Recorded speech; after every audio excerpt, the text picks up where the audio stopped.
they did it again, 32-15 with a win yesterday morning over Versailles. They don't win every time they get here, but they've been here 12 of the last 13 times, Greg. They've come away with 6 state championships. Well, Tiger Laverde does a heck of a job, and they know how to win when they get here. And you're right. They're here so much, they're going to win their fair share, and they did it again yesterday.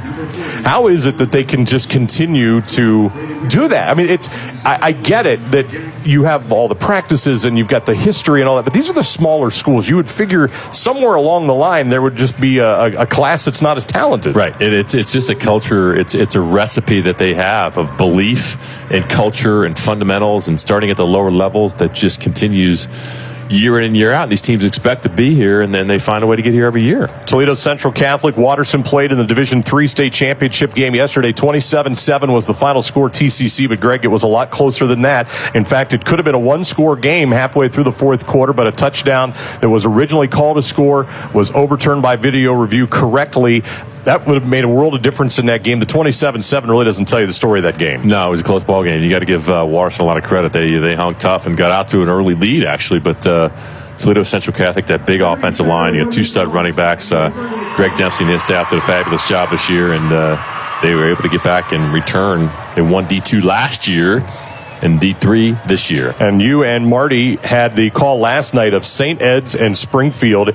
That looked like St. Ed's was going to run away with that thing, leading 14-0, and I was going to be at the hotel looking for something else to watch, and the next thing you know, it's 14-all, 21-all, and then St. Ed's pulled away down the stretch in the last moments of the fourth quarter to win 31-21. Third straight year those two teams played in that game. Springfield popped 21 points in the second quarter. Just when you thought they were kind of dead and out of it, they responded, and boy, they tremendous response, and that game was 21-21 entering the fourth quarter, and you just felt like that St. Ed's offensive line at some point was going to take over, and they did, to win by 10.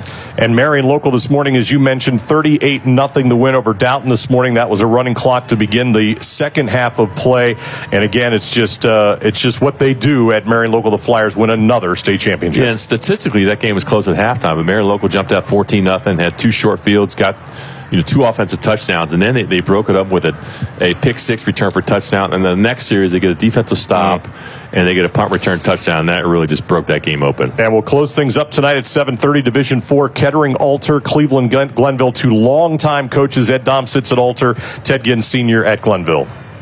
Yeah, that one's going to be a physical ball game. I mean, those are 2 teams that you want to see a physical game. Tune in tonight because they're going to get after those 2 teams. One thing we can tell you about today's game, Liberty Center won the toss. They have deferred, so Perry's offense will be on the field first this afternoon. We're going to pause for these messages from your local station. When we come back, we'll begin to break down our 2 teams. We'll start with the Tigers of Liberty Center. You're listening to the OHSAA Radio Network. Hi, I'm Anthony Munoz. I didn't make it into the Pro Football Hall of Fame by letting drugs and alcohol affect my ability to play. I brought my A game every time, and that's what you should do when sharing the road. That means never getting behind the wheel under the influence and wearing your seatbelt, because it's always the best defense against a drunk driver. So whether you're driving around town or to the Pro Football Hall of Fame, never let impaired driving take you out of the game. This message brought to you by the Ohio Department of Public Safety. This is what matters. This is beyond X's and O's. This is the difference mutual respect makes. This is what character looks like. This is what defines us in Ohio. This is sportsmanship. School sports. It's not the outcome that matters most, but the way the games are played. This message presented by the Ohio High School Athletic Association and the Ohio Interscholastic Athletic Administrators Association. Why do they officiate? For some, it's a way of staying involved in a sport they grew up with. For others, it's a way to pay it forward by helping kids who play today and tomorrow. It's also a great way to stay active, make extra money, and work with friends. And all of them will say it boils down to one thing: the love of the game. Find your reasons and log on to ohsaa.org to find out how to become an official. You'll be glad you did. This is the Ohio High School Athletic Association. Educate through sports. Hey, Dad. Yeah. You remember that ball game we went to a couple years ago? Sure. And how you didn't have enough cash for 2 hot dogs, so you walked with me on your shoulders until we found an ATM? And then when we got back to our seats, we never saw the hot dog guy again. Well, I don't remember all that. Yeah, that was an awesome game. That didn't help anything. You never know which moments will be the ones they'll remember forever, so take time to be a dad today. Learn more at 1-877-4DAD-411 or visit fatherhood.gov. Brought to you by the U.S. Department of Health and Human Services and the Ad Council.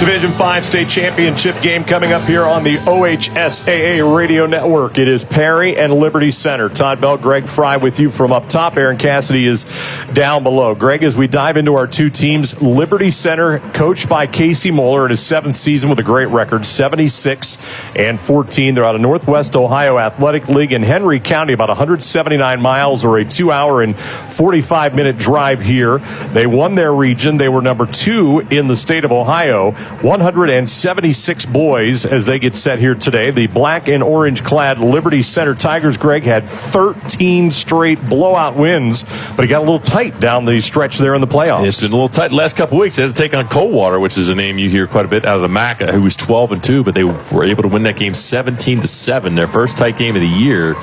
Then last week in the state semifinal, they beat Valley View, a very, very good team from Valley View, beat them 14-10. So a couple close ball games. So you know what? You just got to score one more, and they've been able to do that all year long. And their defense has been outstanding, giving up only 7 points per game. They have 27 takeaways and 4 defensive scores on the year. Their head coach, Casey Moeller, talks about what makes their defense so good. Well, I think what's gotten us to this point in the year has been our defense, and specifically our defensive line is probably our biggest strength, along with our linebackers. Those front 6 have really been outstanding. 2 of those D linemen were starters for us last year on our Final Four team, and 2 of our linebackers were starters last year on our Final Four team. So we had those 4 coming back, plus our starting middle linebacker, who's actually out with an injury now. Probably played a third of the snaps on defense last year. So we had 5 guys in that front 6 that we really knew we could count on. And they've really actually, played better this year than they did last year. And that's been our strength all year, is just those guys up front and their physicality and playing downhill on defense. And with more on the defense of Liberty Center, we welcome in for the first time today Aaron Cassidy down on the Pro Football Hall of Fame field. Aaron. Yeah, good afternoon, guys. And you heard Coach talk about his defense in the front 6. They're going to get a chance to test that out first. They won the toss, deferred to the second half. This is the team you mentioned, Todd, only allowing 7 points per game. The matchup I'm interested in today is how these linebackers match up the skill position, the slot receivers for Perry. They like to get their guys out in space. That's Perry. Let's see how these linebackers can match up with them in space. And Greg, when you think defense and all the things that Coach Moeller said, you think physicality. Well, they must be physical on offense too, because they're rushing for over 300 yards per game on that side of the football. So the defense and offense kind of complement each other. That means they're good up front, right? They got a good offensive line as well. You're rushing for over 300 yards a game. That offensive line is getting the job done. 309 a game.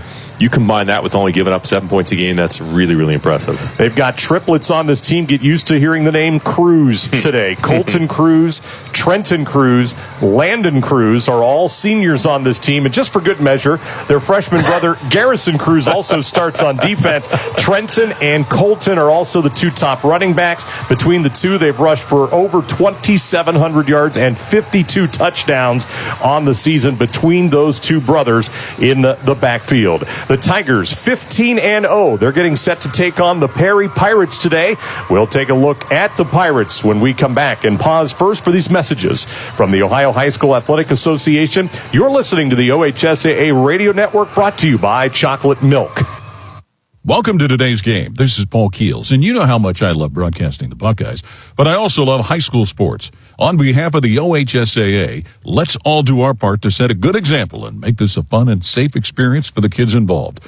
I know this game means so much to the players, coaches, and fans, but the high school sports are about much more than the wins and losses. They teach life lessons that will be with the players long after their playing days are over. Good luck to both teams, and remember to respect the game. The year was 1907. The Cubs won the World Series and the Ford Model R hit the assembly line. While here in Ohio, school administrators came together to form the Ohio High School Athletic Association. One thing that hasn't changed since 1907 is the dedication of the OHSAA to education-based athletics in Ohio. School sports teach responsibility, sportsmanship, and life lessons that stay with students long after their playing days are over. The OHSAA seeks to prepare students not for the next level of sport, but for the next level of life. Welcome to the home of Gridiron Legends, the newly renovated Pro Football Hall of Fame in Canton, Ohio. Walk among the immortals of football inside the Hall of Fame gallery. Here you can stand face to face with the men who built America's game. Relive the greatest moments of Super Bowl history in the Lamar Hunt Super Bowl gallery and stand before the Vince Lombardi Trophy. While the NFL Today gallery is home to the NFL's most recent record-breaking moments. Plan your visit to the Pro Football Hall of Fame today at profootballhof.com. You practice hard, you play hard, you're always reaching for your goals. You reach for the next point, the next yard, the next win. And after the game, reach for low-fat chocolate milk. It has the fluids to rehydrate you, the right mix of protein and carbs to refuel you, and the vitamins and minerals to help you build strong bones and bodies. Fuel up with chocolate milk.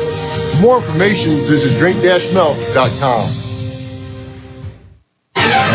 The following is a broadcast presentation of the Ohio High School Athletic Association.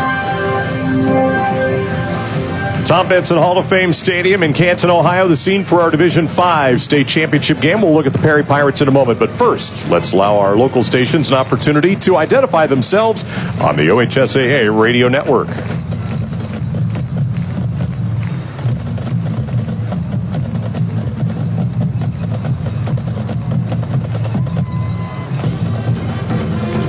The Perry Pirates this year, 15-0. They finished the Division 5 AP poll as the #1 team in the state of Ohio. They are coached by Bob Geswich in his third season. He was the coach of the year in their district out of Chagrin Valley Conference. Not too far from here, 81 miles or about an hour and 22-minute drive to make their way here. They were the #1 team in their region. This has been a team that has made the playoffs quite a bit, 20 times, but never enjoyed a ton of success.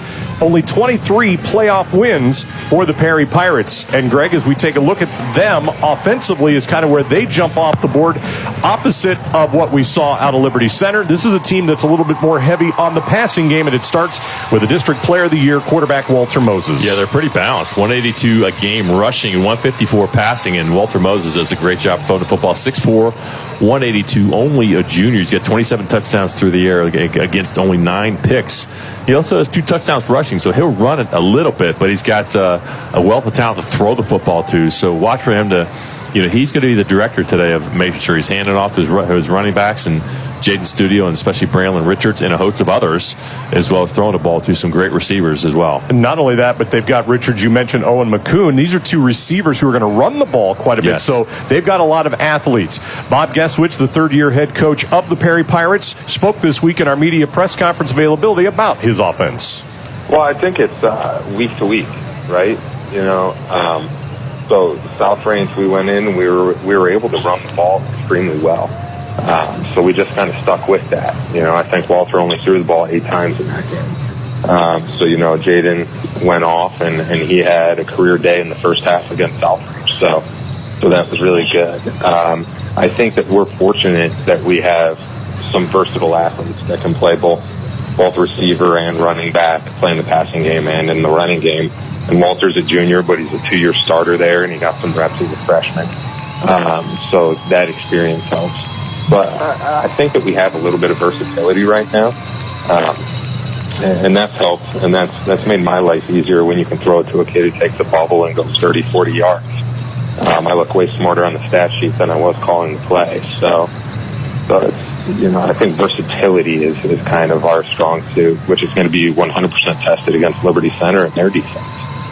And we check in one more time with Aaron Cassidy. He has more as well here on the Perry Pirates on the offensive side. Yeah, guys, Perry, he talked about being versatile. He's very aggressive, as Coach Guesswich, calling plays as well. So it'll be interesting early on to see how they mix it up. As you mentioned, a pretty balanced run pass.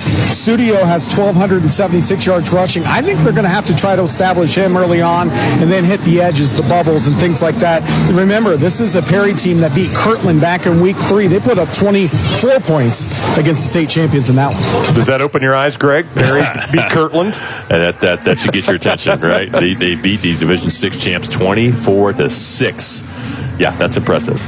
All right, so it's number 1 Perry versus number 2 Liberty Center. The weather has cooperated a little bit more today than it did yesterday. It's about 10 degrees warmer, still a little bit of a breeze, but right now we have dry conditions. Still more to come at our pregame show here from Tom Benson Hall of Fame Stadium. We'll take a time out and pause for these messages from your local station. This is the OHSAA Radio Network. You may think seatbelt laws are no big deal. Well, you couldn't be more wrong. Cops are cracking down day and night in the city, in the country, and all points in between. Make no mistake, if you don't buckle up, you will get caught and you will get a ticket, even if you've gotten away with not buckling in the past. Things are about to change. Cops are serious about seatbelt safety, so don't kid yourself. Buckle up every time or get a ticket. Click it or ticket. Paid for by the U.S. Department of Transportation.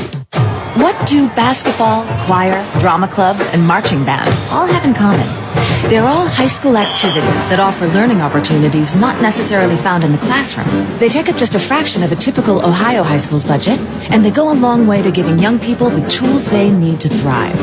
High school activities, they're more than extracurricular. They're extra important, too. This message presented by the Ohio High School Athletic Association and the Ohio Interscholastic Athletic Administrators Association. Hey, it's Kirk Herbstreit from ESPN. Football has played a big part in my life, but football's also a lot more than just big plays, wins, losses, and championships. Football teaches young people about dedication, sacrifice, teamwork, and overcoming adversity. So let's respect the game and get out and support your local school. You'll be amazed of all the good things you see happening at Ohio schools.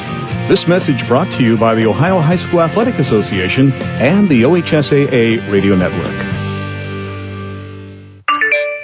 Did you just look down at your phone? You did it again, didn't you? You know, you're flying down the road in a 3-ton hunk of steel, and a text takes your eyes off the road for an average of 5 seconds. At 55 miles per hour, that's long enough to travel the length of a football field and cause some serious damage. Turn it off. Trust me, whatever it is, you'll live. Learn more at StopTextStopWrecks.org. Brought to you by the Ad Council and the National Highway Traffic Safety Administration.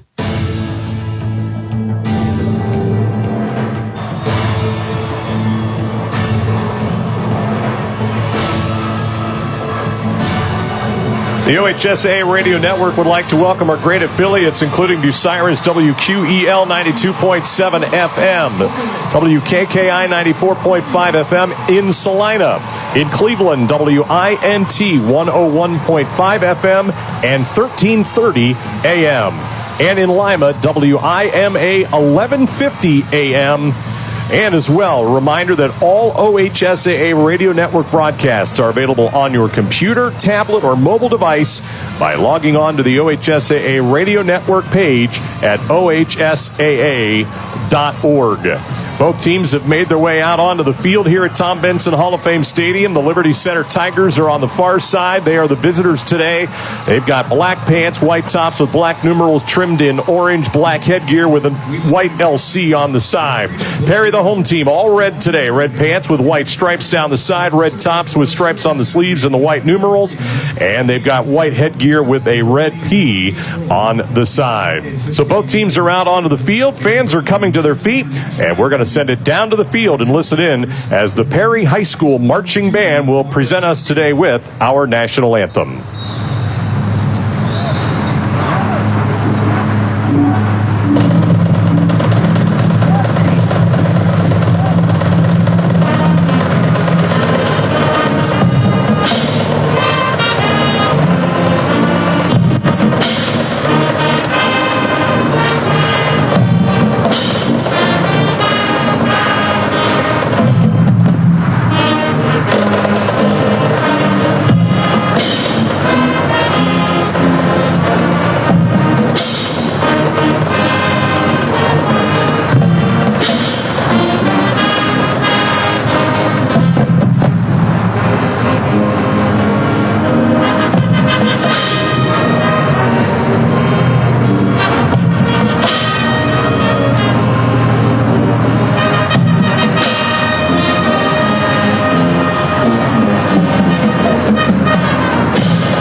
national anthem on this Saturday afternoon here at Tom Benson Hall of Fame Stadium, performed by the Perry Pirates High School Marching Band. Greg, we're closing in a couple of moments away now from kickoff of today's game, and let's go to you for a couple of keys for these two teams. We broke them down earlier. What do you think is going to be super important here today? I think for Liberty Center, it's winning time of possessions. If they win time of possession, that means they're controlling the football, they're running the football, which is what they do. They're a heavy run team, averaging over 300 yards per game. And for Perry, I think it's about taking care of the football, being turnover-free, which means Walter Moses, the quarterback's got to play well, which he has done all year long, distributing the football to his wealth of skill and versatile receivers, as Coach Guestwich talked about, and making sure that the Studio and Richards are getting handoffs, and again, just being turnover-free, which means you're not giving any opportunities to Liberty Center on the other side. Let's go downstairs one more time with Aaron Cassidy. I did mention earlier that it's a little warmer today. What are the conditions like, and your final thoughts before we kick things off? 53 degrees. It is dry. A little bit of a breeze, not too bad on the field level. And I also agree with Greg Fry. When you take a look at these two teams, Division 5, the Tigers are huge. Usually you don't see the size at this level of division. I'm interested to see if Perry can match their physicality up front in this game. All right, Aaron, thank you very much. I look forward to checking in with you throughout today's broadcast. Liberty Center won the toss. They deferred to the second half, so they will be kicking it off to this very dangerous Perry Pirate offense. It'll be Max Walker, a sophomore place kicker, 101 kickoffs, 41 touchbacks on the season. Luke Savon and Braden Richards will be back deep to receive for the Pirates from our right. So Perry will be heading towards the north end zone on offense, and a little bit of a breeze that's kind of a crosswind coming from our flag deep to our left. Greg, I just cannot get over, as we still wait to kick things off here today, what 1 year's time elapsed has done to Hall of Fame Village off to our left. There was none of that was over there a year ago when we were here. This thing is really starting to take shape. It really has. Well, this dream and this vision has been around for probably the last 10 years, right? And It's coming to fruition. What an impressive facility. And I can't think of any better place you'd rather be on a early Saturday in December for the OHSAA state finals. In this case, Division 5. Ready to go. Walker has it teed up to our left. Thanks for being with us on the OHSAA Radio Network. Division 5 state championship game is underway. And the kickoff will sail into the end zone. That'll be an automatic touchback. And we'll see the Pirates offense come onto the field first. Walter Moses, Greg, has completed 71% of his passes, 2,166 yards, 9 interceptions, 27 touchdowns on the year. He's been electric, and I watched him warm up. I really like how he throws the football. He's going to be fun to watch.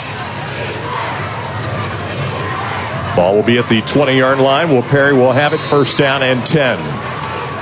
Jaden Studio will line up in the backfield.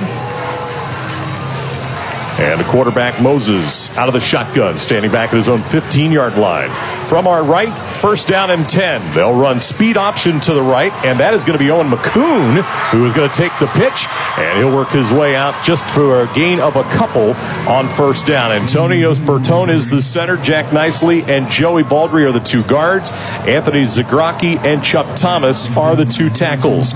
We will see at the running back spot again Jaden Studio. We'll also see Luke Savon, Dan Pike, Braden Richards, Owen McCoon, and Armani Schiponi out there at the wide receiver position throughout the course of the day. This is an offense that averages 335 yards per game, 37.2 points per game.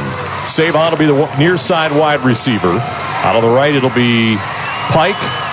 And they'll play fake, and Moses is going to be pressured. He lost the football, and who has it? It's still a mad scramble. Xander Zeiter applied the hit on the sack. Perry somehow managed to fall on the football back near the 13-yard line. Greg, they got pressure immediately on Moses. Yeah, the nose guard, Xander Zeiter, got pressure, separated the football. The ball was loose. There's a lot of white shirts down there. Very fortunate. for Perry to hang on. And they'll have a third down and long coming up. Zider, the nose guard, Landon Bockelman, and Seth Navarre, the two ends. In the middle of the linebacking core, Colton Cruz, Garrison Cruz, Trenton Cruz. Their defensive backs, Grady Miller and Cam Kaler on the outside. Colton Chambers, Thomas Muller, Landon Cruz are the safeties. Moses to throw on third and long. Deep one downfield. He's got his man. It is caught. That is a big play by Ashburn all the way to the 35-yard line of Liberty Center. Moses on a little sprint roll to the right and a beautiful pass to the sophomore for a big gain. Well, Moses, he climbed in the pocket, ran out to the right. He got out a little bit early, but he saw Ashburn open down the field. What a throw and a catch. And that electrified this Perry sideline. That'll be a 50-yard reception and gives them the football officially at the 37-yard line, where it is first down and 10. This time they'll stack things up and go I in the backfield, and it'll be Owen McCoon who will be the deep back, and he's going to get the carry off the right-hand side. A short run to the 35-yard line. Trenton Cruz, senior linebacker, made the tackle. He was a first-team all-district performer this year on defense. Greg, I do like the fact that Perry huddles. Quarterback comes over, gets the play. It gives you way more time to give some analysis here instead of these up-tempo teams. It's all about me, right? It is now, anyways. We've seen a couple teams this weekend do that. It's a little bit of old school. Not only are they in the huddle, but the quarterback jogs back and forth, back and forth. Second down and 8. Football at the 35-yard line of Liberty Center, opening possession of the game. McCoon remains in the backfield. They will send Richards in motion, jet to him to the far side of the field. Cuts up 30, made a man miss 25, and finally spun down out of bounds at the 20-yard line on the Liberty Center side of the field. Tackle was made by Colton Chambers. That'll be a 14-yard gain and another first down for the Perry Pirates. Braden Richards, 6 foot, 185 senior. He's got 14 touchdowns on the year, 8 through the air, 6 on the ground. He showed a burst right there.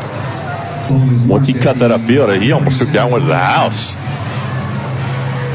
For Braden Richards, listed as a wide receiver, but has 72 runs, 41 receptions coming in. Averages 5.4 yards a run and 6 touchdowns. First and 10, far side hash mark. The all-red clad Perry Pirates have it, and it's McCoon. He'll drag a man across the 15 down to the 13-yard line. Trenton Cruz went for a ride. That'll be a 6-yard run for Owen McCoon, and it'll be second down. They're just spreading them out. Let's just counter all the way. And good job. Get penetration by Cruz, but not before big game down the field by Studio. Now, we haven't seen... we'll get to it here in a moment as we're going to get the play coming in here. This Pirate offense, 66 touchdowns on the season. And they will break their huddle. 7 on the play clock as they get to the line.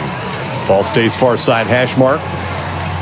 And they'll go student body left. This is Richards. He took the direct snap, and he'll be hauled down after a short run down to the 12-yard line. Landon Bockelman will make the tackle, and it'll be third down and short. So they'll run Braden Richards out of the quarterback spot as well here today. That's just straight. That's 8th grade football right there, right? Just direct snap your quarterback and run left, and you got a great block by McCoon. That's a good job coming downhill, too, by Landon Cruz from the safety position to help make the tackle.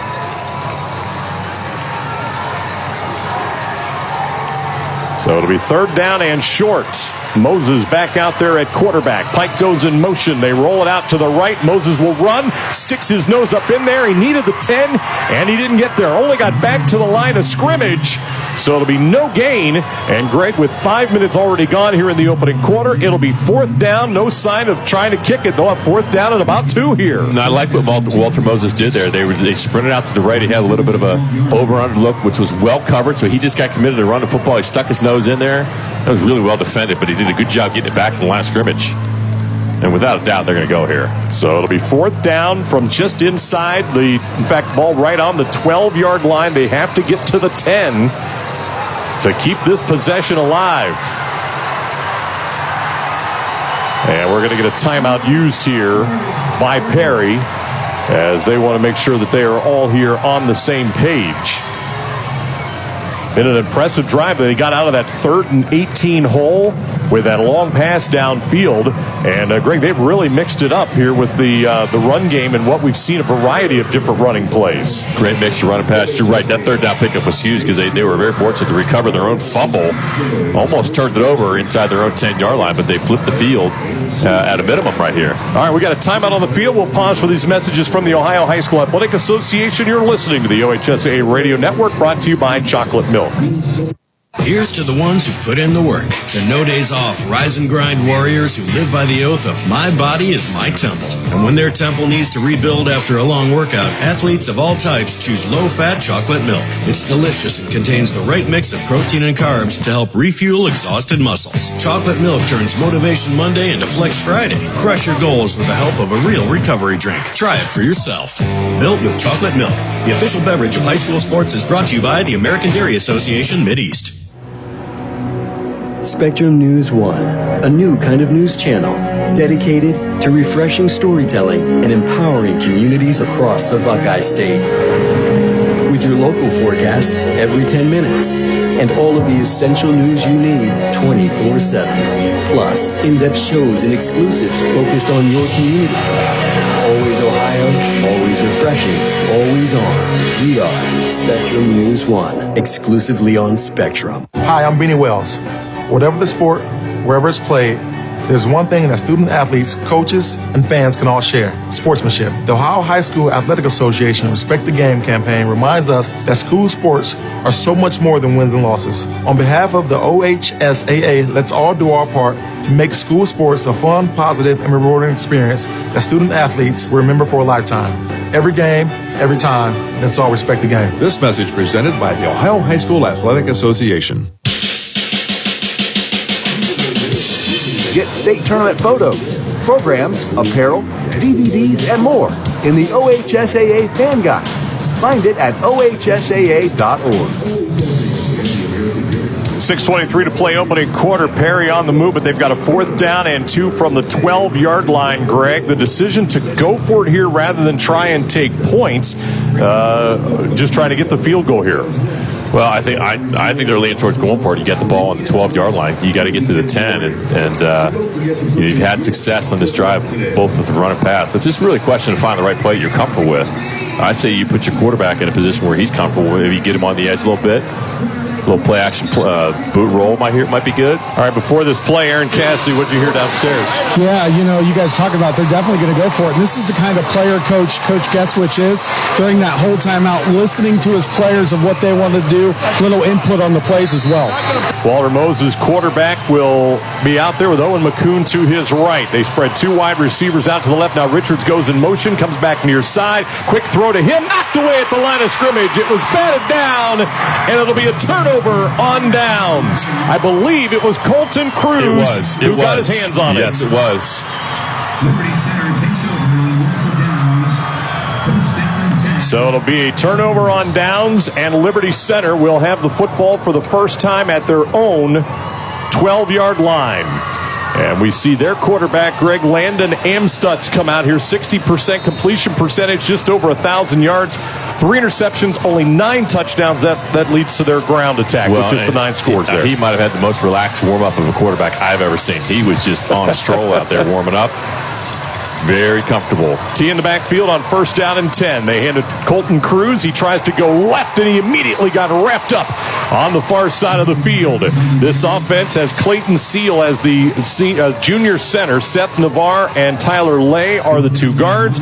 Landon Bockelman and Brady Gessage are the 2 tackles. Bockelman was the lineman of the year in their district. Trenton and Colton Cruz will be the 2 running backs. We'll see Colton Chambers and Landon Cruz at wide receivers, and Brooke Benfeld will be a tight end. Gain of 1. 2nd down. Single back this time. Handoff straight through the middle. And Colton Cruz, that was Trenton Cruz again on the short run over the 15 out to the 16-yard line. It'll be 3rd down and 6. The defense has Drew Smith, Chuck Thomas, Trent Taylor up front. The linebackers are Braden Richards, Dom Lamacchia, Owen McCoon, and Jaden Studio. The secondary, Vince Tomasic, Walter Moses are the 2 corners. Armani Chaponi and Luke Savon are the 2 safeties. 3rd down and 6 from the 16-yard line. This time out of the shotgun. Quarterback Amstutz will roll to his right, slings it near side boundary. Was that catch made? No. Incomplete pass. Landon Cruz on his knees at the 30-yard line on the near sideline. Had his hands on it. Greg couldn't hang on. It's a 3 and out. That's just well defended. It was Luke Savant. It was on the coverage right there. Tried to squeeze in a little comeback route on the sprint out. Just a great defense. Pretty good throw. Thought he might have had it. Check that. That was Vince Tomasic that was in the coverage. Great job by Tomasic to get a hand on that. Max Walker, sophomore punter, first-team all-district performer, averaged 33 yards a kick, receives a high snap, got it away with some pressure. Sabon will come up and make a rolling catch at the 42-yard line of that punt. Boy, the pressure got in there, and Greg, they almost blocked it. Perry will have it at the 42 with 4:59 to play here in the opening quarter. That was very close. And we've seen the punting game play a big role this weekend. It played the role in the D2 title game against Hoban back on Thursday night. And in our game yesterday with Bishop Watterson, they had a punter drop a snap that led to a score. So it'll be 1st down and 10 for the Pirates on offense after they drove from their own 20 down to the 12 last possession.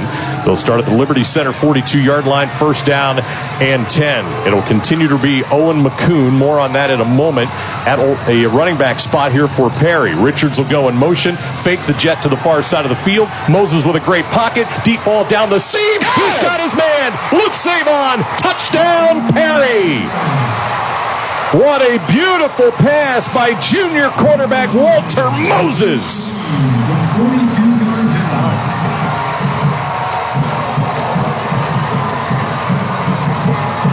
Well, they hit him, but they faked the jet sweep, and they went for the home run. I love that call. You get a short field, and a lot of times as a coordinator, you want to take a shot, and they did.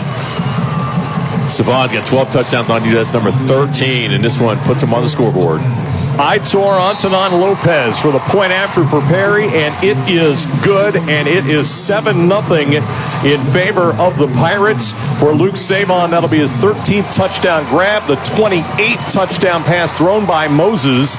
And again, going back to their opening possession, because they have mixed up the run and the pass. Boy, they had to onto that jet sweep, and boy, Savon just streaking down the seam was wide open. Yeah, I love that call. They had him in the slot. I think in the play action just held those linebackers. He split the safeties, and really Moses threw it over top of everybody. And I thought for a second he overthrew it, but Savon was fast enough to get there for the touchdown, and that's a big play to start this game.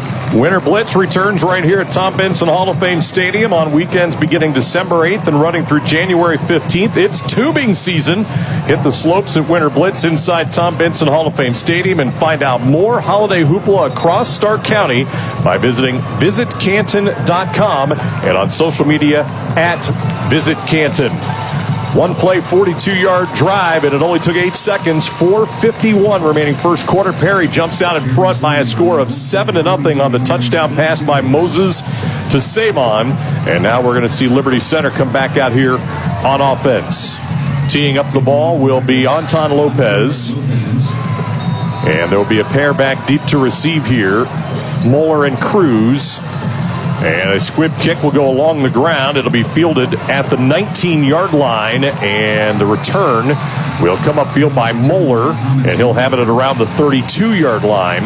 And now, Greg, a little more breathing room here. We'll get to see this Liberty Center offense begin to operate with its running game as they'll have it at the 32. Yeah, bad field position on the opening drive. Started on their own 12. Unable to get things going down there, but this time a little better field position. And, it's important for them early in the game. Get your rhythm a little bit. Your second series, hopefully the nerves are gone. Get into your offensive rhythm, offensive flow, which means for them, run the football. They'll go traditional I in the backfield on 1st down and 10. Colton Cruz off the right-hand side will take the handoff, and he'll work his way out near the 34-yard line. Now, Colton is their leading ground gainer. 1,535 yards, almost 11 yards a carry, and 30 touchdowns on the season. Greg, we've seen a couple different formations now out of Liberty Center. A T, that kind of a wing, that time a straight I. but it's all leading to a handoff to somebody. And so far, that Perry defensive line, that front seven's really done a great job getting penetration. This time they'll work out of a shotgun. The two cruises flank either side of Amstutz, who will try a pass deep down the left sideline. Diving try is incomplete, looking for Landon Cruz, and the ball was batted away, and it'll be incomplete, and it'll be 3rd down and 8. Second time, Vince Tomasic with a PBU right there. Knocked that one down. Ball's a little bit inside. It's got to be further outside.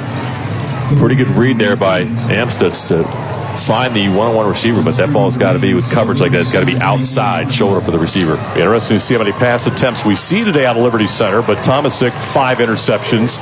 Savon, 5 interceptions. They have 17 as a team this year. 3rd down and 8. Tom Stutz on the run to the left. The quarterback throws. It is incomplete. It was an attempted try by, I believe, Moeller. And he hit the ground, and the ball came out of his hands, and they'll have to punt the football away again. But again, it was incredibly tight coverage on the outside. Luke Savon was draped all over him and almost picked that thing, got a hand on it. Would have been a great, great catch. It was a really great throw, but Savon, didn't give any room to fit that ball in. And so we'll see Walker come back out and punt again. Pressure came from the near side last time. No pressure this time. Walker will send a wobbler downfield that Savon will catch at his own 32-yard line. Goes upfield over the 40 and out near the 42-yard line. So that'll be a 34-yard punt, 10-yard return. And Perry leading 7-0 with 3:48 to play here in the first quarter. We'll have it again. I want to go downstairs right now to Aaron Cassidy. So far, Aaron, we have not seen on offense Jaden Studio. He's played defense, but not offense. What are you seeing downstairs? Yeah, Todd, he has a very heavily taped left ankle. He's played defense pretty well. I've watched him move side to side. Everything's good, but every once in a while you see him just not maybe 100% on it, so that could be impacting why he's not playing offense. And Greg, they're fortunate they're deep enough with guys like Owen McCoon who can just step in there and fill the void right now. Well, maybe they're just trying to be cautious about how many reps he gets, playing both ways. That you got to be healthy for that. And McCoon will get the carry here, slides off the right side, then comes back to his left to the 50, and that's where they'll set the ball down. That'll be a 7-yard run for Owen McCoon. 50 rushes, 401 rushing yards this season, 8 yards a carry, and 7 rushing touchdowns. He looks the part. Well, he does, and he's got some size. He's 6'1", 193. He's only a junior. And he runs very in a physical way, so they're not really missing a whole lot other than the little bit of speed they're missing from Studio. So it'll be 2nd down from the 50-yard line. Perry leading 7-0. Game clock down to 3:12 remaining here in our first quarter. Football right in the middle of the Pro Football Hall of Fame logo here at Tom Benson Hall of Fame Stadium, and they'll sweep it near side. McCoon turns upfield, got out of a tackle, and has a first down. However, a penalty marker has been thrown, and we're going to get our first flag and hear from Ryan Bowers for the first time today.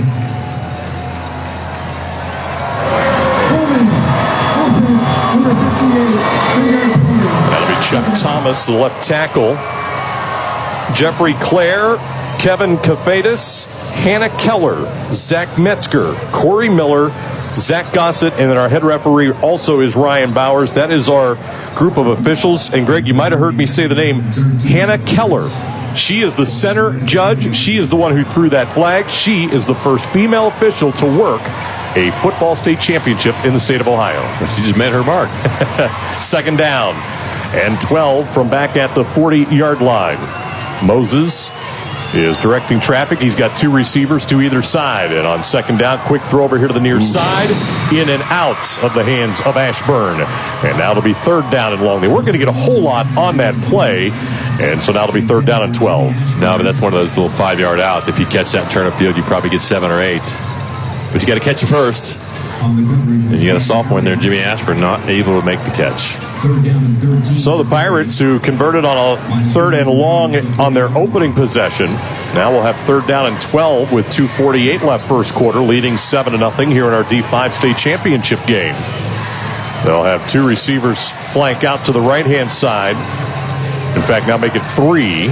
And the single receiver near side will be Savon. They've got to get down to the Liberty Center 47. They didn't get the playoff in time. It'll be a delay of game against the Pirates, and it'll now be 3rd and 17 here against Perry. Well, it's always tough sometimes, Greg, when we see teams for the very first time to kind of find out their rhythm. But they do get to the line late regularly, at least of what we've seen here in the first quarter, and that time a little too long. Well, you got to remember, you're running Walter Moses back and forth the sideline. So if you get a slow play call, which happens, you're going to be pushing your luck. On third down, Moses will step up in the pocket, steps to his right, will throw it deep downfield. Receiver there into the air, making the catch. Was he inbounds? He was! That is Braden Richards with an acrobatic catch at the 32-yard line. Liberty Center is furious on their side of the field. Richards was out of bounds, came back inbounds to make the catch. Now, it depends on if he was pushed out or if he went out on his own. He was clearly out, but he came back in, and this is a great throw and catch. He climbed the ladder to get that one. Great throw and catch. And so another long third down conversion keeps a possession alive for the Pirates, who are at the Liberty Center 30-yard line, and hand to McCoon. Lost the football, and it's turned over to Landon Bockelman. Defensive end for the Liberty Center Tigers will fall on the football. And we have our second fumble of the first quarter by Perry, but their first turnover.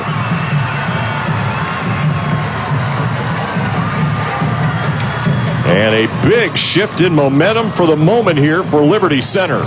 When it lit up that Liberty Center sideline, those fans are starting to get quiet because it looked like you had a chance to get down 2 scores. But defense, they've been led by their defense all year. It gets a stop with a fumble.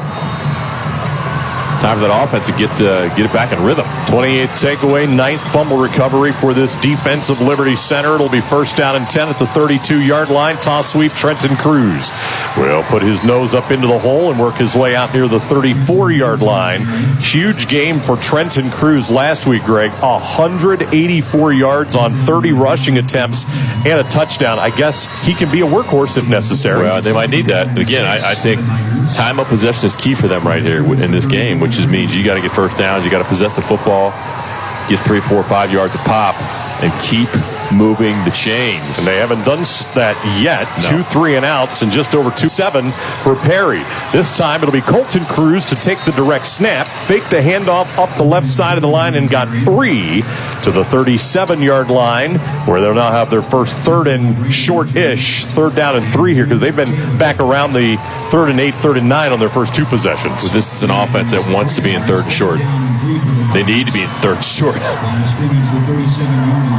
They'll split one wide receiver out to the left. Ham Stutz will move into under the center, Clayton Seal. T in the backfield. They'll toss sweep far side of the field. Cruz tries to turn upfield, and there was nowhere to go. Trenton Cruz went left, turned upfield, and got a yard. It'll be 4th down and 2, and it would appear the punting unit will come onto the field. Well, Jaden Studio is one of the guys over there that helped make the play. 6'2", senior. We mentioned he's not playing offensively, but made a play there defensively. And it would appear to be another 3 and out here for the Tigers, as punter Mac Walker will come back out, and Savon will be back to receive. Good snap back. This time the punt will angle to the far side of the field, hit at the 28 and check backwards. And we'll go out of bounds at roughly the 30-yard line. That'll be a 32-yard punt with no return. And we'll see the Perry offense come back out on the field for the 4th time already here in this first quarter of play. Let's go downstairs to Aaron Cassidy prior to this possession by the Pirates. Yeah, defensively, it's been impressive to watch this defensive line playing 3 guys up front as Perry. Andrew Smith, their nose guard, he's 5'5", but he has caused all kinds of disruption, allowing these linebackers to flow, including on that last play. Pirates will scrimmage far side of the field at the 30-yard line from our right. 3 wide receivers will be out here to the near side, 1 out to the right-hand side. And again, it'll be Owen McCoon at the running back position. And they'll run quarterback draw on first down. Moses follows McCoon right up into the hole, and he's got a quick 9 yards to the 39-yard line. Moses only 154 yards rushing and a couple of scores, but that was a very confident run by the 6'4" junior there. He's capable of running the football. I think he's shown that a couple times where he stepped up in the pocket. This was a designed quarterback draw. Picks up 9. I like that play call. Well, so far it's been a first quarter that's been dominated by the Perry Pirates in time of possession, in yards, and on the scoreboard, as they will not run another play here in our first quarter. It is the number 1 team in the state, Perry, 7.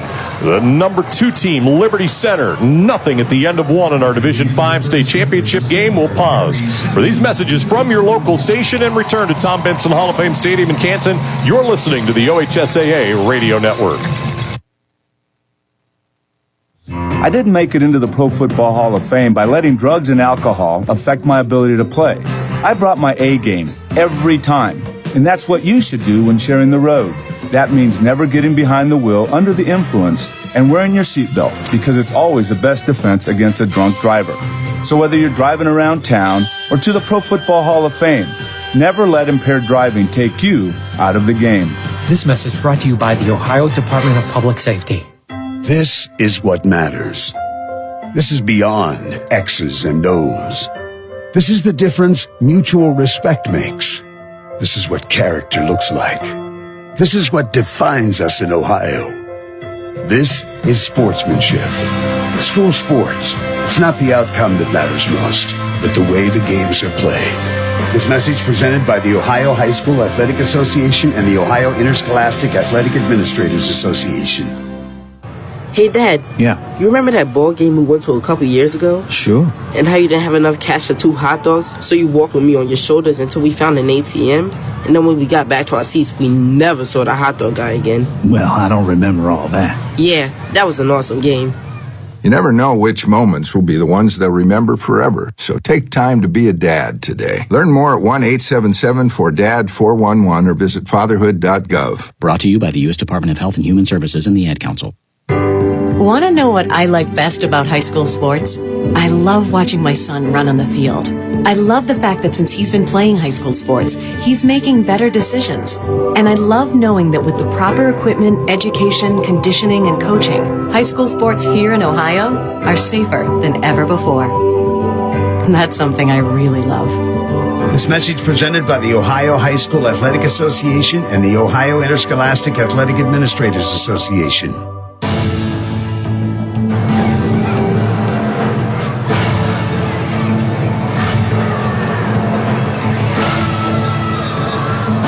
Spectrum News 1 is the exclusive television home of the OHSAA State Football and Basketball Championships and is available exclusively to Spectrum subscribers across the state on Channel 1, a 24-hour statewide news channel. Spectrum News 1 has journalists around the state committed to providing in-depth reports on the stories that matter the most. Spectrum News 1 and you, together, we are Ohio. First place, second quarter, second down and 2, and a very short quarterback sneak straight up the middle by Walter Moses. And the Pirates will move the chains. Greg, at the end of 1 quarter, they've run 15 plays to 9 for Liberty Center. Total yards, 161 to 14. It's been all Perry here, but they only lead 7-0. It has been all Perry. They had a chance last drive. They had a short field to potentially get up 2 scores, but they turned it over. That's been the difference in the game. And they've got the one big play, a touchdown reception by Savon to put them up 7-0. So it'll be first down and 10 from their own 42-yard line. Now they'll go back to their spread formation. McCoon in the backfield. The Pirates in all red coming from our left here in our second quarter. Moses with a check to the sideline, takes the snap, hands to McCoon, and he's buried in the backfield. A couple of Tigers were right there. Landon Bockelman applied the hit along with Hunter Spangler. Those two with a punishing blow and a loss of 2. Oh, Bockelman just swallowed him whole. 6'3", 265 seniors came downhill. And boy, I tell you what, Perry was lucky to get that play, and that play came in way late. They snapped it with, looked like less than 1 second on the play clock. For the first time, we'll see Jaden Studio, running back, come into the backfield. He will be split to the left of Moses, McCoon to his right.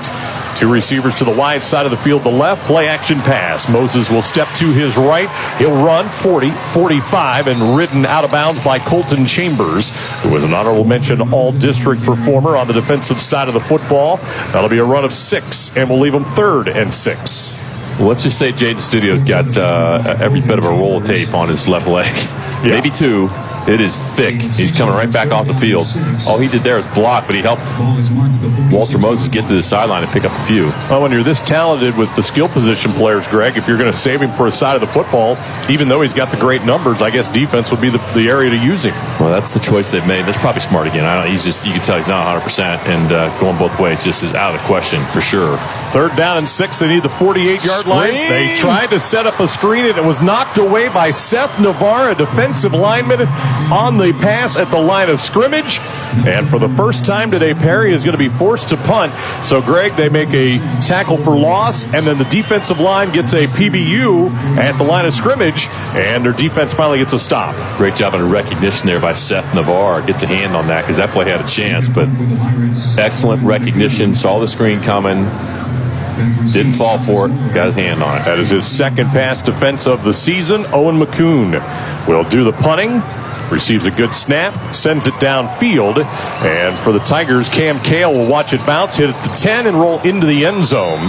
That is going to be a 54-yard punt with no return. Liberty Center will scrimmage 1st down and 10 from its own 20-yard line.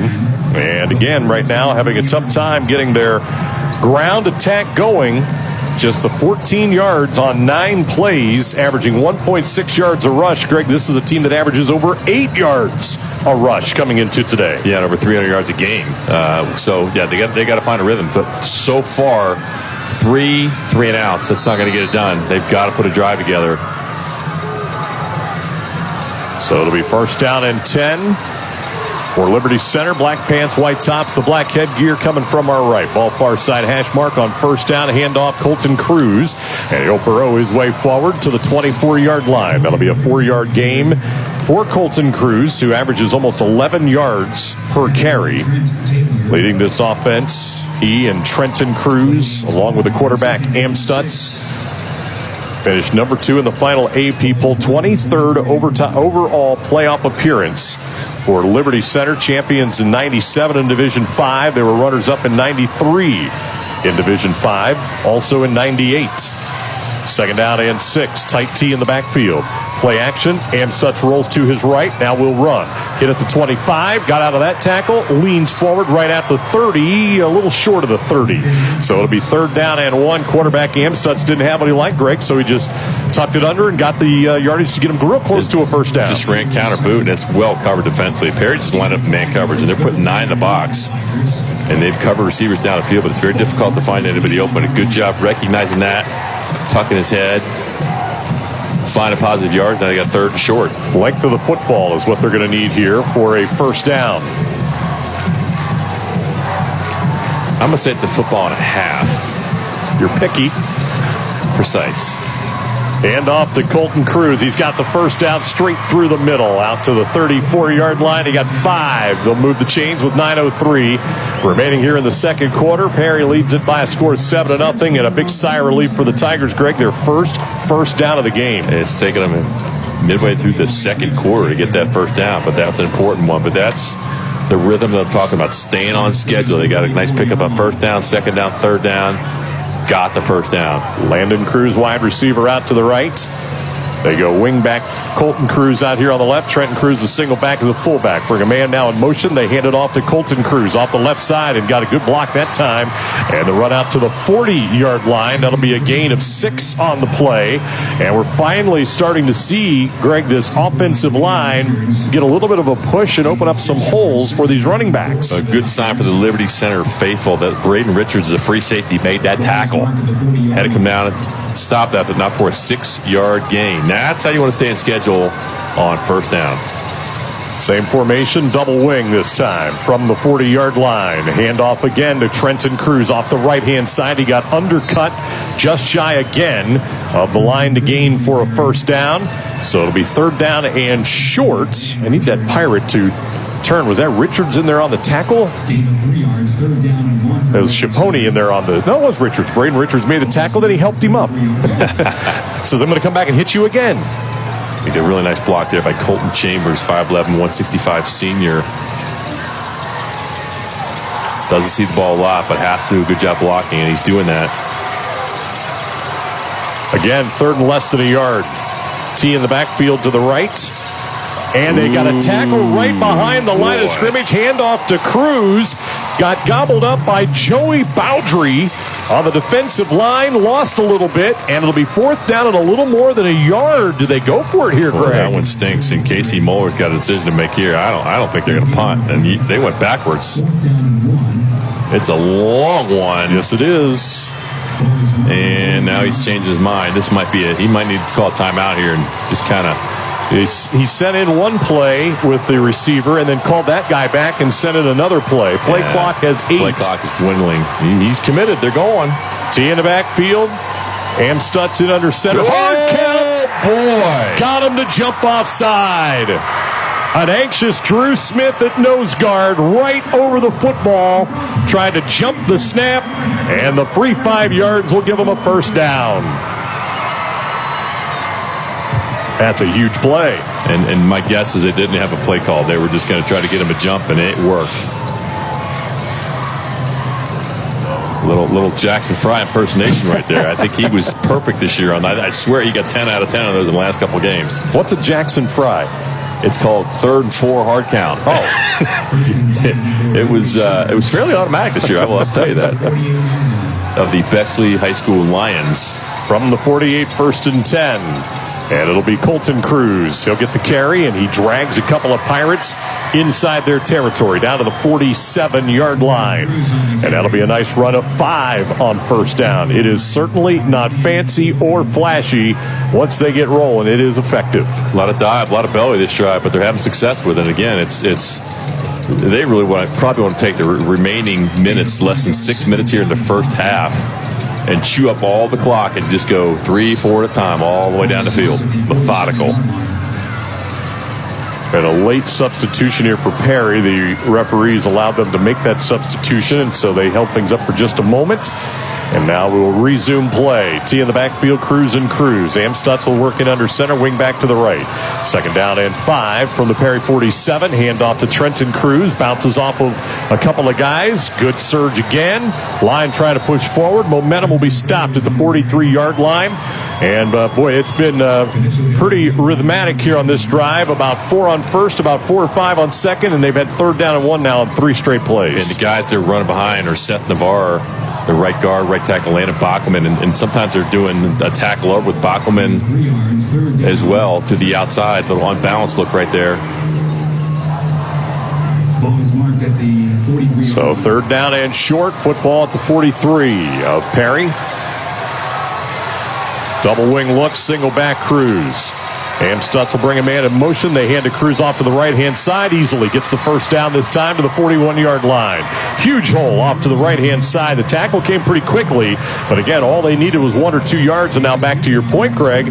A drive that began with 10:26 to play in the second quarter now has 4:40 to play in the second quarter. Perry leading 7-0. You got a couple of great blocks there. Colton Cruz had a block on a linebacker, and Seth Navarre kicked out the defensive end. I really opened up the hole. Really, really solid execution up front. They got their rhythm back. 1st down and 10, 2 wings. Trenton Cruz, the fullback. Hand to him again, slides off the left side of the line, and he works his way inside the 40 down near the 38-yard line. Greg, one thing I'm noticing of this offensive line of Liberty Center, they have, I won't say they're super wide splits, but they're not real tight. We see some teams that like to run the ball like this. I think of Davidson in the past. They were like shoulder pad to shoulder pad. These guys, yes. These guys are spread apart a little bit. Is there a reason that there's one or the other for a running team like we see out of Liberty Center? There is. Could you explain it to me, please? Let's wait we till don't after have enough this play. time here. I didn't know you wanted to explain it. I just answered your question. My wind-up took a long time there. 2nd and 7. Again, it is Trenton Cruz, and they've got him bottled up at the 36. Gain of 2. 3rd and 5. Greg, could you explain to our listeners the difference between those tight shoulder-to-shoulder splits or the arm splits? Well, you see some extremes. I mean, some coaches like to have the tight splits, so it's very difficult for anybody defensively to get through those gaps. And some other offensive line coaches like to go wider, where they can really spread you out, and you get those seams where you hit a vertical seam on a trap or a dive. or draw. It's really the choice of understanding your personnel, what works best for your offensive line.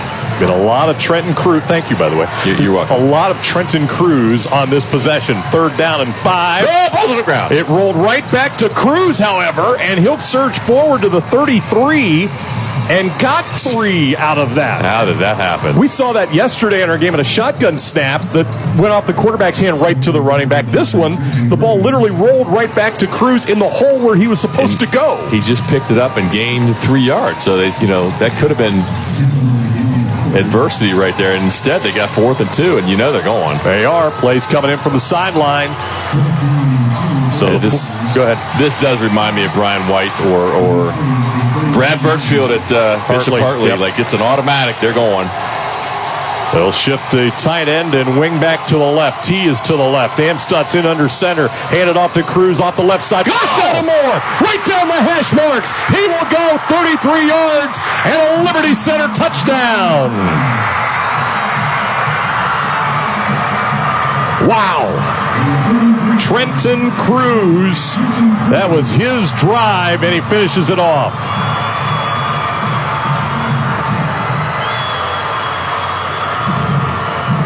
Not only did they get the first down, they got everything. Point after coming up by Ian Rosebrook.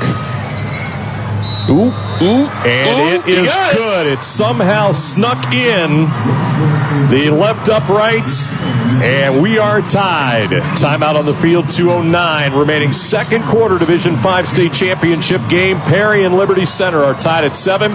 We'll pause for these messages from the Ohio High School Athletic Association. You're listening to the OHSAA Radio Network, brought to you by Chocolate Milk. KidsLinked.com is a one-of-a-kind family resource for parents to find local kid-friendly activities, family events, cool deals, and fun things to do. KidsLinked publishes helpful print and online family resource guides, hosts their signature Kids Fest family festivals, as well as the Columbus Children's Festival in June and the Learning Rocks Education Expo each November. Check out KidsLinked.com for all the information parents need in one convenient place. That's KidsLinked.com. Practice hard, you play hard. You're always reaching for your goals. You reach for the next point, the next yard, the next win. And after the game, reach for low-fat chocolate milk. It has the fluids to rehydrate you, the right mix of protein and carbs to refuel you, and the vitamins and minerals to help you build strong bones and bodies. Fuel up with chocolate milk. For more information, visit drink-milk.com. This is the sound of a popular American motorcycle. It's the sound of freedom, the open road, really good times. And this is what it sounds like with a drunk guy in it.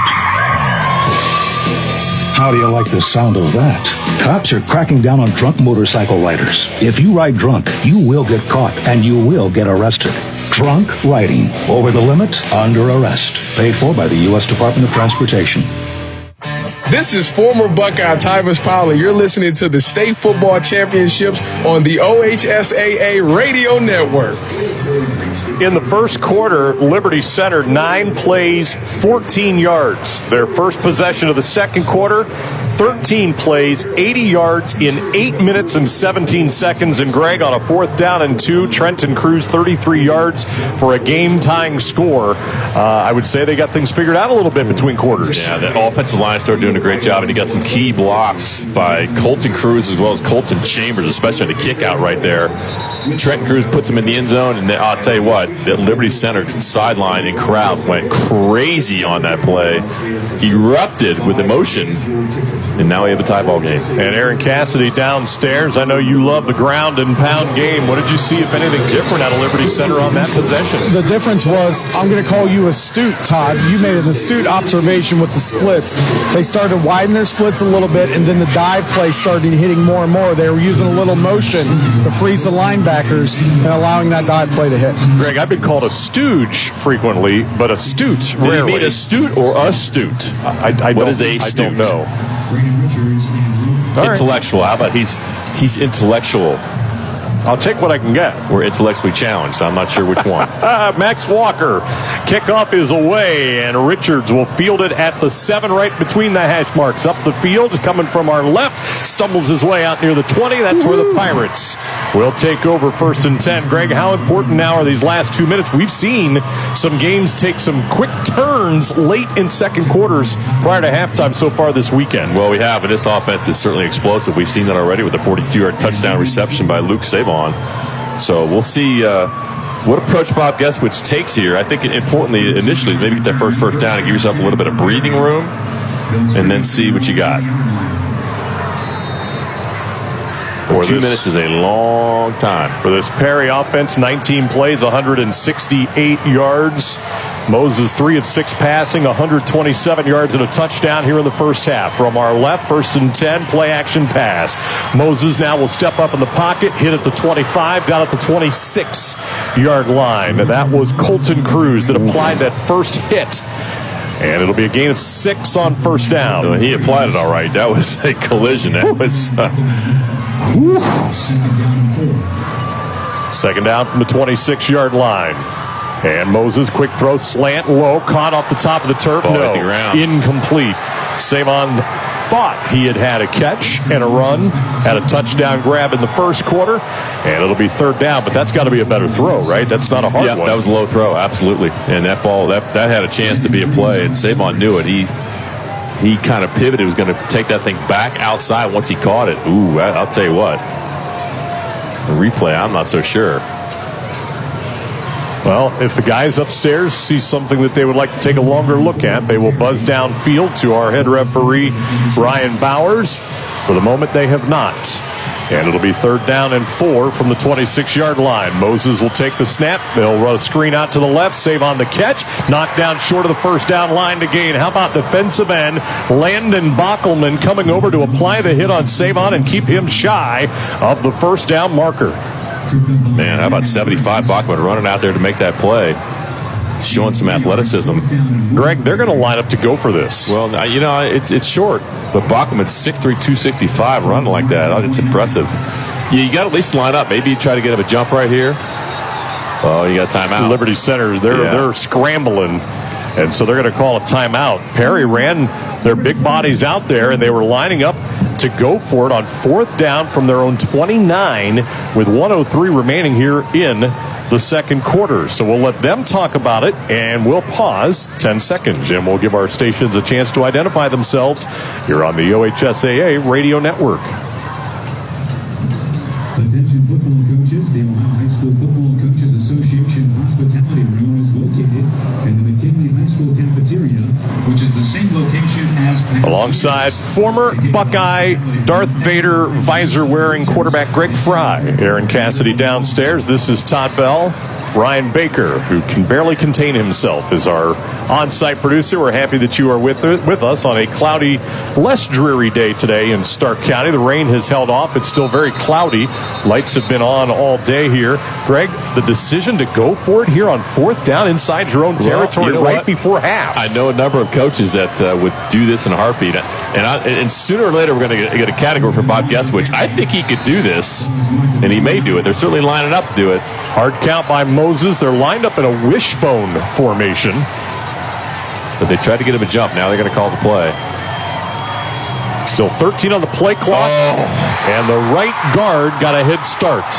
Anthony Zagaki, if they had any intentions of going for it, ruined the whole plan. I think that was a fake all the way, trying to get him a jump, and they did get a jump all right. Wrong team. It's your own guy.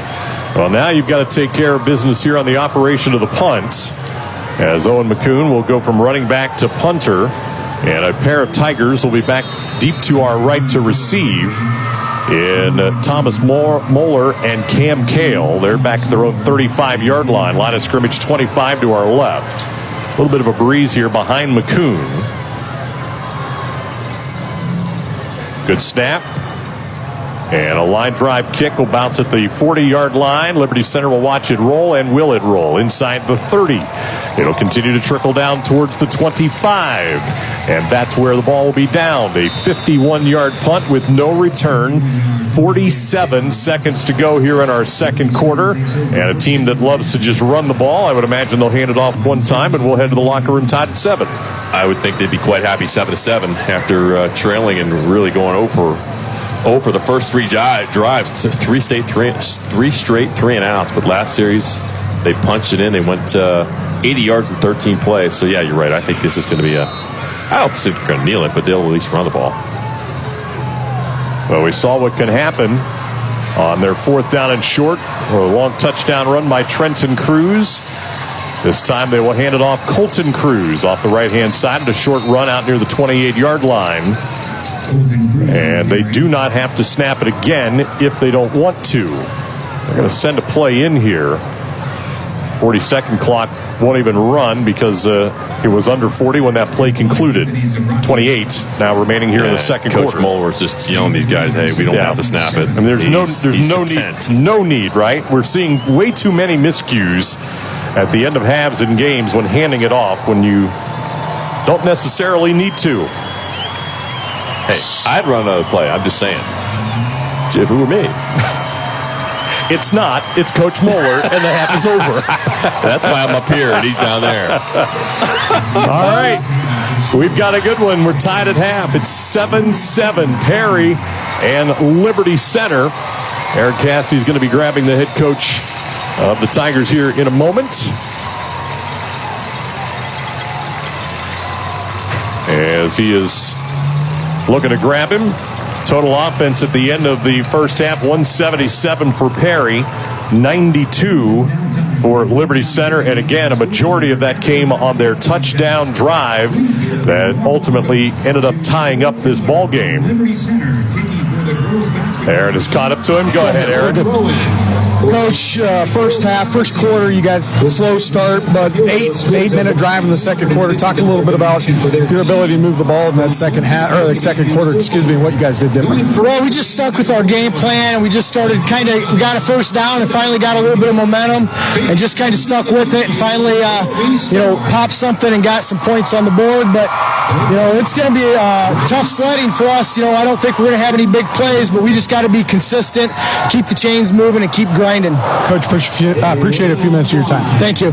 Guys. Halftime, it is 7-7 between Perry and Liberty Center. Coming up, it'll be Ryan Baker to take you through our halftime. He'll be visiting with the OHSAA's Bo Rugg. For now, we'll pause for these messages from your local stations. You're listening to the OHSAA Radio Network. Welcome to the home of Gridiron Legends, the newly renovated Pro Football Hall of Fame in Canton, Ohio. Walk among the immortals of football inside the Hall of Fame gallery. Here you can stand face to face with the men who built America's game. Relive the greatest moments of Super Bowl history in the Lamar Hunt Super Bowl gallery and stand before the Vince Lombardi Trophy, while the NFL Today gallery is home to the NFL's most recent record-breaking moments. Plan your visit to the Pro Football Hall of Fame today at profootballhof.com. So why do teenagers play high school sports? My reason why is a sense of purpose. My reason why is to inspire others. One reason student athletes seldom mention is to get an athletic scholarship. They know that only 2% of all high school athletes are awarded a sports scholarship. So why do they play? My reason why is friendship. Tell us your reason using the hashtag #MyReasonWhy. This message presented by the NFHS and the Ohio High School Athletic Association. Let's take a time out to talk about educational athletics. That means the school sports are an extension of the classroom. Student athletes earn the privilege of participation in sports by succeeding during the school day first, before they put on the team uniform after. Student athletes prove that with better attendance records, higher GPAs, and fewer discipline issues than non-student athletes. That's what it means to be a part of the Ohio High School Athletic Association. This message presented by the Ohio High School Athletic Association. So when you get to the corner of Smith and Orchard, you're going to want to take a You left. are not going to Then what you're believe going to this. do is turn Marcy onto and Marcy Brad Avenue just broke up, and go past and the apparently first 3 she's lights, happy and then about take it. the next left. I don't really Then think drive she's 5 more happy, blocks, but and you should be who am there. I to judge, right? Park on the right. That's I'll what see I you heard later last tonight. night. It's hard to concentrate on two things at once, like texting and driving. Stop the text Stop the wrecks. How will you stop texting and driving? Tell us at stoptextstopwrecks.org. Brought to you by the National Highway Traffic Safety Administration and the Ad Council.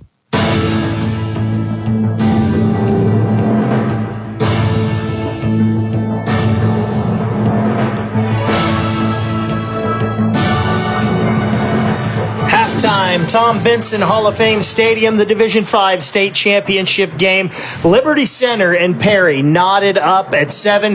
Exact kind of ball game that we were expecting when these two 15-0 teams made it here for the state championship. Ryan Baker here taking you through our halftime, and I'm joined by Bo Rugg. He's the Director of Officiating and Sports Management for the OHSAA. And Bo, you're also the football administrator. First of all, thanks for taking the time to talk with us at halftime. And the big news this week was that the OHSAA and the Hall of Fame have come to an agreement. 3 more years, the state championships are going to be here at Tom Benson Hall of Fame Stadium through 2026. Just talk about what went into getting this agreement done and why the OHSAA wants to partner so much with the Hall of Fame. Yeah, Ryan, we're very happy to be back at the Hall of Fame. What we do is we try to do 3-year contracts on most of our venues and try to look at how things go from both perspectives, from the perspective of the host as well as our perspective. And do we want to continue that? How can we improve? And those types of things. And the Hall has been phenomenal to work with. It's a great venue for us. It's a great area for football, and we have great partners in them in trying to make our championships the best in the country. About 2 months ago, back at the beginning of October, I was lucky enough to come up with all of you guys for a site check for what we're going through this weekend. And we got some behind-the-scenes stuff on some of the things that the Hall of Fame has planned here. Obviously, Hall of Fame Village has grown so much these past few years. Things like what they're doing, building the hotel, the water park, the restaurants that are here now, the shops. Are those things that have gone into the decision to want to continue this partnership? Yeah, it's really become a kind of a destination spot, and that's a really good thing for us. It's a good thing for our communities to come. Heck, they can come a day early if they want and partake in a lot of different things happening around here. So, yeah, it really makes it a better atmosphere for the 3 or 4 days that we're here. We mentioned you're the football administrator for the OHSAA, also the director of officiating. We're here. This is all the hard work. The culmination of it is this weekend. Only one more state championship game after this one. Talk a little bit about what the football season is like for you. Yeah, it's kind of 2 and 3-fold. As we go through the season, I have to really look at what our teams are going to do in preparing for the championships. And then from the officiating end, we've already started. We use data from last year, and then we start putting things together early on in the season so we can get kind of our crews ready, and then we have to get set up for those first 2 weeks of the playoffs where we assign regular season crews, and I have a network of people that help me around the state do that, and then we have our 56 crews that we already put together about week 4 or 5, and so we know we're going to go. And then it's about, once we know games, then we got to assign to the appropriate games and all that kind of stuff. So it's a progression of things. We try to do as much as we can ahead of time, but once you can't do much ahead of time, if you don't know the game, you don't know exactly what you have. And so that part of it, getting sites for neutral sites, all of that stuff, it all culminates in the preparation through execution. What are a couple things that have stuck out to you just about this football season around the state of Ohio? Well, it's been an exciting season. I think we've seen some really good football teams. I mean, we have 2 15-0 teams right here in Division 5. I think, Massillon went in their first tournament. It's a great story. It's just there's those stories every year that we see and enjoy, and it's just about the participation across the state.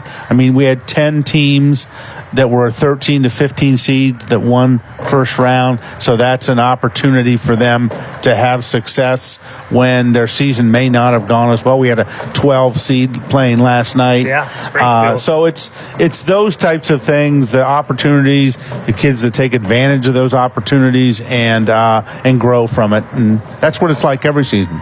Talking with Bo Rugg, the Director of Officiating and Sports Management for the OHSAA. Halftime here at Tom Benson Hall of Fame Stadium. Liberty Center and Perry tied at 7 in the Division 5 state championship game. The Respect the Game campaign, the OHSAA has decided to bring that back and really put a focus on that. Talk a little bit about the reasons behind bringing that back and what we want to see from the people that are attending our games. Well, we really think our school environments have a chance to be the best environments we have for sports. They're all in what they want to do. We all have the same ideals and what we want, and we need to lead the way in what environments should be like around sports. And that's really why we're kind of bringing the campaign back, an awareness thing of what we're trying to do, and really trying to show some of our great environments in what we have.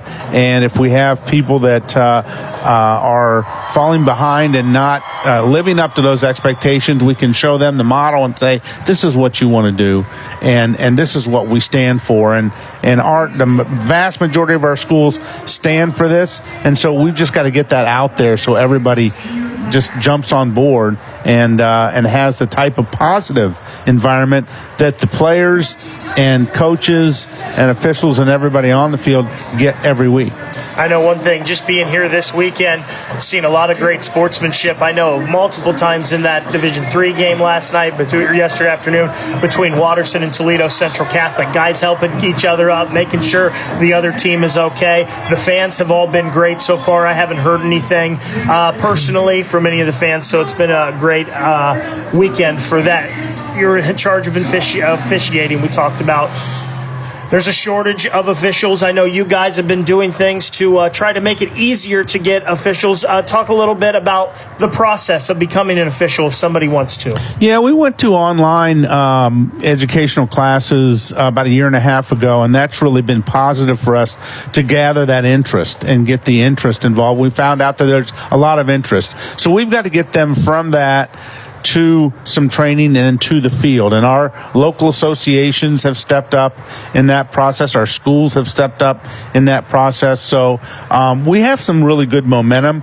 We're on a trend where we have more than we had the year before, and we want to keep that trend moving. If somebody would like to be an official, what's the best way they can get more information on that or how they can go about it? They can just simply go to our website at www.ohsa.org and click on officiating, become an official. It's right there, and it gives them exactly what they need to do. And if they can't figure it out on the site, they'll give them who they can contact. We mentioned this weekend here is the culmination of the 2023 football season, but when does work on the 2024 season start for you and your staff? Well, it already has. We're looking at some things as we evaluate what we did this year. How can we improve for next? It's so interesting. You know, I'll go to the National Federation Rules Committee next this coming January. So from a rules perspective and a regulations perspective, we're already working on that. And then we'll work on whatever else we want to tweak. Sorry about that, Bo. Hit the wrong button there for you. Last question here for you. Put your coach's hat on. If you're the coaches of these two teams, what are you telling them at the half? Well, I think like all good coaches, and these are two really good ones here, you're going to say, hey, here's what we did right, and we got to keep doing it. Do what we do and do it well. Good coaches do that. Don't worry about the other. Well, let's do what we do and do it well and make them adjust to what we do. And I think both these teams, because they're different styles, both these teams will say that.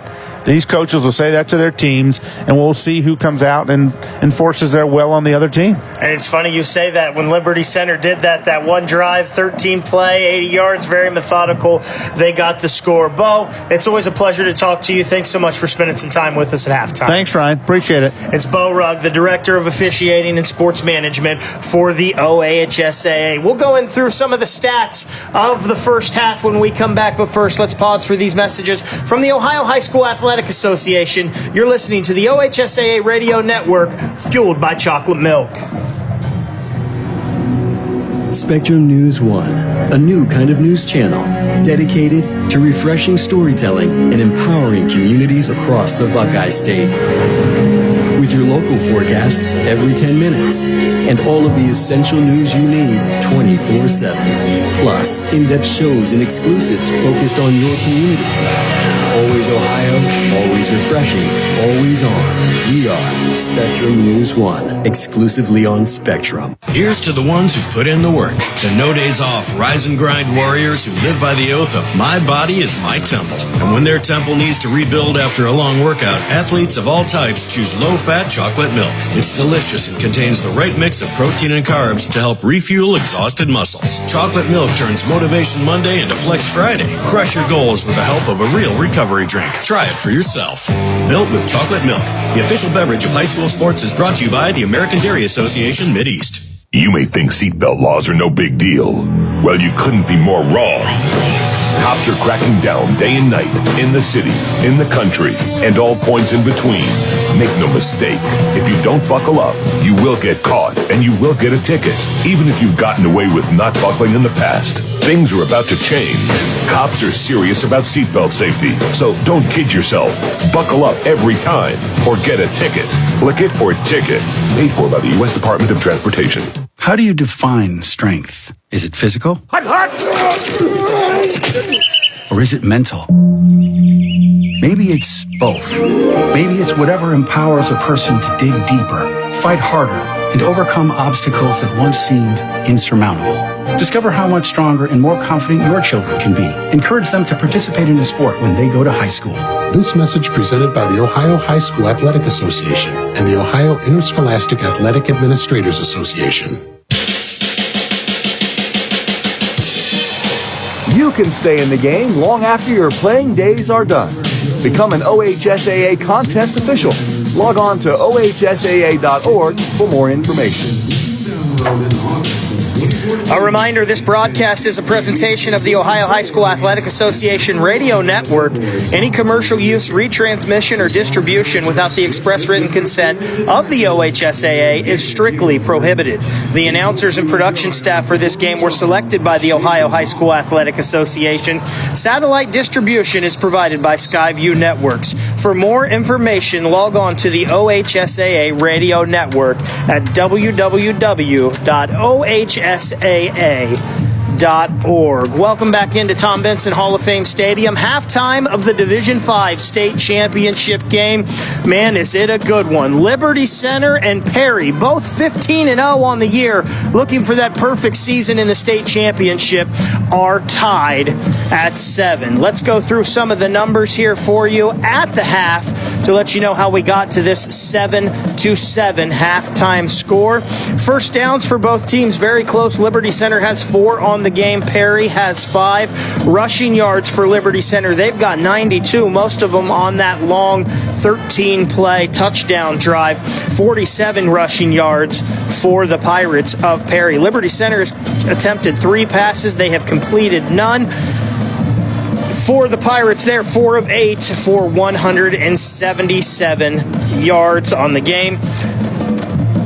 Both teams have put the ball on the turf. Liberty Center once, Perry twice. Perry did lose one of those. Liberty Center coming away from it. Clean game for Liberty Center so far as they've had no penalties.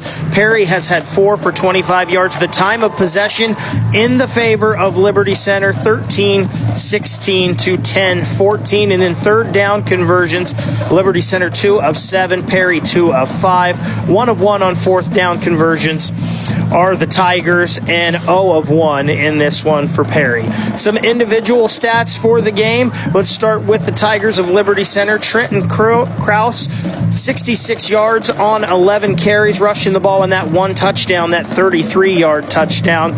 His brother Colton, 7 carries, 23 yards. Landon Amstutz, 2 carries and 5 yards. Amstutz, the quarterback, is also, again, 0 of 3 passing on the game.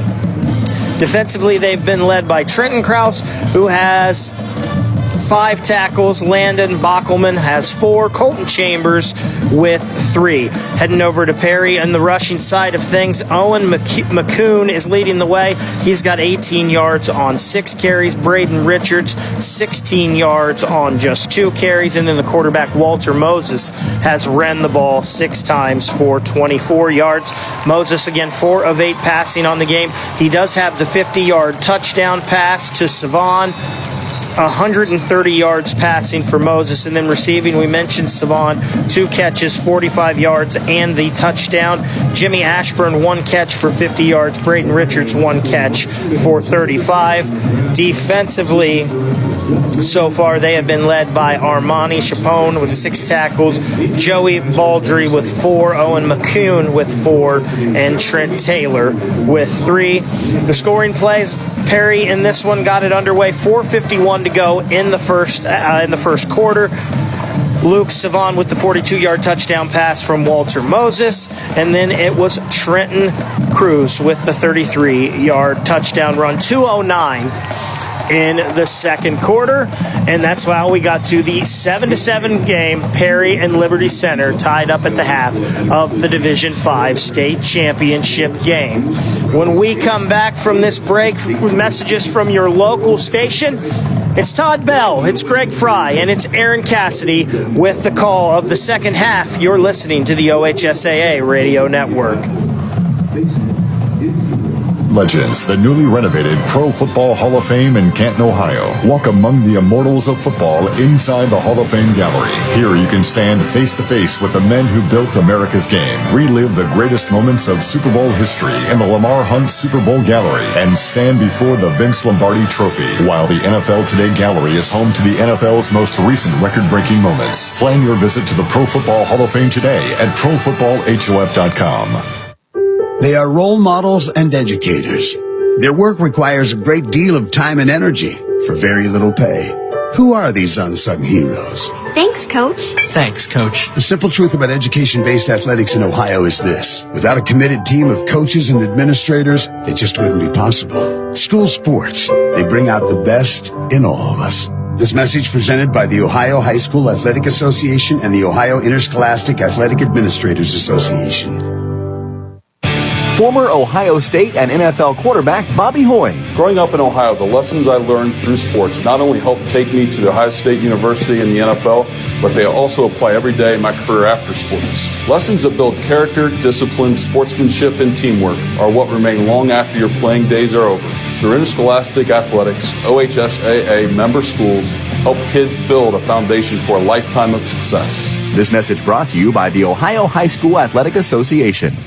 Hey everybody, Rachel Ray here. Nothing brings a bigger smile to my face than cooking up a big meal for the whole family and lots of friends. But there's not enough room at my table for the 17 million kids in our country who struggle with hunger. That's why the Feeding America nationwide network of food banks collects surplus food to give hope to hungry kids. But they can't do it without your help.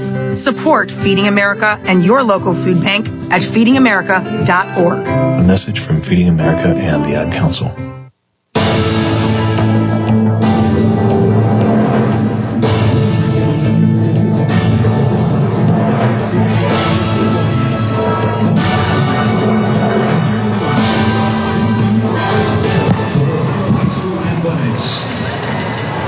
Back inside Tom Benson Hall of Fame Stadium. Todd Bell, Greg Fry, Aaron Cassidy with you. Thank you, Ryan Baker. Great job at halftime as always, and everything that you're doing here. And for Bo Rugg visiting with us here at the break.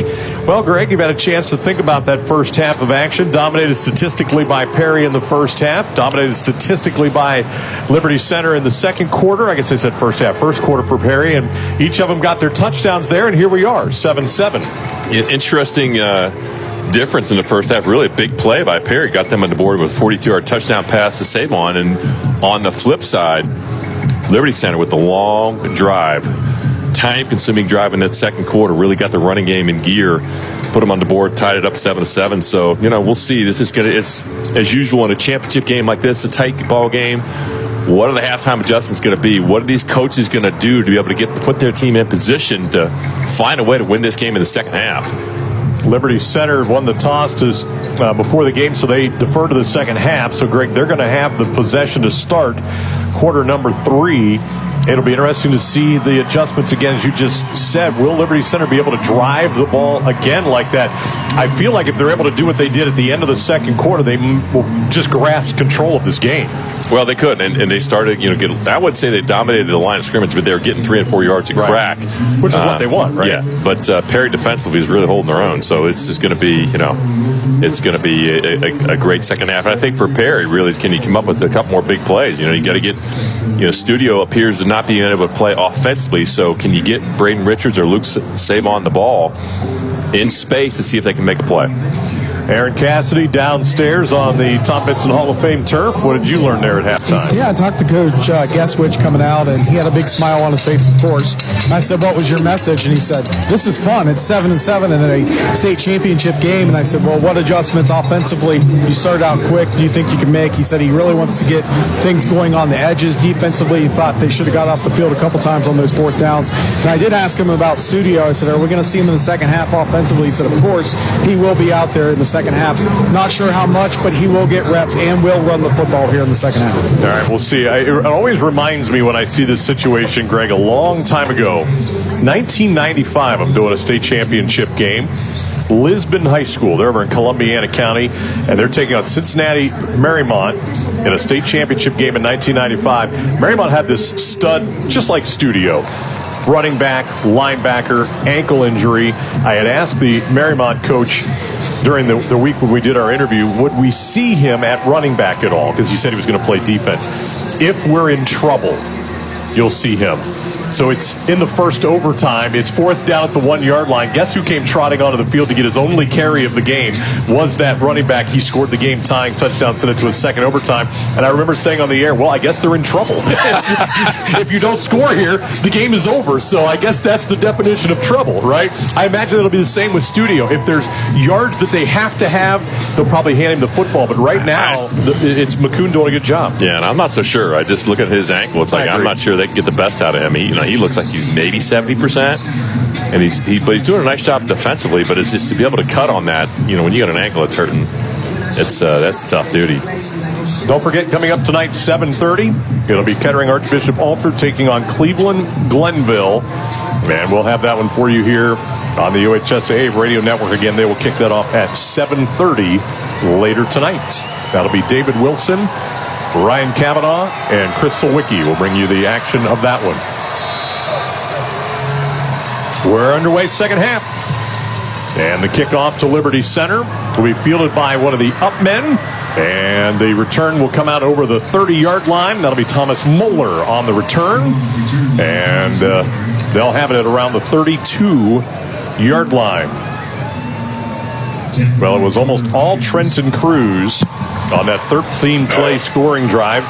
He had 11 rushes, 66 yards in the first half. Colton Cruz, 7 for 23 on the ground. Liberty Center, 20 rushing attempts, 92 yards in the first half. They'll start out in an I in the backfield. Now they'll shift their tight end and H-back left and go T in the backfield. Ball far side hash mark coming from our right. Handoff will come off the left-hand side for Colton Cruz.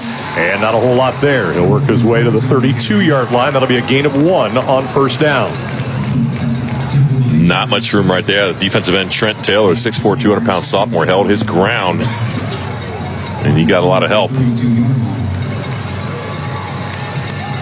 It'll be interesting to see if Liberty Center can get this thing going and burn some clock here. But it starts with the first down. Handoff, Trenton Cruz, right side. Oh, he's got another gaping hole. Not going to get it. Right down the center of the field. One man, that is Richards, will haul him down from behind at the 18-yard line. Just off the right-hand side. And, Greg, when those secondary guys just keep creeping up, man, you get through that first wave, there's nobody out there waiting for you. He cut it back, and Richards got blocked. But how about the speed of Braden Richards to track him down? Whew. That could have went to the house. Braden Richards got blocked and still was able to track it down. That'll amazing. Be a 50-yard jaunt for Trenton Cruz. That's our second 50-yard play in this game, one on each side. He'll get another handoff, and Trenton Cruz through the middle this time, inside the 15 to the 14-yard line.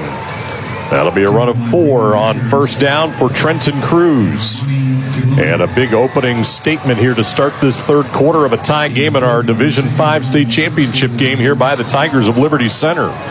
He's trying to close the gap. His brother's averaging 10.89 yards per carry. He came in at 8.76. If he keeps this up, he might catch him. Second down. This time Colton Cruz off the left-hand side. They'll grab a hold of him and haul him down. Dom Lamacchia will make the tackle. Linebacker averaging 5.5 stops per game. Short gain. It'll be third and a little more than 3 coming up now for Liberty Center. Well, here's your question. Is it 2-down territory right here? Third about. That's a long 3. I'm going to say 3 in a football. How about that? I like that. Double wing look this time. Chambers left. Colton Cruz right. He'll come in motion. Trenton Cruz off the left-hand side. Got the carry. And he'll be right at the first down marker at the 12-yard line. It is a first down for Liberty Center. They'll move the chains. And Greg, from the 7-yard line, they'll have first down and goal to go. Boy, this is impressive. Again, just they're getting it. They got in the offensive rhythm in the second quarter. And every time Trenton Cruz gets the ball, it looks like he's 5 yards downfield before anybody touches him. Ball near side hash mark. Liberty Center, the black pants, the white tops, and black headgear trying to go in for a game leading score. And Colton Cruz, the handoff up the middle this time, and he got hit right around the shoulders and dropped right at the line of scrimmage by Joey Baldry, who will make that tackle. It'll be a gain of a yard to the 6, 2nd and goal. 9 minutes to play here in the third quarter.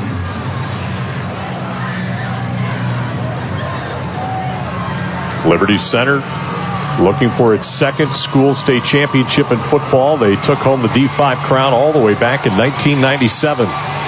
Second down. Am Stutz at quarterback, turns hands off. Trenton Cruz right. They get under his legs and bring him down at the 4-yard line. A short gain there, and it'll be third and goal from the 4. Here we go. This is a big series right here. These two plays. Can the Perry defense hold? Or can Liberty Center punch it in to take the lead here in the third quarter? Play just now coming in from the Liberty Center sideline. Still 18 remaining on the play clock. Tigers averaging 44 points per game. Have been limited to 7 so far here today. Third down and goal from the 4-yard line. They'll run play action pass. They swing it out to the right-hand side. Colton Cruz walks into the end zone. Touchdown, Liberty Center. The only passing play of the drive, and they hit Colton Cruz on a little swing out for his 3rd receiving touchdown of the year. How about this? The only passing play of the drive and the first completion of the day. Wow. For Landon Amstutz, goes for a touchdown on the swing pass. Great call.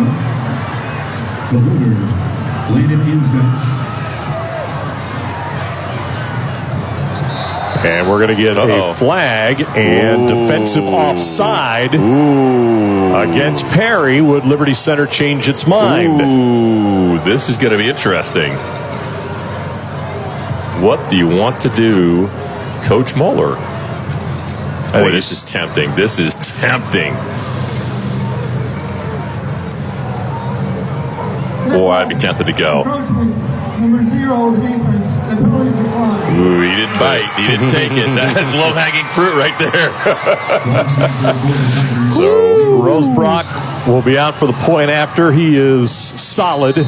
And this one is up, and it is good. 7:54 remaining here in our third quarter at Tom Benson Hall of Fame Stadium.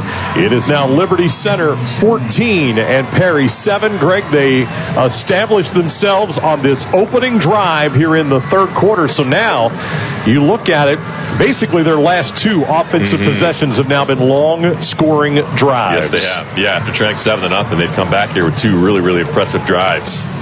And that one finished off with the first completed pass of the day to Colton Cruz to get him in the end zone. 14 unanswered, so they take a 14-7 lead. All right, let's go downstairs to Aaron Cassidy. Aaron? Yeah, that was a really nicely designed play. They went belly dive, about 17 of their last 20 plays. This time they send the man in motion coming off the edge, faked the dive, and he was wide open. Really nice design play. I was wondering when they were going to go to it, and that was a perfect time to call it. 8 plays, 69 yards in 3 minutes and 59 seconds on the scoring drive. And for Colton Cruz, it was his 9th reception of the season, 3rd touchdown grab of the year. For Landon Amstutz, just his 10th touchdown pass of the season, but a crucial one that will put Liberty Center on top 14-7 here in our third quarter. Well, not only that, they chewed up a good chunk of the third quarter, which is going to restrict Perry. Now possessions become very important. Kickoff is away by Max Walker, and it will roll into the end zone. And so Perry will scrimmage from its own 20-yard line. First down and 10. The possessions for Perry turned it over on downs at the 12 on their first drive, then got a 3-and-out, got it back, and ran one play and got a touchdown. But, Greg, since then, fumble, punt, and punt. That's how the second quarter went for the Pirates. Yeah, and they haven't really established much of a rhythm offensively. They got the big play, obviously, for the touchdown early, but since then, not so much. This Liberty Center defense has really held their own.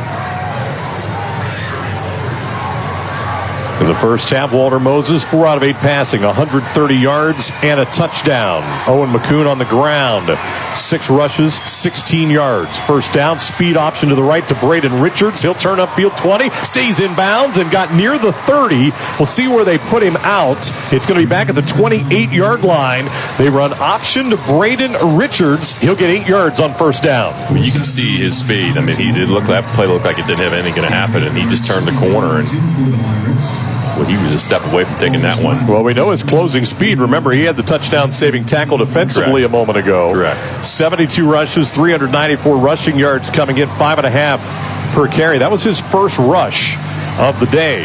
Now they'll go empty backfield and have 3 receivers out to the left, wing back right. Ball near side hash mark for Perry. And Moses, or Megan Richards actually, will take the direct snap. Throws it out to Savon, and he'll work his way over the 35 out near the 38-yard line. That'll be a 10-yard pitch and catch, so Richards takes an option. Then he throws one, and he's going to stay out there, Greg, and run another offensive play. He's in a little rhythm right now. Why not? Yet again, you got an athlete there that's got tremendous speed. Just showed us he could throw the football, completely, extremely versatile. It'll be first down and 10 with Richards again lining up as the shotgun quarterback with no running back. They've got Darion Howard as a wing back left. Throw over here near side. Savon, blockers out in front, hit at the 38. He'll lean forward out to the 42. And that is where his journey will end. That'll be a pickup of 4 on first down. We talked about adjustments at halftime. And Coach Guestwich is certainly trying to get the ball more to the outside here in the second half to spread out that defense and make them cover sideline to sideline. So far, that's working on this drive. Colton Cruz made that tackle for Liberty Center, second down. Chaponi will be out there far to the left-hand side at wide receiver along with McCoon and Savon. From the 42-yard line. Again, empty backfield. Richards remains out there as the quarterback. He'll throw one down the middle. Savon caught it at the 40. Wrapped up at the 37-yard line. Thomas Moeller will make the tackle, but not before they will pick up 19, make it 21 yards and a first down.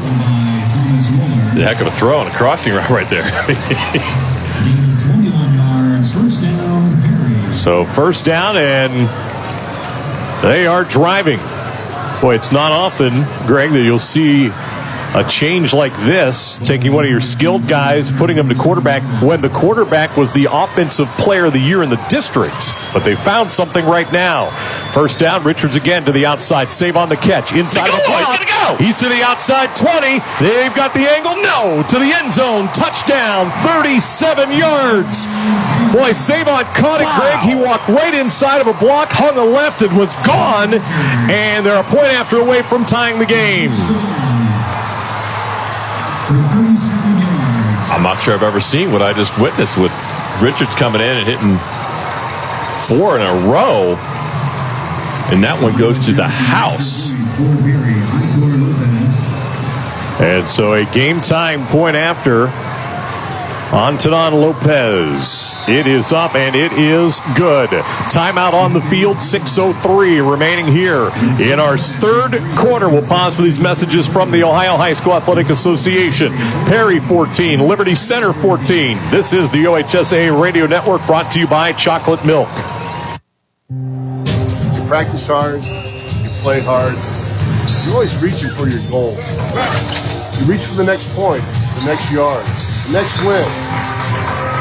And after the game, reach for low-fat chocolate milk. It has the fluids to rehydrate you, the right mix of protein and carbs to refuel you, and the vitamins and minerals to help you build strong bones and bodies.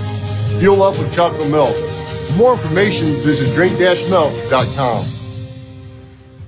Max Preps is your source for high school sports. From schedules to stats, live scores, rosters, video, and photos, Max Preps has it all. And when you download the Max Preps app, you can add your favorite teams and get notified on the go. Have your own personalized scoreboards and stay updated on the latest news surrounding your high school team. As a proud partner of the Ohio High School Athletic Association, Max Preps wishes every student, athlete, and coach out there a very successful season.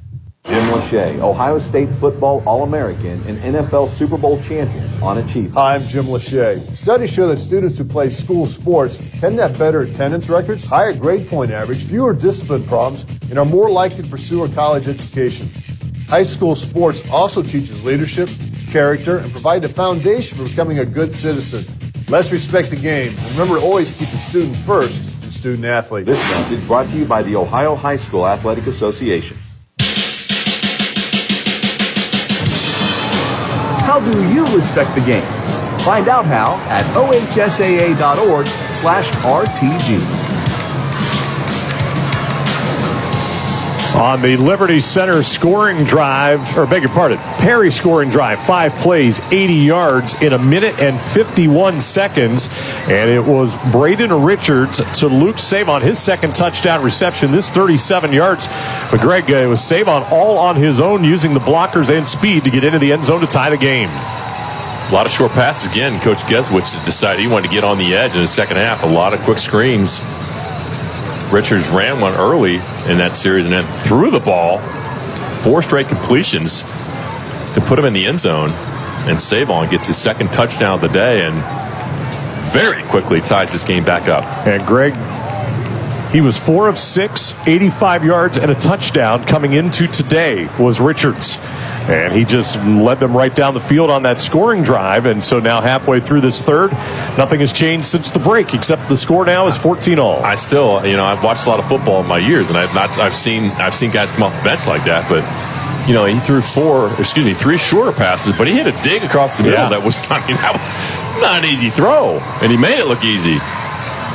And you got a quarterback in Walter Moses, the district player of the year, who can flat out rip it on the sideline. So the Perry Pirates will be kicking off in a tie game now midway through quarter number 3. Don't forget, coming up later tonight, our final matchup in Division 4. It'll be Kettering-Alter taking on Glenville tonight at 7:30. And wrapping up our 52nd annual OHSAA Football State Championship weekend. Kickoff end over end. It'll be taken by Kale, far side of the field at the 11. Works up the numbers. He was met at the 18-yard line by Darion Howard. And that's where that ended abruptly. Woo. Liberty Center will have it 1st and 10.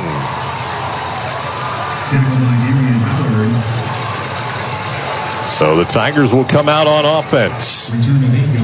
Right now they've got 257 yards of total offense here in the game today. In fact, let me reverse that. 161 of total offense. Looking at the wrong column. First down from their own 19, out of the tee in the backfield. Landon Amstutz will turn and hands it off now to Trenton Cruz. He got stood up at the 21-yard line. Owen McCoon was one of those Pirates in there on the stop. Stuffed by Owen McCoon. 6'1", 193 junior. Swallowed that one. That'll be a short gain of a couple. It'll bring up a 2nd down and 7. They did give him 3 on the play. I got to say, Jaden Studio was in on the mix there, too. he is making his presence felt on defense. Colton Cruz is going to take the direct snap this time. Quarterback Am Stutz wide to the right. Cruz will take it, goes up into the hole, and he got tackled by Baldry at the 24. That'll be a run of 2 for Colton Cruz. 3rd down and 5. Well, I think that Coach Moore would much rather have 3rd and 2 or 3rd and 3, not 3rd and 5. And this is a series where they cannot afford to punt. Liberty Center 4 out of 9 on 3rd down so far today. And they've also converted their only 4th down try of the afternoon.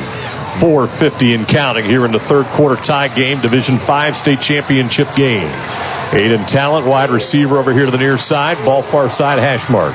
And Am Stutz will play action. He'll roll near side, and it's knocked down at the line of scrimmage by Trenton Taylor at 6'4". Able to get an arm up there and bat it away at the line of scrimmage. It'll be 4th down, Liberty Center. Get that long arms up in the air and knock that down. There was running counter boot. Had a guy open in the flat and just couldn't get it over top of Taylor's arms. So out to punt, Walker. He had 3 punts for an average of 31 in the first half. 2 are back to receive for Perry. No rush. End-over-end kick, save on from his own 42-yard line. Turns upfield to the 45, bounced around, and he'll get out near the 47-yard line. And that is where Perry will have it 1st down and 10. That'll be a 34-yard punt. And the Pirates, who just scored on their last possession, will come out 1st down and 10 in a tie game with 4:23 to play in the 3rd quarter. Boy, we're seeing the momentum shift back and forth here. Now it's Perry. They scored and get the quick defensive stop, and the offense has rhythm on their side, momentum on their side. Can they get another one? 257 yards of total offense right now for the Pirates. Walter Moses back out there at quarterback, takes the snap, goes down the left sideline for save-on, and this one sails out of bounds on the far side of the field. Stride for stride in coverage was second-team All-District cornerback Cam Kale, a junior. It'll be 2nd down and 10. Well, Savon's kind of hard to miss, but when you got a guy named Landon Bachman in your face when you're trying to throw that ball, it becomes a little more difficult. He took a shot. And Moses came off, too, after that play. And Braden Richards will be back out there now playing the role of quarterback. They'll send McCoon, Savon, and another receiver, Chaponi, over here to the near side. Wing back left. Richards will keep it himself. Yeah, got movement. And we're going to have a false start here against the Pirates. So this will back them up. It'll be 2nd down and 15 yards to go. That'll be the 5th penalty of the game against Perry for 30 yards. And the problem with that is you showed your hand because you were going to run. They were running counter with Richards to the left. And Nice is a little bit early on the pull. Let's see if they come back with it. 2nd down and 15 from the 40-yard line. Same play. Richards will run it off the left side. He broke a tackle. They had him short-sided. Down the left sideline. Colton Chambers can't catch him. He's gone. Touchdown. Well, they had the right play call on there. Liberty Center over-adjusted to the field. He had numbers to the left. They ran to the left, and he was gone. Braden Richards with a 60-yard touchdown run, his 7th rushing touchdown of the season. And a large extra point coming up here for the Pirates. Aitor Antonion Lopez will try the extra point. Left-footed kicker. It is up. It is good. 4:07. 3rd quarter. New score, Perry 21, Liberty Center 14. We visit with Aaron Cassidy. Yeah, guys, you always talk about here culture in high school sports. And a lot of teams get here because of culture. Well, the culture's strong here at Perry. The first guy to greet Richards after he scores a touchdown is Walter Moses. It'd be so easy for him to be pouting on the sidelines, standing right next to Coach Guesswich, helping him with the play calls or listening at least. It's a really, really good feeling for him to see this on the sideline of his positive attitude. Greg, the last 2 years you've gotten back into coaching high school. You've been in locker rooms. You're looking players in the eye, guys who maybe don't get all the playing time or get subbed out. How important is that to have your team believe in each other? Oh, it's critical. And it's also coaches knowing who your playmaker is and how to get him on the field, how to get him the football. And that's a great job by Bob Guestwich and his staff to get Braden Richards the ball more here in the second half, because clearly he's a difference maker. And again, as we talked about, Walter Moses he's got to take a back seat temporarily to allow Braden Richards to make those plays. And I think back to a couple years ago, Jeff Graham, the head coach at Trotwood Madison, did this in the state final against Mansfield a few years back, and it worked, and it was what the team needed at the time. So kudos to Bob Guestwich for making the right call at the right time. Just a 2-play, 55-yard drive, 16 seconds. And here comes the kickoff, and Kale from his own 5 this time comes up the hash marks, far side of the field. He'll be wrestled down at the 32-yard line by Howard again, but a really good return by Cam Kale will give Liberty Center good field position. They now trail it 21-14, 4 minutes to play here in the third quarter. It's funny how the first quarter of the game was dominated by Perry.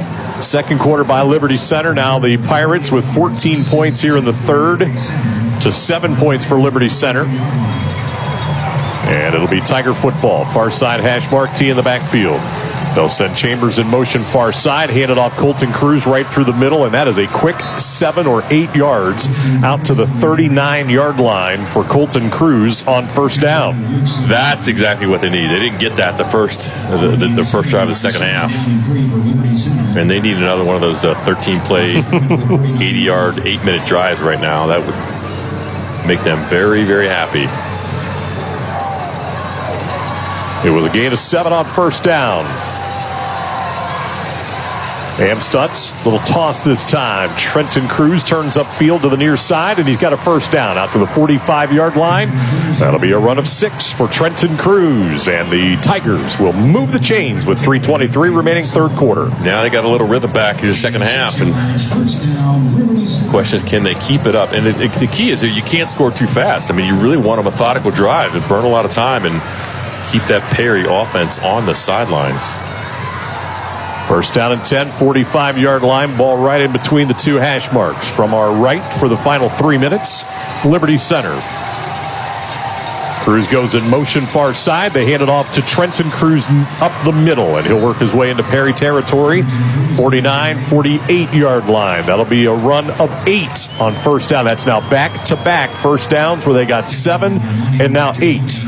What a great push for that offensive line. Clayton Seal, the center, and again, those guards, Leigh and Navarre, really got a good push right there.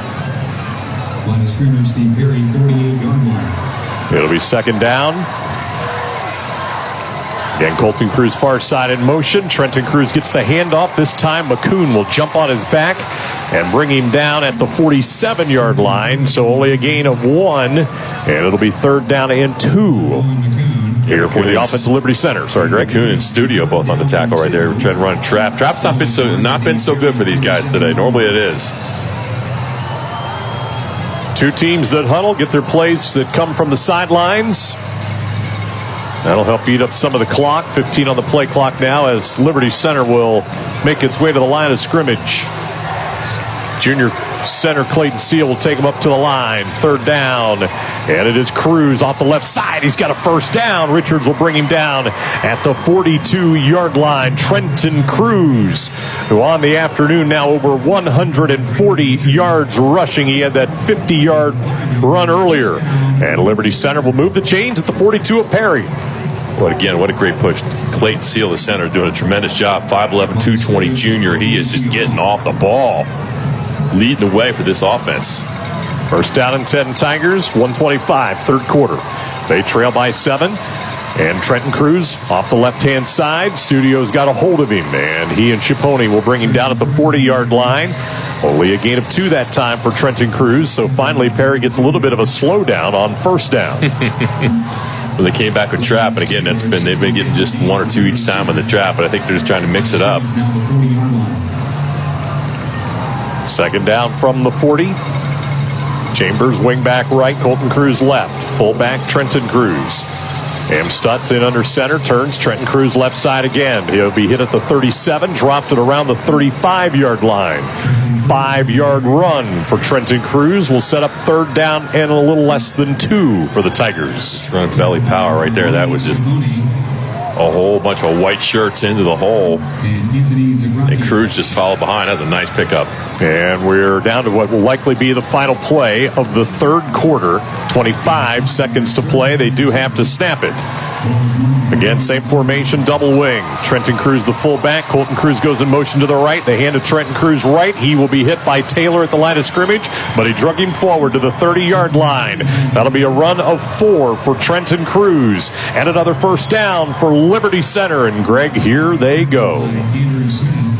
Well, they went on balance, and they got a little rhythm right here. That's a nice pickup, probably 4 or 5 yards. That offensive line continues to get the push on this drive. And that is the final play of our third quarter Division 5 state championship game. We'll pause for these messages from your local stations. Number 1, Perry, 21. Number 2, Liberty Center, 14, but driving. We're back after this. You're listening to the OHSAA Radio Network. You may think seatbelt laws are no big deal. Well, you couldn't be more wrong. Cops are cracking down day and night in the city, in the country, and all points in between. Make no mistake, if you don't buckle up, you will get caught and you will get a ticket. Even if you've gotten away with not buckling in the past, things are about to change. Cops are serious about seatbelt safety, so don't kid yourself. Buckle up every time or get a ticket. Click it or ticket. Paid for by the U.S. Department of Transportation. This isn't Madison Square Garden. These drills probably won't make anyone a number 1 draft pick. But these players are practicing for something important. While they work on their jump shots, they're also learning teamwork, discipline, self-confidence, how to deal with wins and losses. Skills that will make them winners long after they leave the court. Support high school activities in your community, because when kids take part, they get set for life.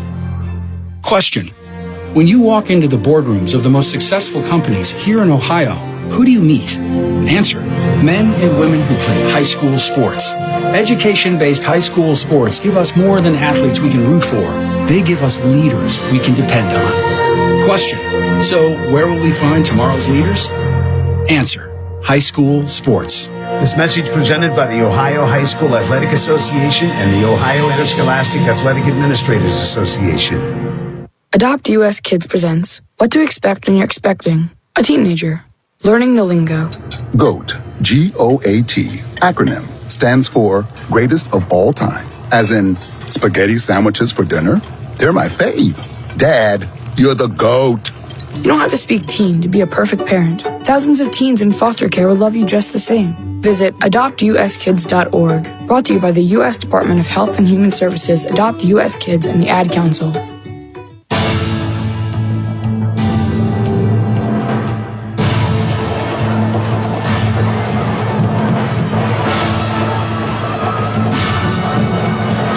Overlooking the Pro Football Hall of Fame, Tom Benson Hall of Fame Stadium, Division 5 state championship game. Perry 21, Liberty Center driving. They've got 14. Todd Bell, Greg Fry, Aaron Cassidy with you here. It's been a blast all weekend. And Greg, your and I's final game of the weekend here. It looks like it's going to come down to the last 12 minutes, if not more. We got a great one. No doubt about it. This one's going to go to the wire. And this ball game could go either way at this point. Total offense through 3 quarters of play, 29 plays, 317 yards Perry, 42 plays, 204 yards for Liberty Center. They've got the ball first down and 10 now coming from our left at the 30-yard line. 30 yards away from tying this game. First down play, handoff Colton Cruz left side. He's got a couple, maybe 3. Down to the 27-yard line. Your leaders, Trenton Cruz, 23 rushes, 161 yards and a touchdown. Colton Cruz, 12 rushes for 36 yards on the day. They do have a throwing touchdown out of their quarterback, Landon Amstutz, who's 1 for 5 for 4 yards. That 4-yard touchdown to Colton Cruz. Second down and 7 coming up here for the Tigers. They will break their huddle and walk their way to the ball. It's on the left side hash mark. Double wing formation. Amstutz in under center. We'll bring a man in motion. Hand off Trenton Cruz straight up the middle. They got a hold of his waist. He gets forward to the 24. That'll be 3 more yards for Trenton Cruz. And Greg, it'll be 3rd down and 4 coming up now for the Tigers. Yeah, trap again. They ran trap both plays here. Picked up 3 each time.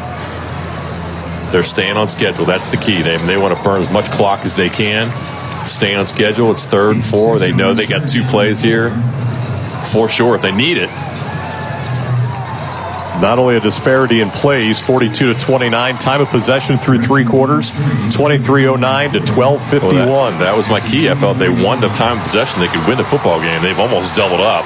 3rd and 3, tight formation. The handoff, and it'll be short by a yard. Colton Cruz was the ball carrier to the 21. He just took that handoff and sprinted straight up the middle, and they tripped him up. It'll be 4th down at the 21-yard line here early in the 4th quarter. And Liberty Center quickly will get to the line here. They are 1 for 1 on 4th down. Double wing. Trenton Cruz is the fullback. Amstutz in under center. Takes it, gives to Cruz. He fumbled it, and he's not going to get to it. They put it into his belly, and he didn't hang on, and he falls on it short of the 20-yard line, and they'll turn it over on downs.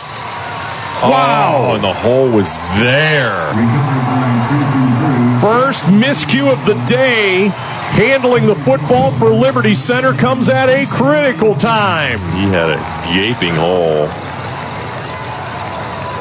Oh, the simplest thing, just the exchange between quarterback and running back. They put it on the ground. Oh. So it'll be 1st down and 10 for the Perry Pirates at the 21-yard line. We'll keep our eye on the quarterback situation between Walter Moses and Braden Richards. It'll be Moses to start this possession at quarterback. Moses on the sideline. Oh, beg your pardon. It is Richards. 3 receivers out to the right on 1st down and 10. Richards takes the snap off the right side. Big hole. 1st down and more. 35 out to the 37-yard line. 16-yard run for Braden Richards, who's now got 5 rushes and closing in on 100 rushing yards. He had 60 on a touchdown run. Well, you got a senior leader, and he's just hot right now. And certainly you're utilizing his speed. You're getting the ball to your playmaker. He's just putting the team on his back offensively. They have moved into the backfield during this process. Darion Howard, he's kind of been lining up as a wing and becoming an extra blocker. A quick toss to the outside on 1st down. Numbers. They got Save numbers. on Look again. out. 50, 45 of Liberty Center. Down to the 41-yard line. That'll be a 22-yard pitch and catch. And Savon is having himself quite a state championship game. That is his 7th catch. He has 2 touchdowns, a long of 42, and now Greg over 130 receiving yards for him today. And that's just a simple RPO for Braden Richards. He's just counting bodies. They got 3 receivers outside, only 2 defenders. He just threw the quick screen to Savon. The obvious throw right there. If they walk a defender out, then Richards is going to carry. He's going to run a football. I'd stick with this if I was Coach Guestwich because it's working. Not sure what has happened. We've got a little delay right now. The Pirates, all their team had come to the near sideline. And we have a stop. We don't have an injury. We don't have anything. Okay, there is an injured player, but it's on the bench over here on the near side of the field. So we do have a stoppage of play. That'll give our local stations 10 seconds, an opportunity to identify themselves here on the OHSAA Radio Network.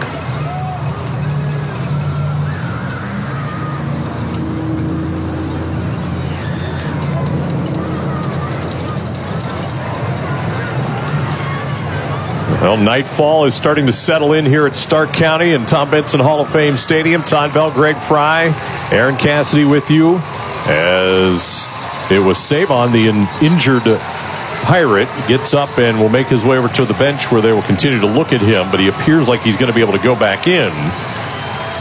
Is Perry leading the state championship game in Division 5, 21-14 with 9:24 to play here in the 4th quarter. And Greg, the Pirates are on the move here again, staying with Richards at quarterback. And they should. They got a rhythm with Richards at quarterback, utilizing his speed as a playmaker. Again, it's a cat and mouse game. Does he run or throw it? He'll take the snap. He'll try the right side of the line, and this time not as effective, only to the 40-yard line. He had 10 rushes last week for only 24 yards. He had 2 catches in their win last week over Harvest Prep for 96 yards and 2 scores. And I go all the way back to that opening comment that we had from head coach Bob Geswich about the versatility of his offense, and we are seeing it here today in a variety of ways. 2nd down and 9. Ball at the Liberty Center 40-yard line. Richards takes it, throws to the outside. Caught by McCoon, hit at the 40. They've got him wrapped up right there. The Cruises teamed up, and he'll make his way down to the 38-yard line. Only a gain of 2, and by this versatility, without Jaden Studio at running back. So we saw Owen McCoon. Now we're seeing Richards go from wide receiver to quarterback to running back. Players all over the field making plays, stepping up today. That's been a better adjustment, though, there by the Liberty Center defense. They got it right that time. Well, this turns into a big 3rd down. 3rd down and 7 with a football at the 38-yard line. And Richards will remain out there at quarterback. And now we're going to get a timeout. Play clock was down to 4, Greg.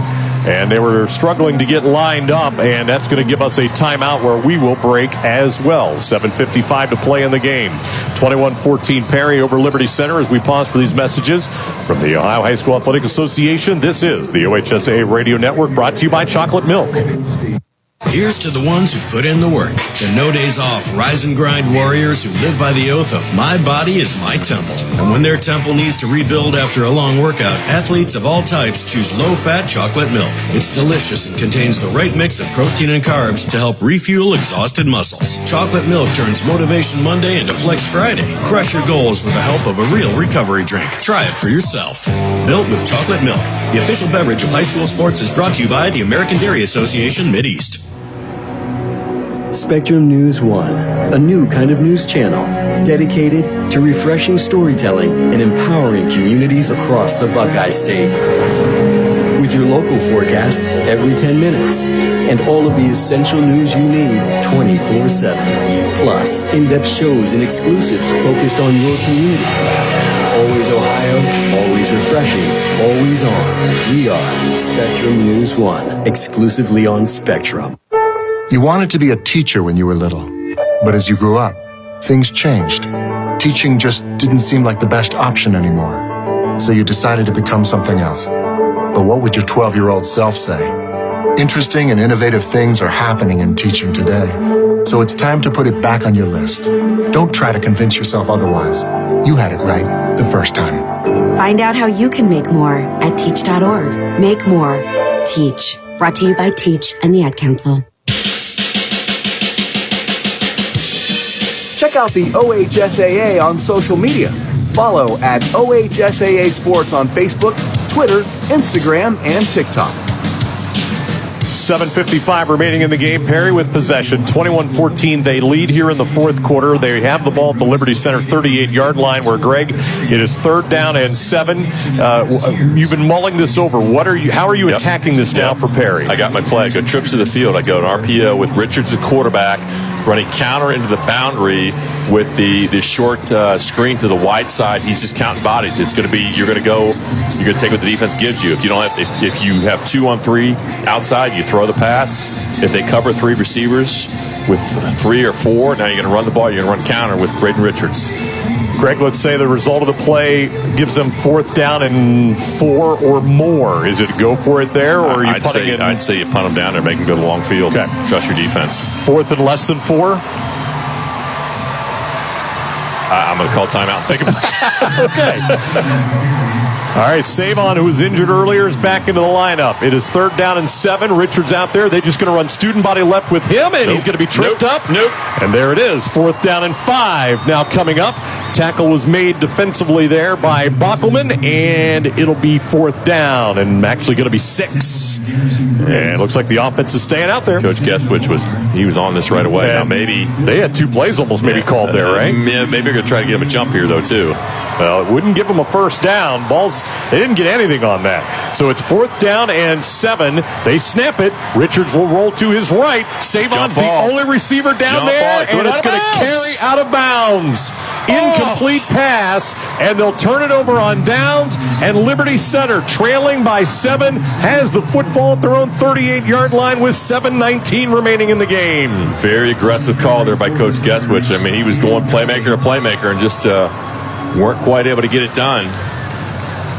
And now I think Savon's down. He may be cramping.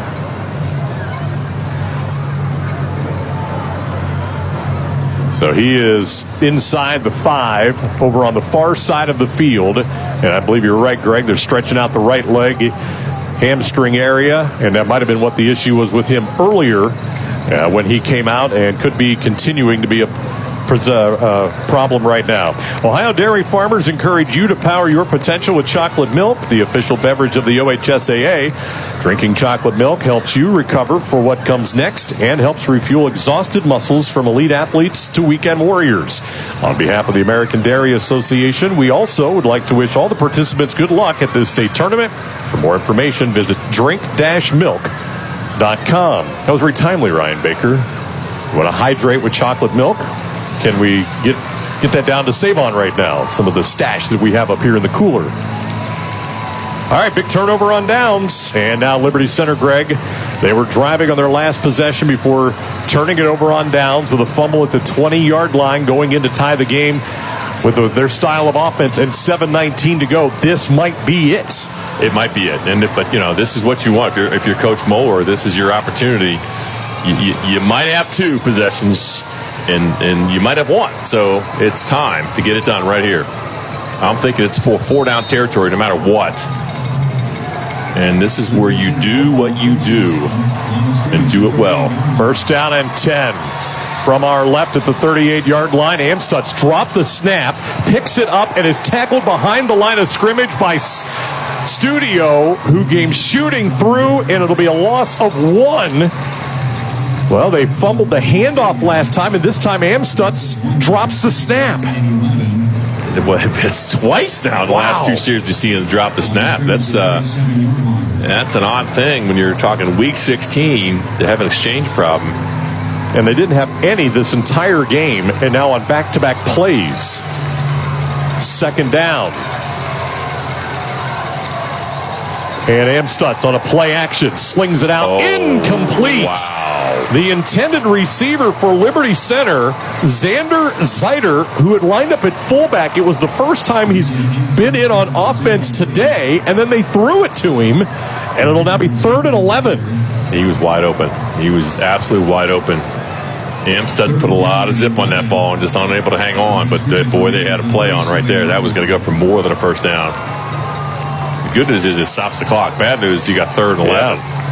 Zeiter checks out. Trenton Cruz back in. They'll go 2 wide receivers near side. Landon Cruz and Aiden Talent.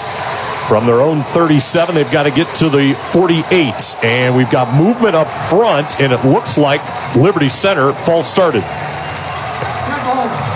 And they did. Now it is 3rd and 16. This drive is not happening the way they want it to happen.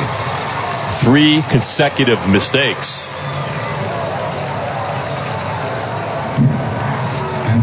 Well, there is enough time to get one more stop or one more drive offensively if you don't get it here. But I don't think there's many plays in this playbook that help you solve 3rd and 15. Colton Chambers averages 17 yards a reception. He'll line up wingback left. They have Benfield out to the left-hand side. 2 receivers near side where Amstutz will roll. Screen. This is Chambers back the other way, 30. He's to the 35, and they caught him from behind at the 41-yard line. Run down on the play by Dom Lamacchia. Well, they had it set up well, but Perry read it well enough, and Lamacchia was able to track him down. They get 7. It'll be 4th down and 8. Punting unit comes out. Really great play call. They rolled right through it back left, and Lamacchia, 5'10", 171 senior, just tracks this thing down from the backside. That's an impressive play. Boy, just think they could have run that same play prior to the penalty. Would have gotten them real close and probably would have gone for it on 4th down. Now on 4th and 8, well, the punter will take it. He'll run a little bit, and then he'll sky one deep down downfield that Richards will watch bounce at the 15 if they can get it stopped. And they do at the 1-yard line. No. He rolled into the end zone. And it is a touchback. You're right. The ball was stopped at the 1, but the defender downfield was Garrison Cruz, and his momentum, instead of batting it kind of back towards the field of play, he fell on it and rolled to the goal line. So it comes out to the 20-yard line. That would have been huge. That's a 20-yard swing in field position. And again, that's another mistake. I mean, it's just 4 mistakes in a row that are just killing them. So 5:49 to play. Perry football at their own 20-yard line. Liberty Center has all of its... Well, now they're going to review this. And I don't know how much they're going to be able to see because most of the cameras are on our side of the field. Right. And Cruz... Well, he touched it with his whole body on the replay. He was outside of the goal line, and his whole body, but his momentum carried him in. So I'm not 100% sure what the high school rule is. I know in college, you can be in the end zone. It's where the ball and the goal line are. It has nothing to do with the player, where they are. You can actually be in the end zone and bat it back in as long as it doesn't cross the goal line. My thought is it's probably the same in high school. And if that's the case, Greg, I would say that the forward progress of him rolling stops with the ball still in the field of play. Yeah, he has possession of the ball. His full body's outside of the goal line. So we'll see when they're moving it back. They're moving it back. That ball's going to be on the 1. All right. So that changes the dynamic certainly a little bit. Does. After review, William fielded the first. Ball being placed on the 1-yard line. And you hear the ovation from the Liberty Center fans on the other side. Well, it's 5:49 to play fourth quarter. Perry the lead and the ball, but now at the 1-yard line. Boy. It'll be Walter Moses out there at quarterback. 2 running backs flank to him either side. He's going to look to throw on first down. He has to scramble, rolls right, throws. Richards the catch and out of bounds at the 12. It's a first down. Moses has been standing on the sideline, Greg, for the better part of the last 35 to 40 minutes. His first play, he throws it 8 yards deep in his own end zone, and he threw a strike. And guess who he threw it to? The right guy, Braden Richards. Talk about, just being aggressive with the play calls. Bob Guestwood's doesn't matter where you're at. Moses was standing on the tee in the end zone. The tee in pro football. And this time on first down, sweep it near side. Richards turns upfield 15, 20, busted off the right side or left side, and he's got a first down at the 29, 30-yard line. That's going to be 18-yard run. Officially, the 31 is where they mark him out of bounds. Well, so much for bad field position. Wow. That is quickly erased. Boy, speed. Well, now if you are Liberty Center, you got to figure out a way to slow this thing down and get the ball back. Well, it's right here. You got to get the stop right now. You got to stop him on first down. You have 3 timeouts, but you don't want. They can't get another first down because you got to start using the timeout. So this play right here, you got to get a stop and then stop the clock. Moses will work it under center. They go I in the backfield on first down. Handoff left side. And the run will be out to the 33. And that was Richards again. Out there at the running back spot. Only a 2-yard gain on first down. Clock to 5:20 to play in the game. Coach Kohler is going to opt to, he's going to wait, but a good job of the defense here to stop him. Only at 2 yards. He'll probably wait, and if they get a stop here on third down, I would assume he'd call that timeout. But he's showing some patience. Wideouts to either side. Stay with the big formation. I in the backfield on second down. Play action pass. Moses rolls right. Throws McCoon 40. Wide open 50. Circles back to his left to the 35. Spun around at the 30. Finally brought down at the 23-yard line. McCoon just kind of snuck off the right side. Moses hit him. And they are all the way down inside the 25-yard line. Boy, how about Walter Moses coming off the bench? 2 big completions on this drive. What a play call right there. Wide open. Coach Gueswich he's not holding back. He came here to get this thing done. That'll be 43 yards on the throw and subsequent run by Owen McCoon. First down and 10 Pirates. Richards back out there as the quarterback takes the direct snap, goes left. They got a hold of his legs and down at the 23-yard line. Brandon Richards on the carry. And it'll be second down. Yeah, a little quick on that one. He didn't allow that play to develop. In fact, they marked that back at the 24, so that's a no gain. Second down and 10. As fast as he is, he beat the guard the hole. Trying to let some clock run. 10 on the play clock, 3:45 to go in the game. Perry with the ball leading by 7. At the 24-yard line, second down and 10. Takes it off to the right-hand side, and they've got him stood up, and Liberty Center will use its first timeout after a short run. And third and long coming up now for Perry. It'll be third down at about 8 yards to go.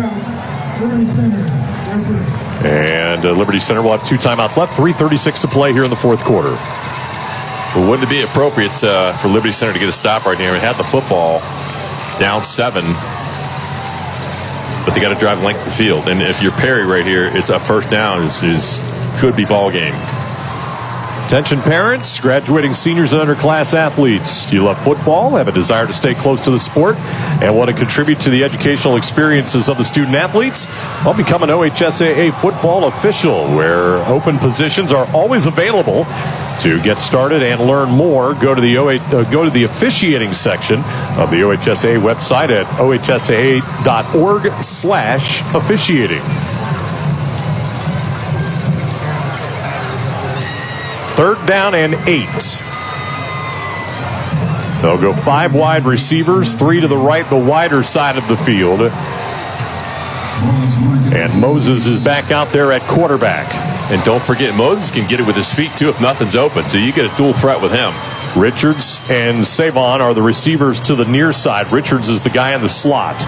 They've got to get down to the 14-yard line here for a first down. Moses will take it. Quarterback draw straight up the middle. He's to the 20 and wrapped up at the 17-yard line. He did not get it. Down to the 16-yard line. Timeout, Liberty Center. And they'll have 1 left, and they'll have fourth down and 2. And now 3:28 remaining here in the fourth quarter. They're just running power with a QB draw. He followed his guard, Joey Baldry. And he had a nice pickup there, but it's going to be fourth and let's call it. It's 1.5, maybe 2.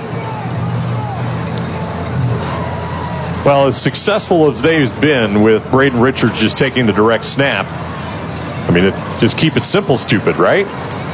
Yeah, I think look, the game's on the line here. You get a first down, and it could be ball game. So put the ball in your playmaker's hands. 21. At the same time, you can spread the field. If you spread the field, you got Savon and Richards spread outside. Throw the ball too. 21-14 Perry. They scored the game's first touchdown in the first quarter that they dominated. Liberty Center dominated the second quarter, got a rushing touchdown, tied the game at 7. That's where we were at the half. Liberty Center scored first in the third. Perry answered and then subsequently went ahead in that third quarter, and that's where we've been. No scoring here in the fourth, but has 3:28 left and a huge fourth down and 2 coming up here for Perry. Ball right in between the 2 hash marks. 3 receivers left, wing back right, Braden Richards is going to line up as the quarterback.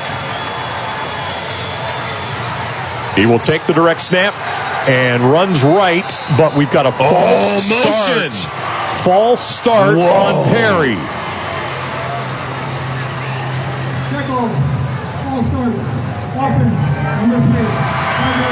Now that was the wingback, Darion Howard, who either leaned or got just a tick of a head start. And now it'll be fourth down and 7. Ball back at the 21-yard line. They're still going to go for it, but it'll certainly maybe change up the play here. Boy, Richards was through that hole, too. I mean, he shot through there like a cannon. That play had a chance to be a touchdown, more, let alone a first down. Richards will remain out there at quarterback. Taylor tight end left. Wingback left is Howard. And now Perry will call timeout. Play clock was down to 5, and they were still shifting and trying to get set. And so the Pirates will use their second timeout. Each team has one timeout remaining. Varsity Brands is honored to partner with the OHSAA and is the recognized leader in team athletic gear, the driving force in spirit, and the most trusted name in celebrating student milestones. Varsity Brands partners with educators, coaches, and students to build school pride, student engagement, and community spirit. For more information, go to varsitybrands.com. So you're leaving Richards out there at quarterback, at least they had momentarily. 4th down and 7. Now, again, walk me through what you would do here play-wise with Richards out there at quarterback. I'd still go back to the RPO they've been doing, give him a chance to run the football. And as I say that, Walter Moses is running back on the field. Okay. When you put Moses out there, you allow him the opportunity to throw it to Savon or Richards or run a QB draw, which they've just shown they had success with. I say you spread the field, give him a couple throwing options. If he doesn't like it, run. So 4th down, Moses will have McCoon to his right. 2 receivers right, 2 receivers left. They're stacked behind each other. They're studs. And that's where he wants to go. The pressure's coming, and he's sacked back at the 23-yard line. Moses stepped up in the pocket, had nowhere to go with it, and was wrapped up, and they'll turn it over on downs with 3:23 to play in the game. Boy, how about the stop? The defense steps up for Liberty Center when they absolutely had to. You got pressure from the outside. Garrison Cruz came on the blitz, made the tackle for Liberty Center. Wow, they got a shot.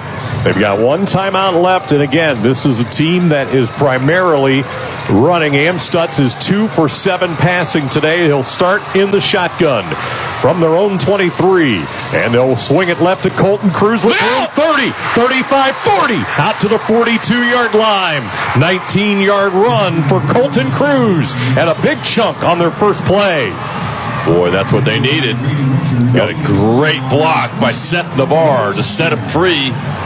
They'll quickly get to the line. They'll run the same play. Cruz left, slipped through one tackle. Now they got a hold of him and drag him down inbounds at the 45-yard line. That'll be a run of 5 on 1st down. Boy, Perry was trying to change out some personnel. I was wondering how many they actually had on the field. Yep. Apparently it was the correct number. 2nd down, and now a quick huddle here by Liberty Center. 2:48 clock winding here in the 4th quarter. They trail by 7 points. You got to go a little bit up tempo with this offense. They're still going to run the football, so you got to get in and out of plays pretty quick. Chambers comes in motion near side. They'll roll Amstutz out here. He'll throw out to Chambers. Caught it. Hit immediately and dropped by Richards at the 48-yard line. Short of the 1st down by a couple. It'll be 3rd down and 3 now for Liberty Center. 2:25 clock rolling. It has been the Braden Richards show in the second half, literally. Well, he came downhill quick on that one. Cruz and Chambers left. Talent near side wide receiver. Colton Cruz in the backfield. On 3rd down and 3. Amstutz takes it. Fakes right. Now we'll run ahead to the 50, and we'll have the 1st down at the Perry 48-yard line. 2:02 to play 4th quarter. That'll stop the clock while they move the chains. Great presence there by Landon Amstutz. Wasn't there. Tucked it. Ran for the 1st down. Great poise right there. This is a team, Greg, that has not been in this scenario all year long, running this 2-minute drill to try and tie up the state championship game. Amstutz will take it, puts it into the belly of Cruz. Sweeps near side, knocked out of bounds near the 44-yard line. That'll be a run of 4 for Colton Cruz, and it'll bring up 2nd down at about 6. Yeah, good job by Walter Moses right there to come up and make the play, because that play looked like they had the edge sealed. That play looked like they could get 10. They got 4. Credit Walter Moses. Probably most importantly, they got out of bounds. Yes, that was critical because that clock was running. Gives them a chance to kind of take a deep breath. Yeah. Blake Sims, 15 on the play clock. 1:42 remaining here in the game. Liberty Center trails by a score of 21-14. I go back to that screenplay they tried a couple series ago. Amstutz near side hash mark takes the shotgun snap. Fake pump. Tries one down the left side. Landon Cruz is out there and it's batted away. Incomplete pass. Vince Tomasek, who's knocked out a couple of passes today, breaks that one up. It'll be 3rd down and 6. I like the play call there. A little out and up action, but Vince Tomasek, he's been just rock solid all day long. They've gone after him a few times. Landon Cruz unable to take that ball down. Well, now you're in a situation for Liberty Center. They've got to have another first down. It is 3rd down and 6. 1:36 remaining here in the fourth quarter. And you start to get to the point where you kind of got to throw it. You know, it just takes them out of the rhythm offensively. Empty backfield, 5 wide receivers. Blitz Pressure coming. Amstutz throws. It'll be caught. First down at the 33-yard line. Into the game was Grady Miller for the first time all day. He makes the catch. First down, 1:29. Clock stops. Now we'll start. What a throw by Landon Amstutz. He had a guy in his face unblocked. He gets it off, and Grady Miller with the catch. Yeah, they're still in it. 5 wide receivers. They're 28 yards away from tying the game. Amstutz looking to his left, throws over the middle. Ball dropped this time by Miller near the 25-yard line. It'll be 2nd down and 10 from the, I may have said 28 momentarily ago. I meant 33 is where the line of scrimmage is. And that play would have been a gain of 8 or so, but from a clock standpoint, it stopped the clock, so it could be a good thing. Blake Garber has now become another body that's out there on these last 2 plays for the first time all day long, a wide receiver. They'll have Miller and Talon out to the left. 3 receivers here to the near side. Amstutz empty backfield takes it. They rush 3. Hit from behind. Ball is in the air and incomplete. It fell at the feet of Lamakia, who, if he could have intercepted that, would have won the game. It'll be 3rd down and 10. Pressure by Andrew Smith, 5'5", 161 nose tackle. Put the lick on Amstutz. Almost caused the interception. It's a scenario, Greg, where this is an offensive line that doesn't pass block a lot. And now in the most critical time, they need to give time to Amstutz. Well, they still have 1 timeout left, which means you can run the ball here. And again, that's quite risky in this situation, but that's what they do. I wouldn't be shocked. They snapped it with 1 on the play clock. Amstutz will look on 3rd and 10 over the middle. It is caught by Talent. He's close to the first down, and he got it. He got 11 yards down to the 22-yard line. 59 seconds to go. Clock remains stopped while they set the ball over here on the near side hash mark. Now it will wind. Liberty Center trails 21-14. They'll do the quarterback. Amstutz ran over and got the play. Now he relays it to the rest of the team as they try and get set. 45 seconds. Clock continues to roll. Talent's got to go all the way to the far side of the field and get set.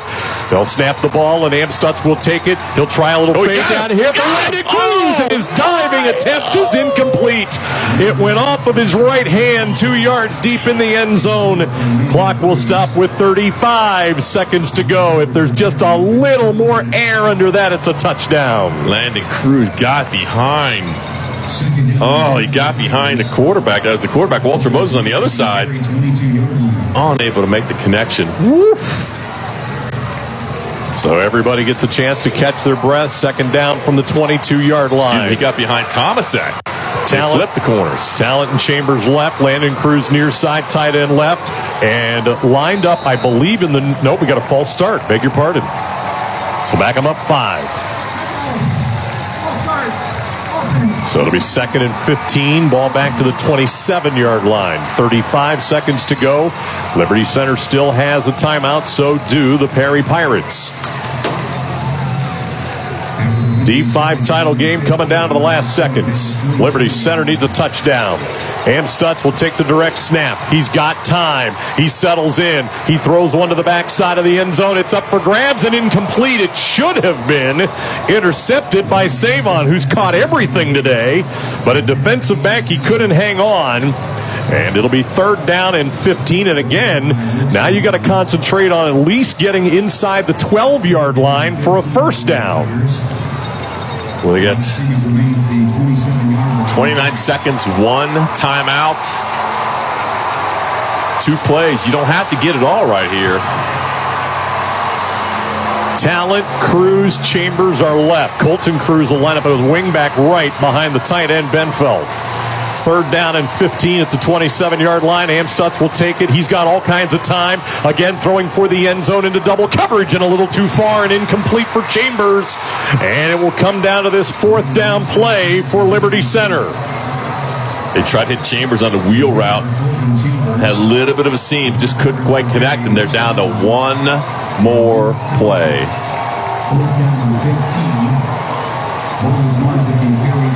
Amstutz over to talk to his head coach, Casey Moeller, to get the play call. He'll jog back over here to the near side, hash mark with 15 on the play clock as they look to try and pick up 15 yards and keep the game alive, or a touchdown to tie it. Play clock at 5 as they break the huddle. 23 seconds to go in the game. 3 receivers left for Amstutz. Timeout used by Liberty Center as the play clock was about to expire. They had to end up using that final timeout when they certainly didn't want to there, but he didn't want to have to go 5 extra yards. No, I had to use it right there. The clock was running down, and just got to get him in the right play at this point in time. Yeah.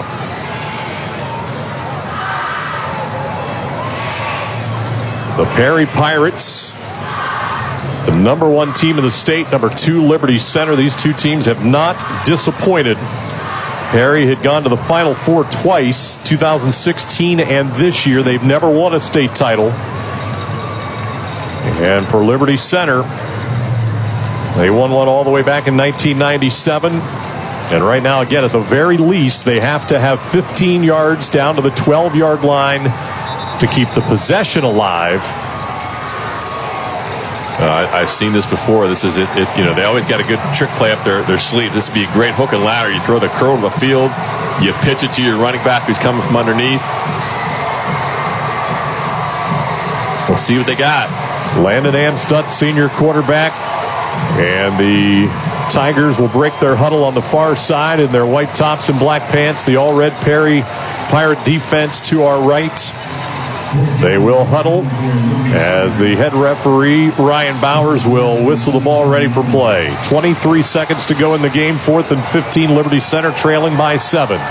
Cruz, Talent, and Chambers are left. 2 tight ends, Benfeld and Cruz. Landon Amstutz will take the snap. They will bring 3. Steps to his left. Over the middle, he throws. Talent, it's high. It's incomplete.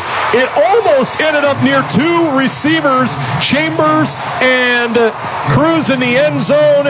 The ball falls harmlessly to the carpet. A turnover on downs. And with 17 seconds to go, Perry will line up in the victory formation and will have the school's first football state championship. Well, you couldn't ask for more. 2 15-0 teams going head-to-head, coming down to that. And the Perry defense gets it done. Football at the 27-yard line. It'll be Walter Moses to take the final snap of the game. Takes a knee. The celebration will begin as the Perry Pirates will hang on in the last seconds of the game. And they will defeat Liberty Center by a final score of 21-14.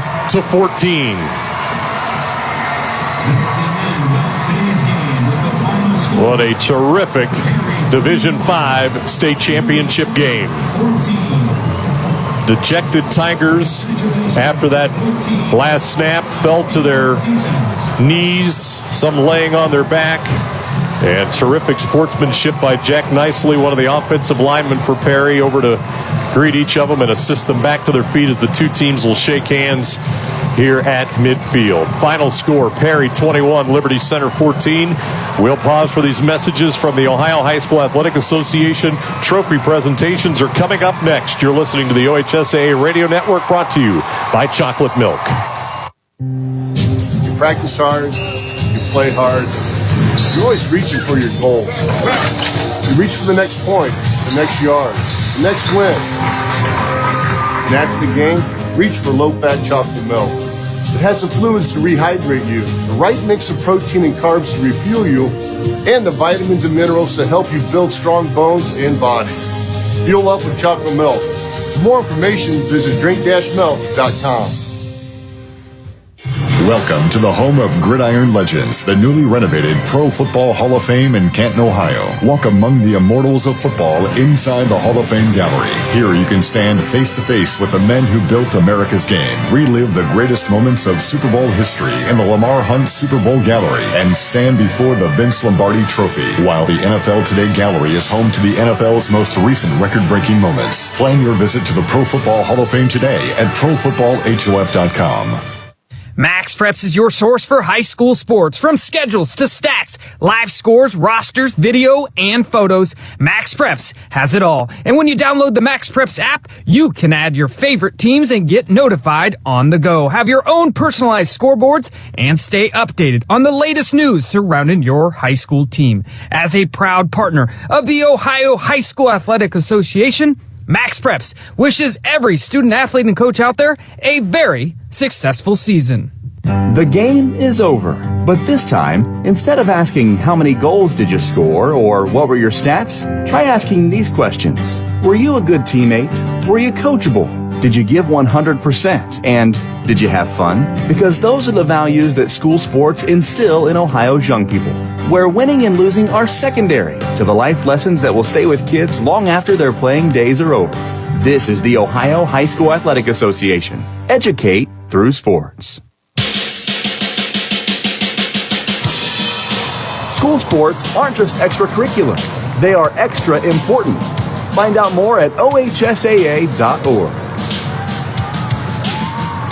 Final score in our Division 5 state championship game. It is the Perry Pirates 21, the Liberty Center Tigers 14. Along with Greg Fry, this is Todd Bell. Aaron Cassidy will be gathering interviews downstairs as our post-game show begins here at Tom Benson Hall of Fame Stadium. And Greg, we just witnessed the best of the first 6 state championship games coming down to the very last play. Well, you would think you'd get that. 2 15-0 teams going head-to-head, and that one went to the wire. What a great football game. And congrats to Perry and certainly Liberty Center. What a valiant effort to put themselves in position to tie it late, unable to get it done. And congrats to Perry. That's an impressive 16-0 season to gain a Division 5 state championship. Greg, this is a program that in their previous 19 playoff appearances, they were 17-19, their overall record.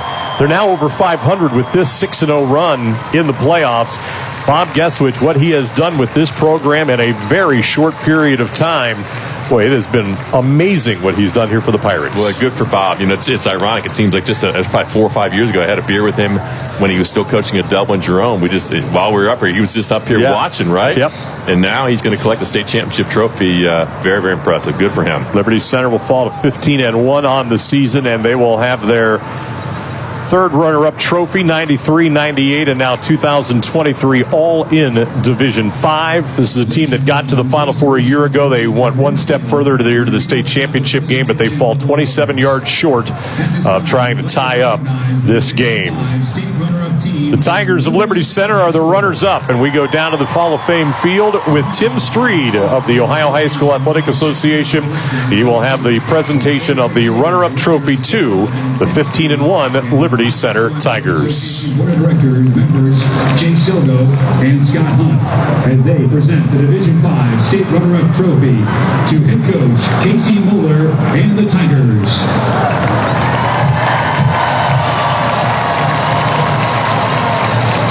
In 1926, almost 100 years ago, Liberty Center football was established. And over those almost 100 years, the Tigers have become not only one of the best teams in Northwest Ohio, but in the state of Ohio.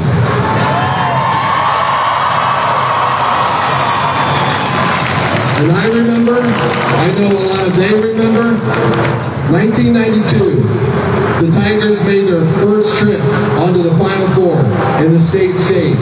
Coach Lindgren had you as one of the Final Four teams for the first time. And here we are, 30 years later, and the Tigers, once again, are playing on the last day of the season. Coach Nolan, I know one of the things you talk about is that it's never finished. And that work ethic is what got you here. I know that work ethic is what will get the Tigers here again. So it's my honor, on behalf of our OHSA and our board of directors and our member schools, this is Jay Silgo from the OHSA board of directors. It's my honor to get a Division 5 state runner-up trophy to Liberty Center. Congratulations. Well, their fans making their way from Henry County, 179 miles away. Huge support from them in their orange and black, waving those orange pom-poms over on the visitors' side at Tom Benson Hall of Fame Stadium. The seniors hoisting the trophy up into the air and getting a great ovation from that fan base. Now the rest of the team will circle around as well.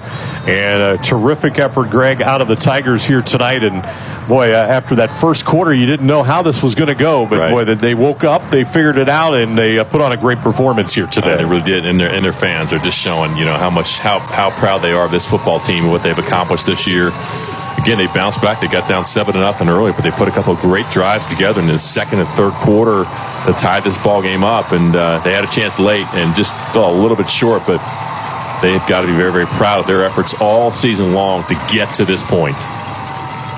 So Liberty Center falls to Perry 21-14. Our post-game show continues here at Tom Benson Hall of Fame Stadium. We'll be trying to get some thoughts and comments from coach and player down on the field. But first, we go back downstairs. It is Bo Rugg of the Ohio High School Athletic Association. He will have the presentation of the state championship trophy to the Perry Pirates. Members Jay Silgo and Scott Hunt as they present the Division 5 state championship trophy to head coach Bob Gesowich and the Pirates.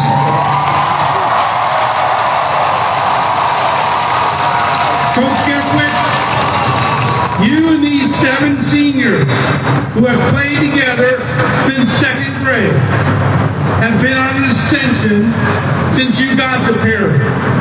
In 2021, regional semifinalists. In 2022, regional finalists. 2023, you're right here. 16-0 state champions.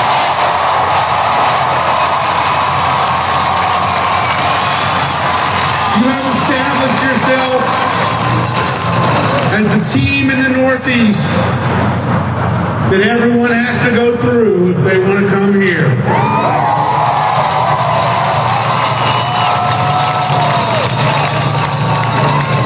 On behalf of our board of directors, all of our member schools, it gives us great pride to present to Perry the Division 5 2023 State Championship Trophy.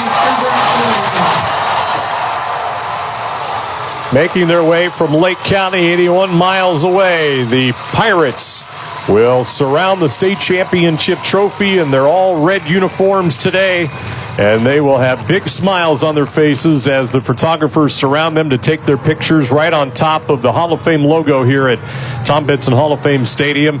And what a performance. And Greg, the versatility was the word that was used in the pregame, and we saw them do it in a variety of ways offensively today, and defensively they got enough done there at the very end. They did. And I think, to me, you look at their schedule and it goes all the way back to week 3. They beat Kirtland 24-6, and we know Kirtland won yesterday. I think that was probably the moment for Coach Gesowich and his staff to know, hey, you know what, we got a pretty good football team. We might be able to get it done this year. And guess what? Now they know. They have won 16 straight, and they're getting to take their picture with that trophy for the Division 5 state championship. All right, we'll pause for these messages from your local station. When we come back, we'll hear from Aaron Cassidy down on the field. You're listening to the OHSAA Radio Network. Hi, I'm Anthony Munoz. I didn't make it into the Pro Football Hall of Fame by letting drugs and alcohol affect my ability to play. I brought my A game every time, and that's what you should do when sharing the road. That means never getting behind the wheel under the influence and wearing your seatbelt, because it's always the best defense against a drunk driver. So whether you're driving around town or to the Pro Football Hall of Fame, never let impaired driving take you out of the game. This message brought to you by the Ohio Department of Public Safety. Here's to the ones who put in the work. The no days off, rise and grind warriors who live by the oath of my body is my temple. And when their temple needs to rebuild after a long workout, athletes of all types choose low-fat chocolate milk. It's delicious and contains the right mix of protein and carbs to help refuel exhausted muscles. Chocolate milk turns Motivation Monday into Flex Friday. Crush your goals with the help of a real recovery drink. Try it for yourself. Built with chocolate milk. The official beverage of high school sports is brought to you by the American Dairy Association Mideast. Okay, here are 3 important reasons why your son or daughter should play a sport in high school. Number 1. High school sports teach valuable life lessons like self-discipline and time management skills. 2. Teens who play a high school sport have better grade point averages. And number 3. High school sports are safer than ever before. This message presented by the Ohio High School Athletic Association and the Ohio Interscholastic Athletic Administrators Association. Why do they officiate? For some, it's a way of staying involved in a sport they grew up with. For others, it's a way to pay it forward by helping kids who play today and tomorrow. It's also a great way to stay active, make extra money, and work with friends. And all of them will say it boils down to one thing: the love of the game. Find your reasons and log on to ohsaa.org to find out how to become an official. You'll be glad you did. This is the Ohio High School Athletic Association. Educate through sports.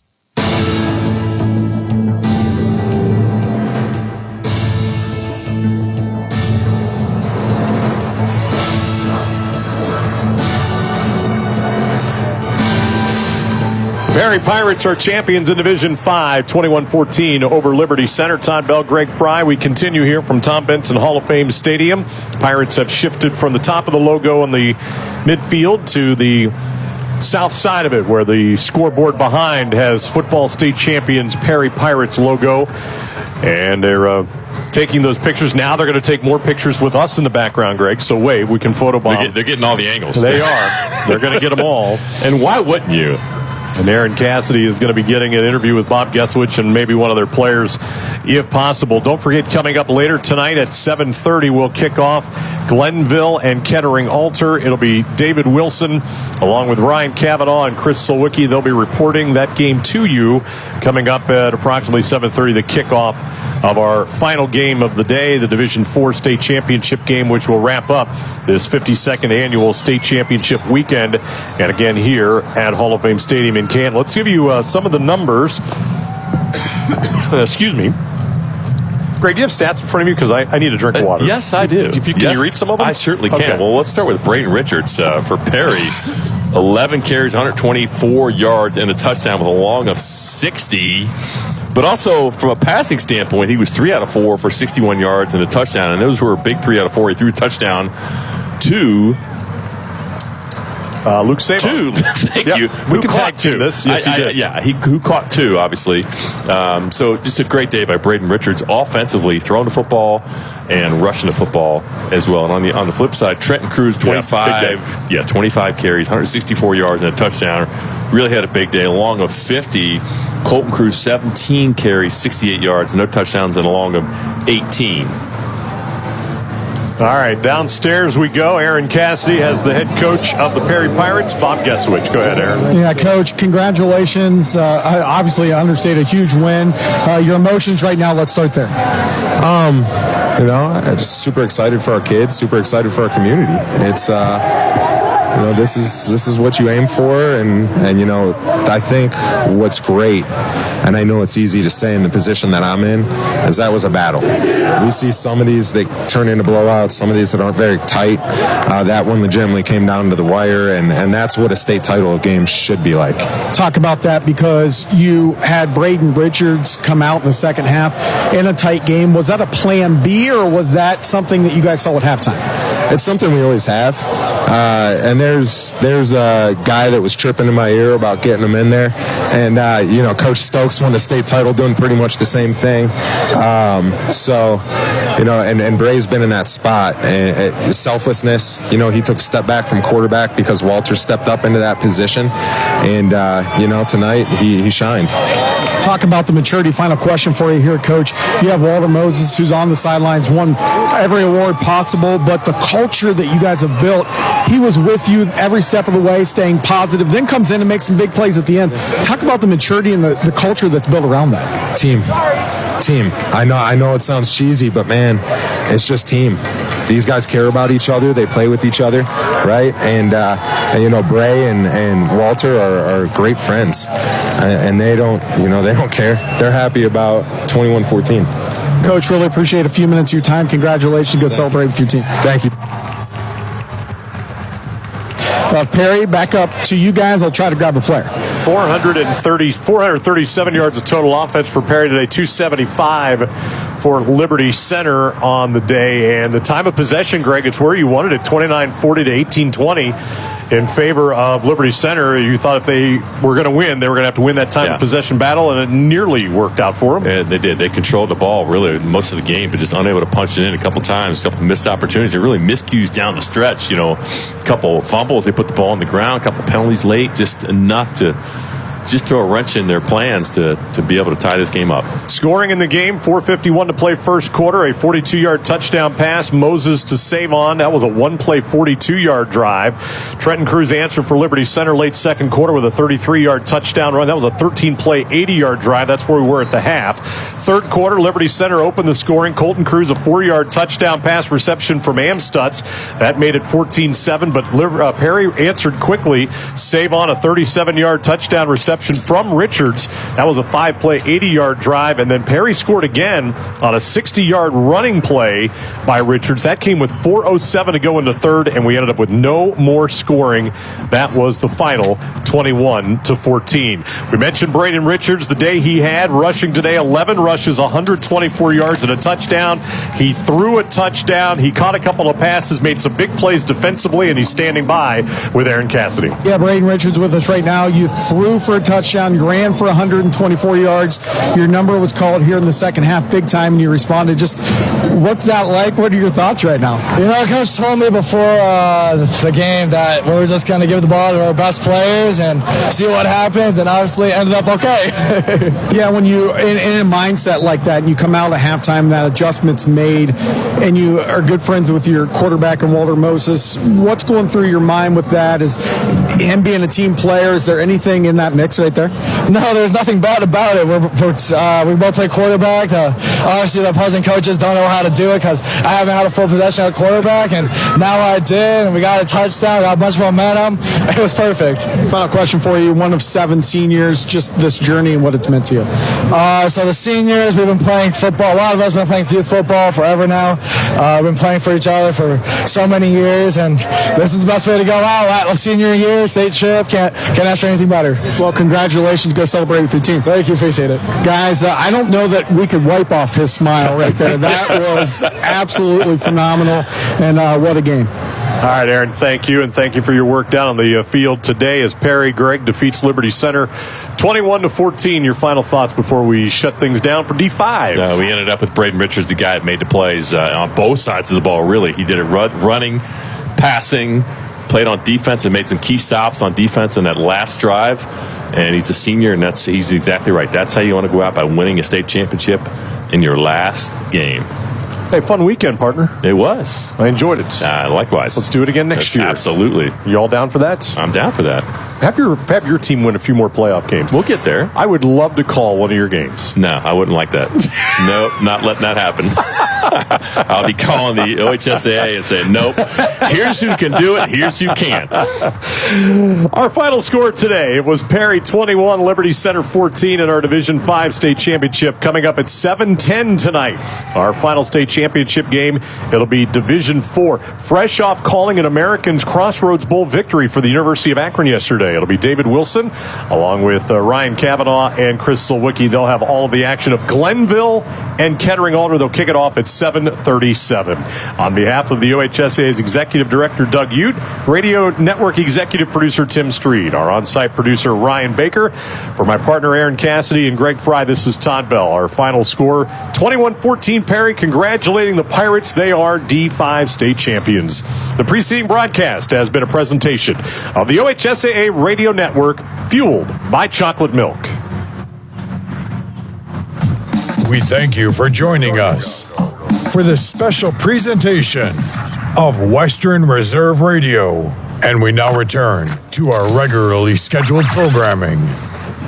You're listening to Western Reserve Radio, WRDB, The Scourge, a part of the Sports Map Radio Network. Okay, what are you wearing right now? Nothing. That's right. So mommy's going to teach you how to dress yourself. Underwear always comes first, name tag at the back, then pants, then shirt. Get the first button in the right hole or you have to start all over. Socks going first, then shoes, right on right, left on left. With shoelaces, just take the ends, cross them over, switch the loops, the rabbit goes down the hole, pull tight, and you're left with bunny ears. Got it?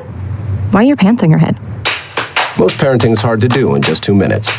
2 minutes twice a day, making sure they brush their teeth is easier, and it could help save them from a lifetime of tooth pain. Visit 2min2x.org to find out more.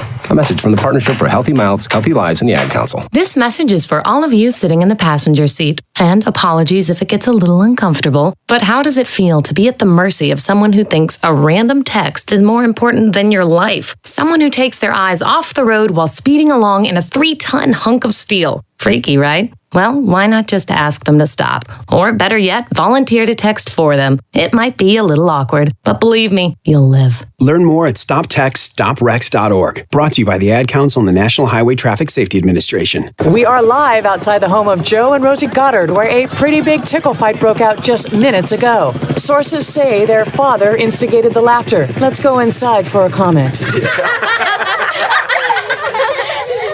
Apparently, they have no comment. Dads, let this be a reminder that it only takes a moment to make a moment.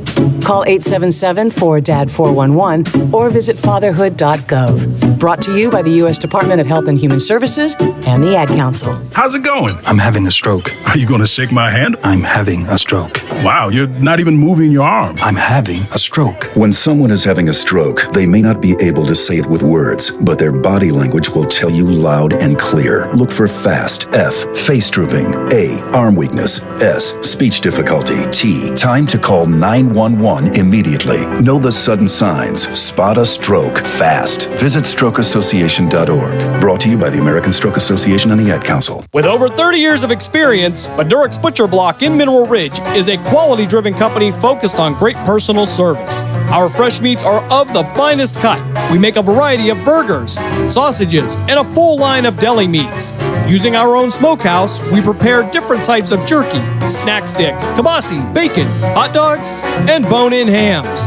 When your tummy needs some relief, call 652-BEEF. That's 330-652-2333. Located in Applewood Estates in Boardman Township, the Applewood Swim and Tennis Club offers a pleasant family environment. Choose a membership that meets your needs and enjoy a relaxing venue that includes not only swimming for the family, but also youth activities such as competitive swimming, tennis, and more. Enjoy the friendly atmosphere all summer long with the staff and members of the Applewood Swim and Tennis Club. For more information, go to applewoodswimandtennis.com or call 330-953-2833. People been saying to your friend, get a different face, and posting on their feed, they're super ugly. The things they say to them online are cruel and they're not true. So tell your friend, I'll stand up for you. Don't worry, I know what to do. Know someone being bullied online? You can be a witness and make a difference by letting the world know it isn't cool and by letting your friend know you care. Learn more at eyewitnessbullying.org. Brought to you by the Ad Council.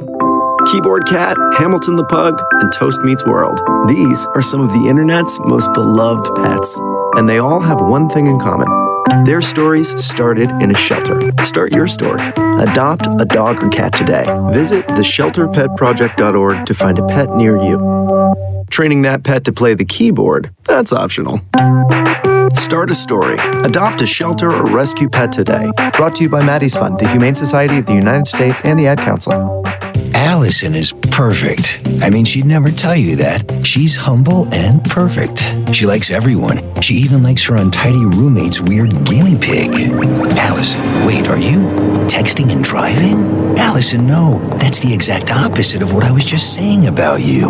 Why, Allison? Why? Texting and driving makes good people look bad. You're listening to WRDB, Western Reserve Digital Broadcasting, Youngstown, Warren, Salem, and around the world. Keyboard Cat, Hamilton the Pug, and Toast Meets World. These are some of the internet's most beloved pets, and they all have one thing in common. Their stories started in a shelter. Start your story. Adopt a dog or cat today. Visit theshelterpetproject.org to find a pet near you. Training that pet to play the keyboard, that's optional. Start a story. Adopt a shelter or rescue pet today. Brought to you by Maddie's Fund, the Humane Society of the United States, and the Ad Council. Okay, what are you wearing right now? Nothing. That's right. So mommy's gonna teach you how to dress yourself. Underwear always comes first, name tag at the back, then pants, then shirt. Get the first button in the right hole or you have to start all over. Socks going first, then shoes, right on right, left on left. With shoelaces, just take the ends, cross them over, switch the loops, the rabbit goes down the hole, pull tight, and you're left with bunny ears. Got it? Why are your pants on your head? Most parenting is hard to do in just 2 minutes. 2 minutes twice a day making sure they brush their teeth is easier, and it could help save them from a lifetime of tooth pain. Visit TuneIn2x.org to find out more. A message from the Partnership for Healthy Mouths, Healthy Lives, and the Ad Council. How's it going? I'm having a stroke. Are you going to shake my hand? I'm having a stroke. Wow, you're not even moving your arm. I'm having a stroke. When someone is having a stroke, they may not be able to say it with words, but their body language will tell you loud and clear. Look for FAST. F. Face drooping. A. Arm weakness. S. Speech difficulty. T. Time to call 911 immediately. Know the sudden signs. Spot a stroke fast. Visit strokeassociation.org. Brought to you by the American Stroke Association and the Ad Council. The storks are bringing me a baby brother. We can do this together. All right, let's go. Storks know how to keep kids safe. Do you? What? Oh my gosh, you don't know. I know. You don't? Oh man, you laugh when you're uncomfortable. No. Making sure your child is in the right car seat is one of the steps to safer travel. I will rock this. You will rock this. To know for sure that your child is in the right car seat for their age and size, visit safercar.gov/the right seat. Cool. Very cool. Brought to you by the National Highway Traffic Safety Administration and the Ad Council. SNK, painting your house today. SNK, painting your house. SNK Painting provides exceptional painting and refinishing services to the Mahoning Valley and surrounding communities by being an industry leader in our field, focusing on customer service and delivering extraordinary results. We offer interior and exterior painting, and we specialize in cabinet refinishing with affordable cabinet solution. Call SNK Painting for your free estimate at 330-505-1910. SNK, painting your house today. Hey, football fans, don't miss the hard-hitting action of Youngstown Phantoms hockey at the Cavelli Center in downtown Youngstown. The Phantoms are preparing for the upcoming season as they take to the ice to defend their Clark Cup championship. With over a dozen highly touted prospects on this year's roster, the road to the NHL clearly runs through Youngstown. Purchase season tickets, group tickets, and individual game tickets now by calling 330-747-PUCK. That's 330-747-7825, or go to youngstownphantoms.com. Clark Cup champion! During the fall and winter, grilling season never ends, and Gessler Propane is your local supplier that makes sure you get your hard-earned money's worth. Why go to gas exchanges to pay higher prices for tanks not filled to capacity? Gessler Propane makes sure you're prepared for year-round grilling with 100% filled tanks at a reasonable cost. See Bob Monday through Friday, 10 to 4, and Saturday, 9 to 3 at Gessler Propane, 702 Youngstown Poland Road, Struthers, or call 330-755-9119. Gessler Propane. They got gas. I spend a lot of time in the backyard, and I'm the center of attention at summer barbecues. In '96, I made some of the tastiest s'mores. And in '09, it was me, your backyard fire pit, that accidentally started a wildfire when a summer breeze carried one of my embers into some dry brush. Spark a change, not a wildfire. Visit SmokeyBear.com. Brought to you by the U.S. Forest Service, your state forester, and the Ad Council. Only you can prevent wildfires. My name is Lola Silvestri, and I'm going to be 95 this year. I was very independent. I fell, and I had to have Meals on Wheels. America, let's do lunch. 1 in 6 seniors faces the threat of hunger, and millions more live in isolation. Drop off a hot meal and say a quick hello. Volunteer for Meals on Wheels by donating your lunch break at americaletsdolunch.org. This message brought to you by Meals on Wheels America and the Ad Council. Hey everyone, let's all stop what we're doing and take a moment. You see, every moment can be kind of special. But they can be loud moments, goofy moments, dorky moments, it doesn't matter. Because every time dads like us take a moment like that to spend with our kids, well, it's pretty momentous. So let's take a moment to make a moment. Call 877-4DAD-411 or visit fatherhood.gov. Brought to you by the U.S. Department of Health and Human Services and the Ad Council. Miss an episode of By All Means, and you can miss a lot. Mark, you're 100% right. He does not get enough credit around the league. He gets, obviously, Coach Calhoun and the assistants and the rest of the players here at YSU know how valuable he is. He is right now their best player on the floor, hands down. By All Means, Tuesdays at 5, right here on Western Reserve Radio and streaming live on westernreserveradio.com. This is Everett Fitzhugh, the radio voice of the NHL Seattle Kraken, and you're listening to the home of the Youngstown Phantoms, Western Reserve Radio. Gonzaga, USC 5-2, Gonzaga 5-1. I was a little surprised. Gonzaga just a pretty short favorite here, 3.5. See, I haven't watched much of there's some UNLV. I'm watching the game right here. Yeah, I haven't watched much of Gonzaga. I'll say this, when you look at this matchup overall, my thought was I thought USC was going to be a pretty solid defensive team, and I think they're kind of in that realm right now. I think Ken Palm's got them as a top 50 defensive team at this point right now. Yeah, top 30, 27th, and that would be my lean here. I like teams that are, especially early in the regular season, that really generate their defense as opposed to their offense. I think you can come in here, bog this thing down for Gonzaga. Stay within this number. I actually watched the game against Purdue at Maui, the first game that they played at Maui, and they had Purdue down 5 at half, and Purdue kind of went on a run to start the second half and ended up winning by. They're very fundamentally. You're not going to be with Mark Few. They're going to be very fundamentally solid team, But Purdue really actually got out and ran against them, and they had a hard time with the Purdue transition in that game. All right, so back here, second half kicking off in New Orleans as we speak. Looks like punt to start the SEC. Second half, Georgia punts to Alabama, and now Alabama cannot convert 3rd and 8, and are punting back to the Bulldogs. They'll get the ball around their own 30. We've eaten 4.5 minutes off the clock. Yeah, and I'll say Jalen Monroe, again, look, Monroe's been good for them. He's clearly their best quarterback.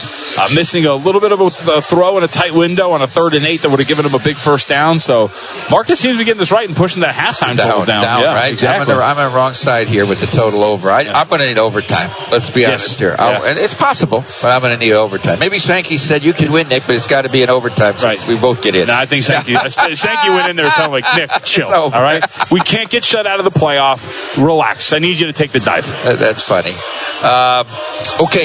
Also in college basketball, I said to some of our guys back in the risk room, I wanted to get their opinion on Marquette. Okay. Because I was very impressed with Marquette and Maui. And especially what they did to Kansas. I mean, they never let Kansas off the deck. Kansas never even made a run against them. I said, how close is Marquette to being the best team in the country?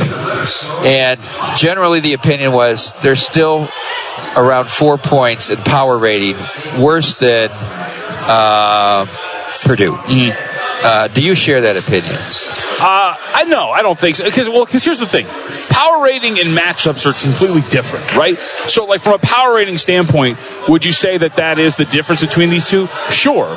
But would I rather, in a matchup between Marquette and Purdue, take the team that sprints up and down the floor, that'll make Zach Edey get up and down and wear him out and get him out on the perimeter and drive past him? Yeah, I'd rather take Marquette that matchup every time. So if you tell me on a neutral, I'm catching 4 with Marquette, I'd rather go with Marquette. Yeah. I get it. I was just really impressed with them. And I like teams that play that. They lost to Wisconsin. They didn't have a good shooting night tonight. I think they shot only like 21% from 3. So that's going to happen. If you're not going to shoot well, you're going to lose some of those games. But I think overall, I am fans of teams that play with pace, that'll be tenacious defensively and force turnovers. And they can do that. I was impressed with Arizona's win at Duke. Michigan State played a good game against them. They had a shot actually to win and really should have covered that game, which they didn't. We'll see. Wisconsin, I believe, is going to be in Arizona next Saturday, right? Let me see. I'll pull the schedule up really quickly. Wisconsin does have Michigan State next, but then after that, they'll be in Arizona. Part of 2 straight road games. Can I ask really quickly, get your thoughts? Sure. So Michigan State is one of those where I think they're going to be an interesting team as they enter this part of their schedule because it's going to start to loosen up here a little bit for them. The early portion, look, you get upset by Stony Brook in the first. You get James Madison in the first game. You lose on a neutral to Duke. You lose on a neutral to Arizona. Those are two very good teams. But now, your next two games, Wisconsin, Nebraska, you have to take on Baylor. But then it's Oakland, it's Stony Brook, it's Indiana State, it's Penn State. I think you're going to start to see Michigan State really start to turn this around. I think a lot of people were off after the first game. I think they're going to become the team we expected them to be. Matt Human's had them as top-ranked team in the country. Izzo has in recent years had these teams that, got better as they went along. Yep. And just like Calipari's teams are always, because they're always new. It's always new faces. You're right. And he's got to teach them to play together and play defense together, really, is the key thing there. Long completion down in Atlanta at Mercedes-Benz for Georgia as they try to fight their way to get this back to a one-score game. 1st and 10 for the Bulldogs, just inside the red zone at the Alabama 19. Huge here to get a touchdown. Yep, and this is what you're waiting for Georgia, too, man. Like, you want some explosiveness. You've got the weapons at quarterback. You've got the weapons at receiver. Quarterback is good enough. They're going to review this, it looks like, to see if he actually caught it. Didn't look like anything was juggled when he went down. Maybe they're asking if he had possession before he went out of bounds, but seemed pretty clean. Well, that angle looks pretty clean. I don't know what we're looking at. I don't know. It looks like his full forearms under the ball. They didn't stop that long 4th down completion and look at it against Alabama. And that's a good point. Gene Steratore came on and, of course, got Gary Danielson all fired up about why the replay official didn't at least take a look. It's my favorite Matt Humanism. There's nothing worse than hope, Mike, but you got a little bit of hope here on this total if this big play is well, you get to 17-14 now. Yep. It forces Alabama to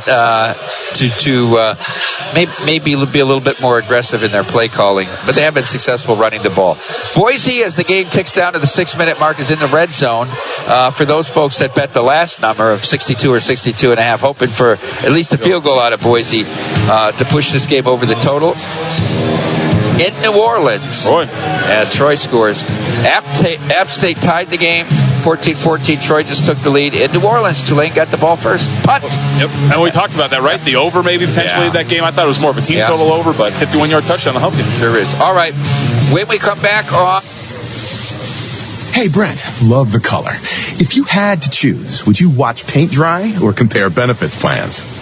Compare benefits plans, obviously. But you know how complicated benefits are, right? Well, I run payroll with Gusto. Gusto makes it easy to find benefits like medical, dental, and vision for my whole team. Whoa. Oh, sorry. I'm gonna need new glasses. Don't worry. You're covered. Choose benefits without the mess. Visit gusto.com/radio to sign up for free. Here's a message just for the attorneys out there. So you passed the bar, joined a firm, or even built your own. Now are you finding out that you're doing more administration than actual law practice? Lexicon can help. Lexicon is a legal technology provider with over a decade of experience streamlining administrative tasks like timekeeping, billing, and more, so you can focus on maximizing billable hours and increasing client satisfaction. Call 855-4-LEXICON or visit lexiconservices.com/go to learn more. Hey, I'm Jackie, and a little thing I love about the Chick-fil-A chicken biscuit is the chicken. It is golden brown, so juicy, so delicious. It's the perfect savory start to my day. Hey, I'm Matt, and a little thing I love about the Chick-fil-A chicken biscuit is the freshly baked, flaky, buttery biscuit. When I take a bite, it's kind of like, crispy, soft, crispy. Crispy outside, soft interior, crispy chicken. There's really nothing like it. Order a Chick-fil-A chicken biscuit and Simply Orange Juice on the Chick-fil-A app. Real guests paid for their testimonials. Wake up, Cole! Hefty Lefty on Twitter. Easton Stick is the most perfectly named hockey player that angered sports gods by picking football. That's a great point. That's true. Easton Stick as a hockey player who chose to play football. Who is Easton Stick that he's a calf injury away from being the starter of the Chargers? That would be like if a kid named Rawling Glove decided to pick up a basketball. Right, exactly. Wake up call with Tony D and Ron Culver. Weekdays from 9 a.m. to 1 p.m. Eastern. What's for dinner? Burgers? After last week, no thanks. Avoiding foods due to fear of diarrhea, gas, bloating, stomach pain, or loose, oily stools? It may not be just stomach issues. It could be EPI, or exocrine pancreatic insufficiency. EPI can cause uncomfortable symptoms because it's a condition where the pancreas doesn't release enough digestive enzymes to break down food. But EPI can be managed. Use the symptom checker on identifyepi.com and talk to your doctor about your symptoms. That's identifyepi.com. Sponsored by AbbVie. The diehards. There's a lot that think they're the king, know what. And those shows out there are awful. But I've also been very good at grooming co-hosts to be like really national spectacular talents. And then I sit here in my basement broadcasting live. This is funner. I suck. This is funner. Funner. Is that a word? Funner? You don't even drink. No. The Diehards, weeknights from 8 to 10 Eastern on the Sports Map Radio Network.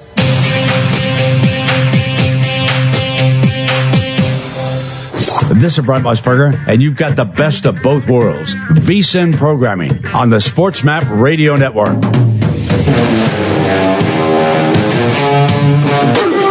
This is Live Bet Saturday on VSiN, the Sports Betting Network. All right, we got to take a break and talk about Zen and nicotine pouches. We're always debating what a team needs to do to get to number one. But Zen nicotine pouches are already there. It's helped millions of people achieve lasting change, earning the title of America's #1 nicotine pouch. Find your Zen at your local convenience store or online at zen.com. That's ZYN.com. Warning, this product contains nicotine. Nicotine, like many other things, is addictive. All right, welcome back in to Live Bet Saturday. I'm Mike Palm. He's Jonathan Von Tobel, filling in for Ben Wilson, who filled in for Jonathan Von Tobel earlier today with Pam Maldonado. Here in our final 45 minutes, Alabama will now face a 3rd and 7 from the Georgia 16. Georgia will face a 3rd and 7 from the Bama 16, trailing 17-10, about halfway through the third quarter at Mercedes-Benz Stadium in Atlanta in the SEC championship game. Key for some bettors, Boise State tacked on a 23-yard field goal to go over the closing total in the game of 62 or 62.5. They've rushed for close to 300 yards and lead the running Rebels 44-20. We're under 3.5 minutes to go as UNLV drives into Boise State territory. Maybe some in-game sides or in-game totals, actually. Still up for grabs here at Allegiant Stadium. Tide defense holds Georgia on. 3rd down, Georgia will attempt a field goal to cut the deficit to 1 margin. Really quick, for anybody who's watching or listening, because you brought this up, why is it so important that this game for Boise State UNLV went over? Why would a middle-ish kill you? So if the total opens 58.5 or 59 and closes 62, numbers that land anywhere in there, a bookmaker is probably going to get sided on. People who bet the high total at the end under, and people who bet it up all the way from 59 to 60 to 6 like you did, are going to hit it over. Or you get, all the bets on one side win and the bets on the other side push. So I don't know how much action there was on that specific total in this game, although there might have been. Probably one of the lower-handled championship games today, right? For sure. Yeah. Well, Prairie View might have been the lowest. That's a good point. Because there's people might think UNLV still, even with the successful season, is not the draw at the counter at all locally. The one game we saw all the action on was they bet Wyoming like they'd already won the game, and UNLV blew them out on that Friday night here a couple of weeks ago. But that was all Wyoming money. So I was here with the Jets fans. Yes, we were up on the second floor. You ate at 8 East that night with Dustin. Wonderful spot. All right. Little controversy last night with Derek. With 8 East? No, with Derek. So, because Derek went up to he was walking around the overhang bar, and I guess somebody who was a Boise State person put the what do you call it, the beads on him, and then like the Vital Vegas posted it and all the other stuff and said, oh, is there dissension in the ranks because he's going with the Boise State crowd instead of UNLV, but he's hosting the event. So the Raider fans have been very upset with us because we tweeted out so many videos of the Jets and how many Jets fans. Our normal cadence is when we do these what they call huddle-ups on Friday night, the party for the visiting teams that are coming to Allegiant. We have a party and we invite them, and we give away 2 tickets to the game. Cool. So that helps get them there. I mean, we get 40 to 80 fans from other teams usually. The Jets had 300 there. I mean, it was incredible. Normally we'll put out 3 or 4 tweets through the course of the weekend. I think we did over 20, and I think the Raiders fans got a little sick of it. 2 things. One, Fireman Ed was here, so come on, suck it. You got to do that. Second, I will use a phrase that Mike napalm used in front of me when somebody asks you for free parking. It's a business, all right? Like, we're trying to generate some revenue here. Let's go. Come on. Yeah, and I'm a Packer fan. So whenever like we go, Packers travel well, anyways. But they always have like tailgate, rallies and stuff and locations, and no one ever gets mad about them. So maybe the Raiders just got to play better, or get a better social media team. So one guy on Twitter wouldn't stop with Derek and I. Where are the pictures of all the visiting teams that play the Aces? I had to refrain from commenting on that. That's what he said. How come you're not promoting all the teams that come and play the Aces? Only the Raiders. You're anti-Raiders. Raiders more game in the league. Raiders fans won't come here and spend money. I was going to reply to that. Well, we've already seen them do that. Yeah, right. So they come here and don't spend any money anyhow. Shoot, the Raiders come here and they don't spend money. They get money. Jonathan, two championship games still to kick off later tonight. We previewed them in the first hour, but for those just joining Live Bet Saturday, little bit of movement. We've seen some books go back up on Michigan from 21.5 to 22. That's the Big Ten title game with the Iowa Hawkeyes. Michigan obviously wins and they're in. Michigan may know by the time they take the field tonight, they win and they get the 1 seed, and maybe a date with Florida State. Yes, and you definitely want that, because that's going to be brilliant. They won't know the Florida State part, obviously, because that starts at the same time. But no, look, so the way I attacked this was I bet this under 35.5, and it's backing Iowa in a certain way, in that if Iowa is going to cover, more than likely it is going to go under this total. Iowa defensively, I think, is in a pretty good position here to cover to keep this game under, only because I do think that the right side of the offensive line for Michigan is going to be a little bit of a problem. We did see that pop up against Maryland. We saw it pop up against Penn State. We saw it against Ohio State. The problem in that game against Penn State is that they were just manhandling the front for Penn State, so they got to run it 70 million times. Against Iowa, that's not going to be the case. So I think you're going to be held down offensively to a certain extent against a very good Iowa defense. The other end of this is, as we discussed here, I don't think Michigan has motivation to win by a large margin. Your motivation is, especially after losing Zach Zinter in that game against Ohio State, is get in, win this game, and get out unscathed so you can get ready for the college football playoff. Your only goal today is not screw it up. All you got to do is win, and you're in. And like you said, Mike, potentially the 1 seed. There's no reason to put anything on film. There's no reason to win by a large margin. Just get in and get out. And I think all of those things add up to this thing going under. Yeah, I also think, to your point about running it up, I think there's a certain deference for Kurt Ferentz amongst the other big. Obviously, he's the dean of the Big Ten coaches because he's the dean of all college coaches with 22 years at the University of Iowa. And I say it kind of jokingly, but Iowa doesn't mess with anybody, right? They just go play their style and try to win these games. And people really don't generally mess with Iowa. I think maybe PJ Fleck's the only guy in the conference that really doesn't like Ferentz. And maybe the feeling is mutual here. But we've seen this dance before. We've seen this game. Iowa's probably going to score under 10. Michigan's probably going to score in the 20s. And it's going to be that kind of a game. Harbaugh will run the ball exclusively if they're up 3 scores in the fourth quarter. Yep. They'll probably try to run it 80% of the time. I mean, what would you put an over-under of Michigan pass attempts tonight? Ooh. I said 12.5. Yeah, I was going to say 11.5. Yeah, that's what I said. Somebody asked me that. I said 12.5. I mean, they're going to do the same thing like they did against Penn State. Like, if you can get away with just running it off tackle the entire game and not show anything in terms of your passing attack, which is kind of limited already, there's no need to do it. The other game with a lot of implications is the ACC title game between Florida State and Louisville. Louisville coming off a loss last week to Kentucky. Kentucky came back, covered the game, and won straight up. Jeff Brown, Louisville head coach, 11-0 against the spread coming off of a loss. Pretty impressive. Obviously, we know Jordan Travis is out for Florida State. They're either going to be playing with their second or third string quarterback in this game.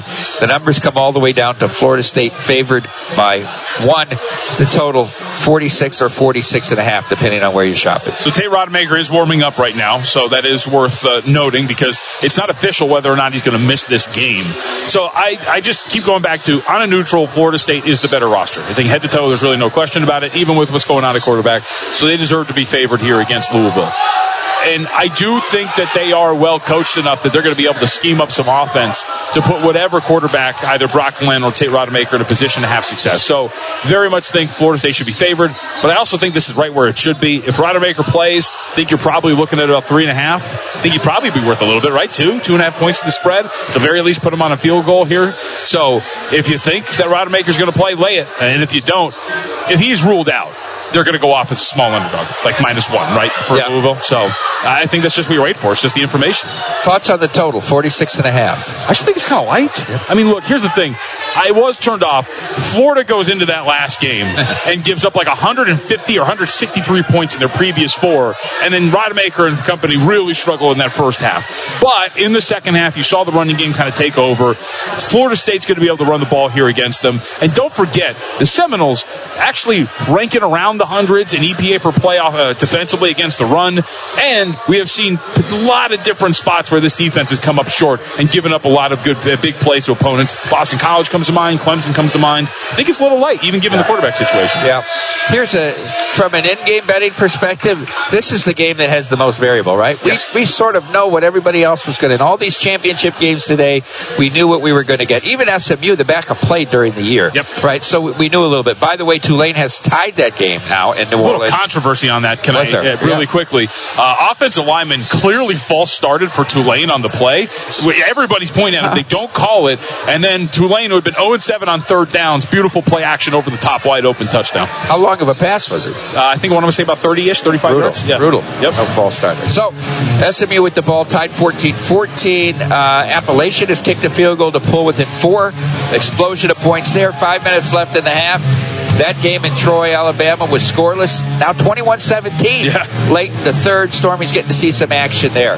Alabama driving as we take our next break. When we come... Hey, it's Amanda. And a little thing I love about the Chick-fil-A nugget trays is that they're so easy for the holidays. They're warm and flavorful. It's always the crowd pleaser. When I put down a nugget tray, everyone is happy.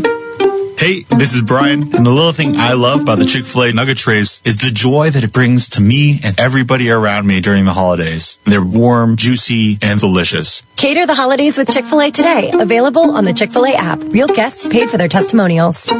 Jim Gaffigan here with some more Straight Talk. Now you can get a Walmart Plus membership, plus not pay for it, because it's included with Straight Talk wireless plans. You get free delivery with Walmart Plus a Paramount Plus subscription included. Plus, you pay less for gas. That's a lot of pluses. Only Straight Talk gives you unlimited 5G data and Walmart Plus included on select plans for free. Straight Talk wireless, available at Walmart. Requires service on Gold or Platinum Unlimited. One offer per eligible account. Paramount Plus Essential Plan only. Separate registration required. Additional terms apply. Imagine learning about radio and being mentored by true radio professionals in real radio stations. Well, actually, you don't have to imagine, because there's Radio Connection. Radio Connection gives you the opportunity to learn one-on-one and be mentored by radio pros. Plus, you don't have to worry about getting into a crazy amount of debt with school tuition either.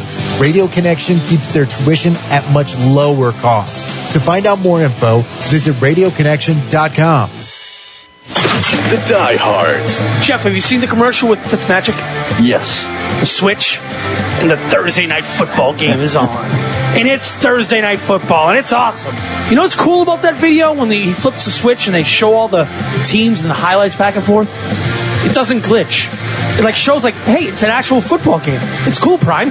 You're very good. But every time I put Prime on Thursday night, I get a delay. I get a glitch. It's not playing. Right now, my TV's not even connected to the internet with the routers 5 feet away from it. The service stinks, but forget that. Now I can't even get the stream. Now I don't even have a connection. Freaking games. No, don't worry about it. I only have 2 dimes on it. Don't worry about it. Just freaking don't play it. Just tell me after. I friggin' hate this beyond word. But this sucks. It flat out sucks. The Diehards, weeknights from 8 to 10 Eastern on the Sports Map Radio Network. Wake up call! You and I, as kids growing up, watching the NFL in the 80s, could you name a backup quarterback? Never. Not really. Now, I've been talking about Clayton Tune, a guy from Shepherd, West Virginia, right? I got a Tommy DeVito who got whacked because he killed Billy Bats. I got a whole bunch of people in the NFL I've never heard of playing quarterback. Why? Wake up call with Tony D and Ron Culver. Weekdays from 9 a.m. to 1 p.m. Eastern. Wake up call! The verdict's out on Josh McDaniels, right? He should never be a head coach again in the NFL. 2 times he couldn't make it past year 2. Maybe he'll go crawling back to New England, but no more of this hiring Patriot people. Look, let's all admit this. Everybody got rich because Tom Brady was good at his job. Tom Brady was outstanding at playing quarterback, and he made a lot of people a lot of money because of it. Just by being in his presence, you were elevated in your skill and talent that you did not deserve. Anybody that touched Tom Brady's garments were elevated to positions of prominence in a league, and every one of them failed. Players who caught passes from Tom Brady disappeared once they left him. Coaches forgot how to coach once they left him. This is one of the biggest scams I've ever seen in sports. Wake Up Call with Tony V and Ron Culver. Weekdays from 9 a.m. to 1 p.m. Eastern.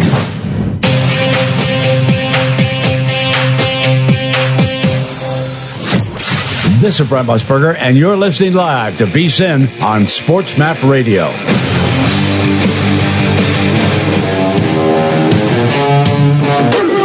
This is Live Bet Saturday on VSiN, the Sports Betting Network. In the NBA, the game can change in an instant. But no matter how the action unfolds, you know DraftKings Sportsbook has your back. This week, new customers can score $150 instantly in bonus bets just for betting $5 on basketball. Download the DraftKings Sportsbook app now and use the code VSiN. That's VSIN. The crown is yours. Welcome back in. It's Live Bet Saturday here from the Bar Canada at the D in downtown Las Vegas. I'm Mike Palm. He is Jonathan Von Tobel, senior NBA writer. But you've done a lot more. You developed a football model this year for the NBA. You want to tell the folks about how that's gone? Yeah, we're just floating around 500, right? You know, I think we're to one game over in the contest. It's actually, I'll be honest with you, I'm kind of happy with it in general in that I thought it was going to get its face kicked in pretty bad. And the fact that you're just kind of floating around one game over is somewhat decent. I'll tell you this, it's one of the things that I thought was going to be tricky and it ended up being the big problem, Mike, was like adjusting week to week and how you make those manual changes and what that means. As Georgia just bumped the ball, Carson Beck had no idea. Wow. That was pretty bad. Oof. They tried to do Carson Beck, you'll have to see this, pitched it and thought it was over. He stood with his back to the ball, had no idea it was on the ground, and then let Alabama recover that. That was really bad. But the adjustments on a week-to-week basis have been the thing that have killed me, right? Like, what do you do? How much of the data do you buy into it? Like, do you manually tweak this, or that? That's been the biggest challenge on a week-to-week basis. But the fact that over 500 for the overall edges and then just over 500 by one game for the biggest edges, I'm happy with it. Does the play of all these unknown quantities and these quarterbacks that you never thought would be playing at the start of the year that we don't have much of a history on affect how successful the model is? I think so. Creates variance, right? Yeah, because I thought I had a way to include quarterbacks into it, and that ultimately I thought did not turn out to be an accurate way to do it. You know, there would be times when you would downgrade at quarterback, and I would put in what I perceived to obviously should be the downgrade, and it would actually improve the point spread for the team, right? So that's something where it's like, all right, I'm changing this up and the way that this is going. So I wrote about it in the last one that we did, which was changing the way the model was built from, I was doing it based on regression testing. Now it's this a version of a model called the Bradley Terry model, which is kind of interesting. So I think that it's been a really fun process, and it's unlocked a lot of things that I'm interested in, but it's been very much what you expect. The first-time model is not going to have a ton of success, and that's exactly what's rolling on. But learning a lot of stuff, especially with the NBA stuff, too. Real quickly, we'll run through the games here in the current live lines. Alabama facing 2nd and 7 from the 9, lose a yard and a half. Looks like 3rd and a long 8, short 9 coming up here. Alabama before the third down play. 6.5-point favorite. The total 44.5, juice to the under. They lead 17-10. This is the final minute of the third quarter. 5 minutes left of the third quarter at Ullman Stadium in New Orleans. Tulane's got the ball back on their own 25 to start the drive. SMU just kicked a field goal up 17-14. SMU now favored. Yeah. -2.5, -150, -170 on the money line. App State with the ball back a minute to go in the third quarter. They've got it at their own 41. They are +3.5, +105, trailing by 4 to Troy. That total, which we saw get down to 32.5, is now 51.5. Yep. 51.5. This should be incomplete. They're going to call this a catch? No, they called it incomplete. Okay. Alabama will attempt a short field goal to go up 20-10. All right, it's in this penultimate segment that we do, the Save Your Bacon segment, sponsored by Bacon Nation here at the D. Producer Brian Ortega, myself, and Jonathan Von Tobel this week will give the best play to save the bacon of our listeners. On the year, 17, 13, and 2. We did go 1 and 2 last week. Brian Ortega's pick, Georgia Tech plus 24.5 covered. Now, we should tell you, it's Brian Ortega's father who is making these plays, but he's been very successful so far. Yeah, not bad. Yeah, I mean, like, one of his losses, I actually talked him out of it, so that was my bad. But I'm not talking him out of any more games. So my dad is picking Florida State tonight. So Florida State, I think it was -1 was the last time I saw it. So he's aware of the backup quarterbacks playing. He's aware the starter's out, but he says they have a tough defense. And that was all of his analysis that he had for this game. So tough D, and he'll take Florida State tonight. Early in the year, he got this run going where all he would do was, and this was when Harbaugh was suspended at the beginning of the year, just take the points against Michigan. Because even though the teams didn't score, they covered. Michigan never got that many points. They didn't care. No, Moore was not interested in covering any point spreads early in the year. All right, JVT, what's your Save Your Bacon play? All right, I'll go with the under 35.5. Michigan and Iowa. It's one that I've actually bet, so why not just give that out as the Save Your Bacon play? I did want to flirt with going over 6.5 team total for Iowa to give that out as a Save the Bacon, but I'll go under 35.5. I'm going to go to the Sunday night game tomorrow night over Chiefs and Packers over 42. I think this is a fun bet for the viewers. They can root. Usually I give out unders, and you've got to root for the clock running. Here you can root for some points. Hope that Love and Mahomes have big games. I mean, the Chiefs did whatever they wanted the last 2.5 quarters against the Raiders, and that the first real signs of that offense clicking the way that they used to. And I'm bullish on Green Bay. I think Green Bay makes the playoffs. Looking at this NFC, I think Seattle's out. I think their schedule's just too tough. Yep. And so I think, it's possible it's Dallas, Green Bay, Minnesota are the 3 wild cards in the NFC. Yeah, so I thought I'm going to end up losing it, but it's coming to fruition in a certain sense. In that I bet Green Bay to win the division before the season started, because I did think they were going to be better than the market believed them to be. And it's starting to kind of come to that where they're looking better. Jordan Love is looking better, but it's just not going to be enough to win the division. But I think they can be a playoff team, especially in the NFC that, after the top 3, you got whatever. Throw them in a hat, pull them out. They're all the same. There is a wide margin. And the Vikings are also like the teams that are in the wild card at the moment, and the Packers play obviously the Vikings one more time this year, and the Vikings are out there starting quarterback, and also their backup to that is not looking great either. So I don't know. The Packers have a shot, especially with the Bears kind of out of it.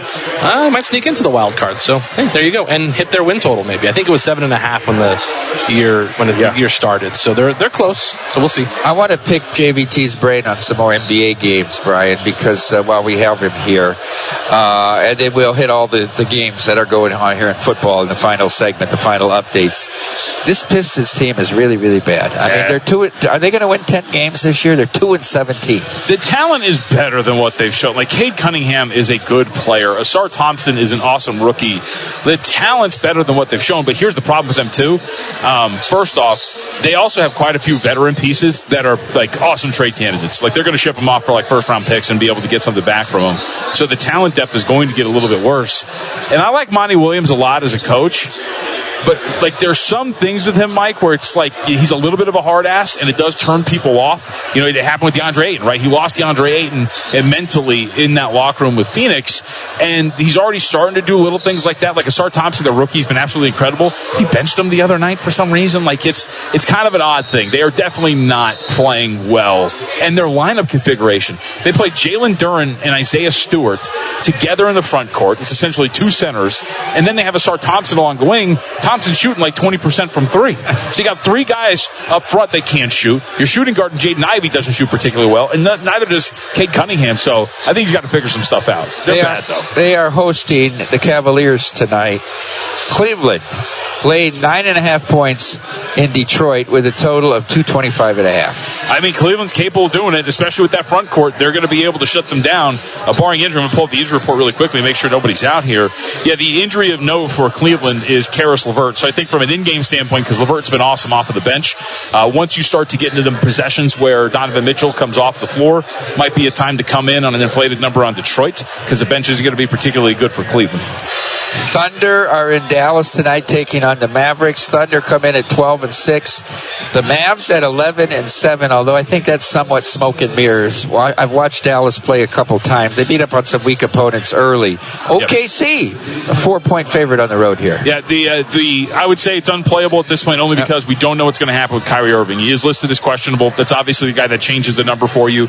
And as well, Josh Green, Tim Hardaway Jr., two options that would be able to defend Shai Gilgeous-Alexander right in this game. They're also questionable to play. So if Kyrie doesn't play, I would say that this thing probably gets up to about 5.5. And that's, again, really dependent. You want Josh Green out there because he's going to be a really good defender for Shai Gilgeous-Alexander. We watched the defending champs Nuggets win in Phoenix last night, and now they head north to take on the Kings. The Kings 10-7, the champs 14-6. This will be on NBA TV, tipping it off 7 o'clock local time Pacific. Sacramento favored at home here, 3.5, total 234. Yeah, they should, but I think you're baking the back-to-back in here into this thing, right? Because on a neutral, the Kings are not a better team than the Denver Nuggets. And part of it, too, is Jamal Murray is listed as questionable. But here's the thing. Jamal Murray didn't play yesterday because they were on the front end of a back-to-back.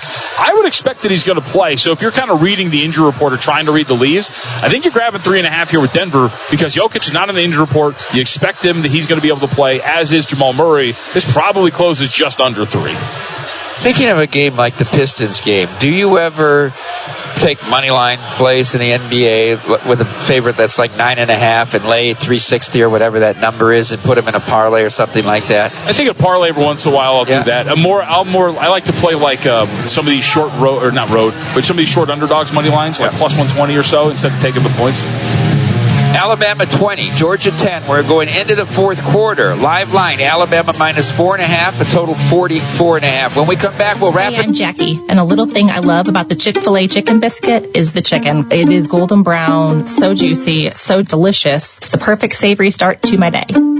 Hey, I'm Matt, and a little thing I love about the Chick-fil-A chicken biscuit is the freshly baked, flaky, buttery biscuit. When I take a bite, it's kind of like, crispy, soft, crispy. Crispy outside, soft interior, crispy chicken.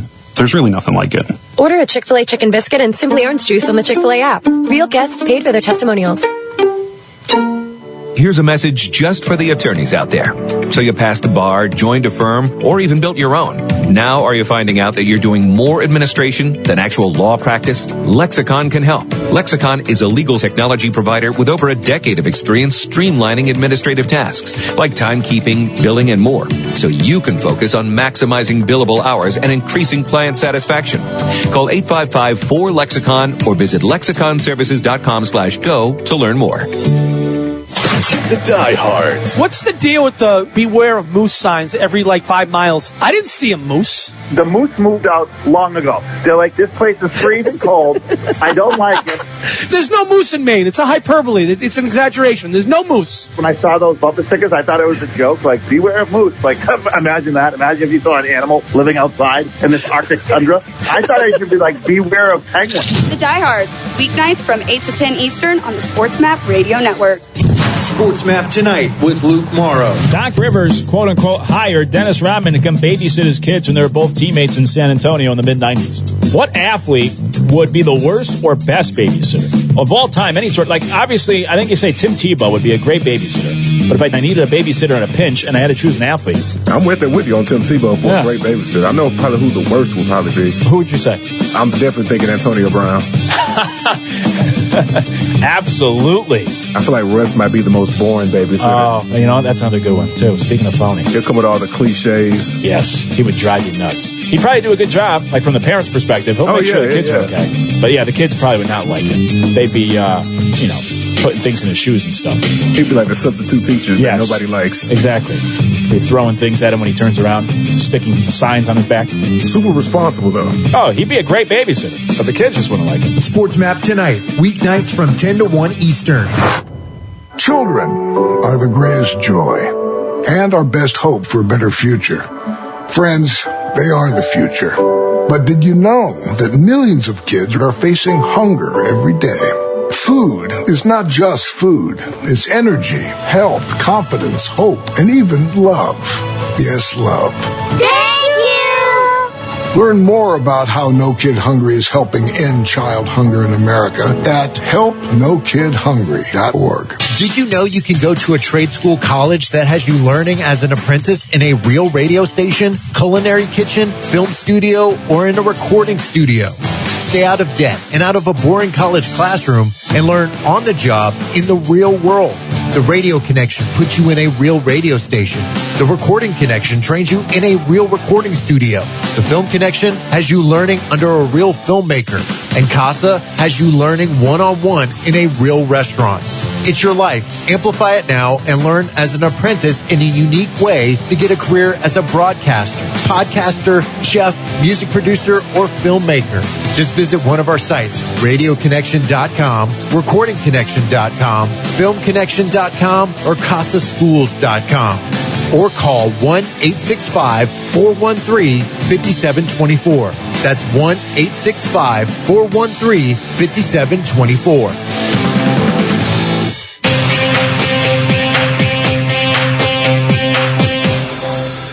This is Brent Musburger, and you've got the best of both worlds. VSiN programming on the SportsMap Radio Network.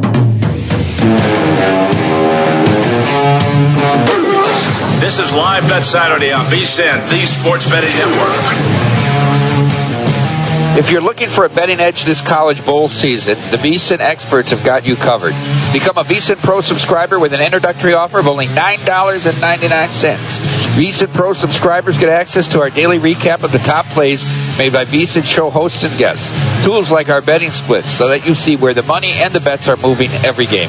And our college bowl betting guide where you get picks for every single bowl game.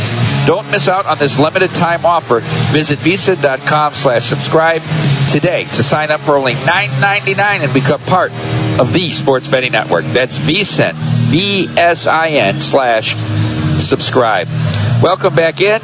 This is Live Bet Saturday, our final segment of the day. The 3 hours have flown by. Mike Palm here with Jonathan Von Tobel. Things looking a little bit grim for the Georgia Bulldogs here in Mercedes-Benz in Atlanta, Georgia. They trail 20-10, 3 and out for Georgia. The Alabama defense sacks back after he runs into his own offensive guard on first down, and then 3 incompletions. The Tide, money line right now on the Alabama Crimson Tide, -$7 in this game. -7.5, -105, 40.5. The total juiced to the under. And the committee, my friend, might have some difficult decisions to make tonight. Yeah, obviously, and depends on what's going to happen with Florida State. I think they're kind of hoping that Florida State loses to make their job a little bit easier. And even then, I don't know. I think you could be brave enough to look at Florida State and go, you know what? The resume's really not that good. You're on your third string quarterback potentially, and even if you're not, even if your resume is deserving, you're not one of the 4 best teams in college football. And I think there's teams that are above you that might deserve to be in here from a strength standpoint. So they're hoping that Florida State falls to Louisville for sure. Make this a little bit easier. And I want Alabama and Texas in. Let's get a rematch. Let's do something here. Could be. In New Orleans, we are into the fourth quarter right now. SMU has the ball and the lead over the Tulane Green Wave. SMU came in as a 2.5-point underdog. The total was 47 or 47.5, depending on where you got it at the end. 17-14 SMU. In-game total now 44.5, juice to the over. And SMU laying 5.5 -125. Yeah, 44.5 for the in-game total still, huh? Uh-huh. That seems pretty high considering how they've been playing. And the fact that SMU defensively has had a really good read here on Tulane throughout this entire time. As I mentioned, the second touchdown that they scored, courtesy of a play action in which a false start should have been called, it's been pretty solid. So I think you're looking maybe to an in-game under still here. Yeah. You have to avoid overtime. What you'd really like here, if you want that in-game under, is a field goal by SMU to get this off of a tie potential. Or a negative play to get you out of field goal. Or a negative play to get it. As we speak, Georgia sacks Jalen Milroe the first 3rd and long from their own 12 as Alabama goes backwards here. Georgia trying to get the ball back here. Down 10. Still 13 minutes to go. So there's still time here. And your defense, like, this is kind of the problem with Georgia. Your defense has been playing actually pretty well, right? You've held that. Given up 2 drives. You've given up 2 drives. So the others have been short fields, turnover. Like right now, again, a 3rd and long, you can get off the field to get your team the ball back pretty quickly.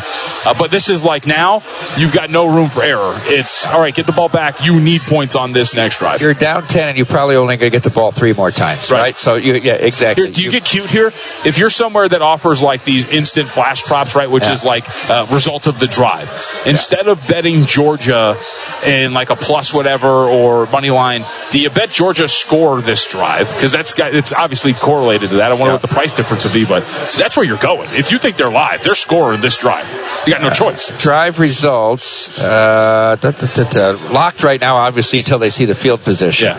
But we'll take a look and see what those prices would be. Alabama punts. They did gain about 12 yards on 3rd down. Georgia gets it, and here comes the return. Get out of here. Nice return crossing midfield, I believe, to the 35-yard line. That could not have been a sequence of events more perfect for Georgia, right? Get off the field quick, punt return down into Alabama territory. Holy smokes. Yeah, they're at the 35. You got to late now. Will they score? Minus 550. Yeah, I was going to say, now you're laying something. So there's no. But you break down the different things. Will they attempt a field goal? Is plus 185. Will they score a touchdown? Is minus 155. Really? Will they turn it over? Is plus 650. And 22-1 they'll punt. 22-1 they'll punt. Hey, I'll say this: there's been a lot of negative plays. Yeah. Beck's been harassed. Now, here's the problem: they probably go from positive, from positive territory. But if it's like 4th and 20 at this stage of the game, which it won't be, but interesting here. Interesting dynamic. Remember, Jonathan, that minus $7. It's now minus $3 on Alabama, and 3.5. Georgia plus 3.5, minus 160 right now. Total 43.5. Juice just a bit to the over. So you're banking on a touchdown, obviously, on this drive at the very least. Absolutely. SMU continues their drive. They've achieved another 1st down in the red zone. Clock ticking down to 14 minutes here. They lead 17-14 in New Orleans, playing on Tulane's home field. And Troy, you talked about a team total bet. Yep. Troy now up to 35. They extend their lead over App State, 35-17. That game with just under 11 minutes to go, Jonathan. Yep, and you're going to keep, obviously, 35-17, and keeps you within a good enough margin that even if you turn them away here, you're probably going to try to score at least on one more drive to really cushion this lead that you got. So definitely potential for this thing, team total for Troy to go over. Huge play in the game in Atlanta, Georgia. 3rd and 2 from the Bama 27, 10:47 to go. This is it, baby. Sad Georgia fans all over the place. Yeah, they're kind of taking their time a little bit in terms Fake of the dive. Pass interference holding on Alabama. They will have a 1st down inside the red zone now for the Bulldogs. 10:36 to go. By the way, if you looked over the middle, he had a tight end running wide open. But sneaky athlete, Brian Ortega, telling Carson Beck how to do it. Hey, all-state catcher. I don't know if you knew that in the state of Arizona. You were? Yep. All-state my junior year of high school. What happened your senior year? Senior year... Better kids started showing up. Senior year I just caught. Junior year I was a utility player, so I made it as a utility player. But mostly caught. But I was left-handed. I played everything. But really quick question. You put your hotel hat back on here, Mike. What do you expect more tonight? Michigan fans or Iowa fans over at Circa? Oh, they will all be glomming onto Derek. All the Michigan fans will have come out here to watch the champion. It'll be 15-1. I mean, it'll be really, really. And so by then tomorrow we'll have everybody wanting to watch Detroit and New Orleans. Any thoughts on that game? Lions 4.5 point favorite in New Orleans. Yeah, I think that. So I actually think it's the spot to back New Orleans. Yeah. I don't really like Detroit. I've had this feeling that there's this overvalued team that's the beneficiary of a good schedule. The New Orleans top 5 team in terms of EPA per play allowed defensively. Like they're a really good defense, and I think they're going to be able to stay within that number, potentially win it outright. There we go. Carson Beck sneaks it in from the 1. It's over 10 minutes to go in this. It's a lot. Remember how quickly we got to halftime? Oh, yeah. This is dragging out. Yeah. By the way, I'm not in the best position. Not dead either at -4.5. You can get this thing to overtime, win by a touchdown. Let's get this thing done, boys. Yeah, I'd like 2020 as well, because then my over ticket's still alive as well. Of course. You never know what's going to happen in these overtimes in college football. That's the risk when you play an under in college football, is the overtime rules can really extend the game. So now, extra point here to cut the deficit to 20-17. Let's get some updated numbers now here. What'd you say? -150 on the touchdown result? Yeah, it was -155 that they would score. That they would score a touchdown there. Let me refresh here. All right, here's your update.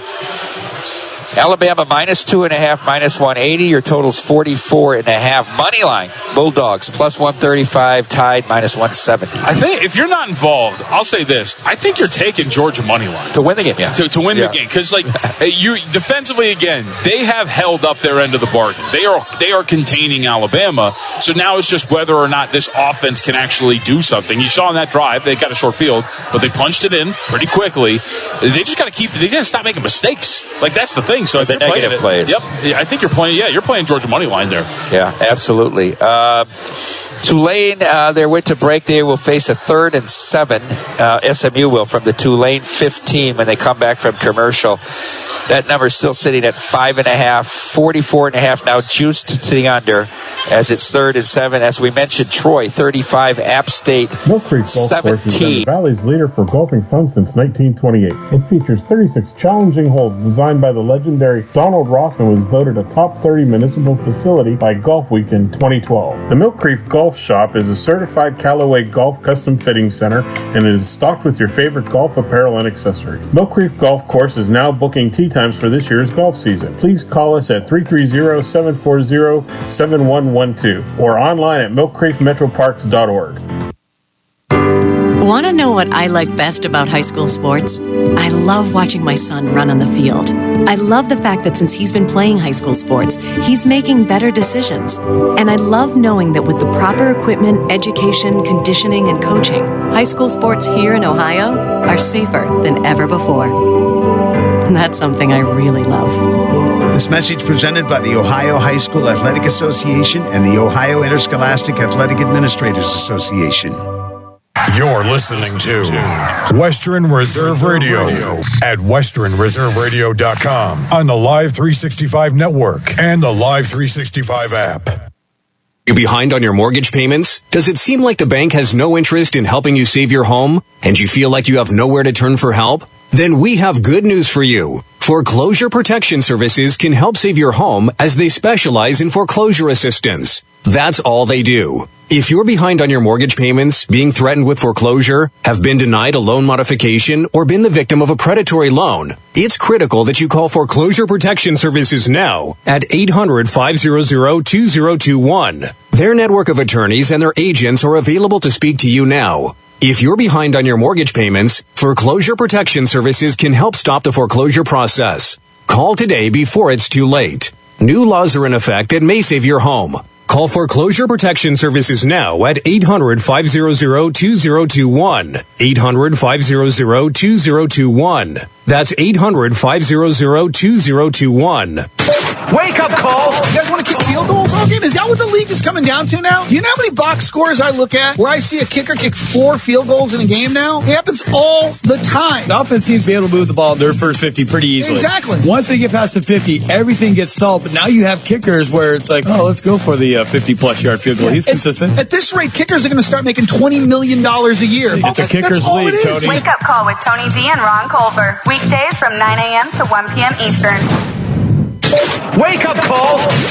Polar Express would definitely be a lot more interesting. Exactly. What's more interesting, that game or that kid on that train that was like, Montezuma, the king of the Aztecs, used to drink 20 quarts of hot chocolate every single day. Used to put in chili powder. Get it? Hot chocolate? One of the things I always loved, and I would love to try to do this, is go down that slide. Oh, yeah. That's awesome. Like a toilet bowl that dropped you into the bag of toys. Yeah, that looked fun. And to hear that little girl sing the song when the northern lights appear. Exactly, right? That's a heart-touching moment. The essence of polars. The elves all look like little gangster alcoholics. They don't look cute. Those elves look kind of especially when he's like worn out. Trust me. Yeah. Trust me. Like, I don't know if I kind of scary or more troll-like than a cherub little elf. Billy, the poor kid from other side of the track. Other side of the track. And drop him off. Doesn't even have like a full PJ set, just wears dad's shirt. Wake Up Call with Tony D and Ron Culver. Weekdays from 9 a.m. to 1 p.m. Eastern.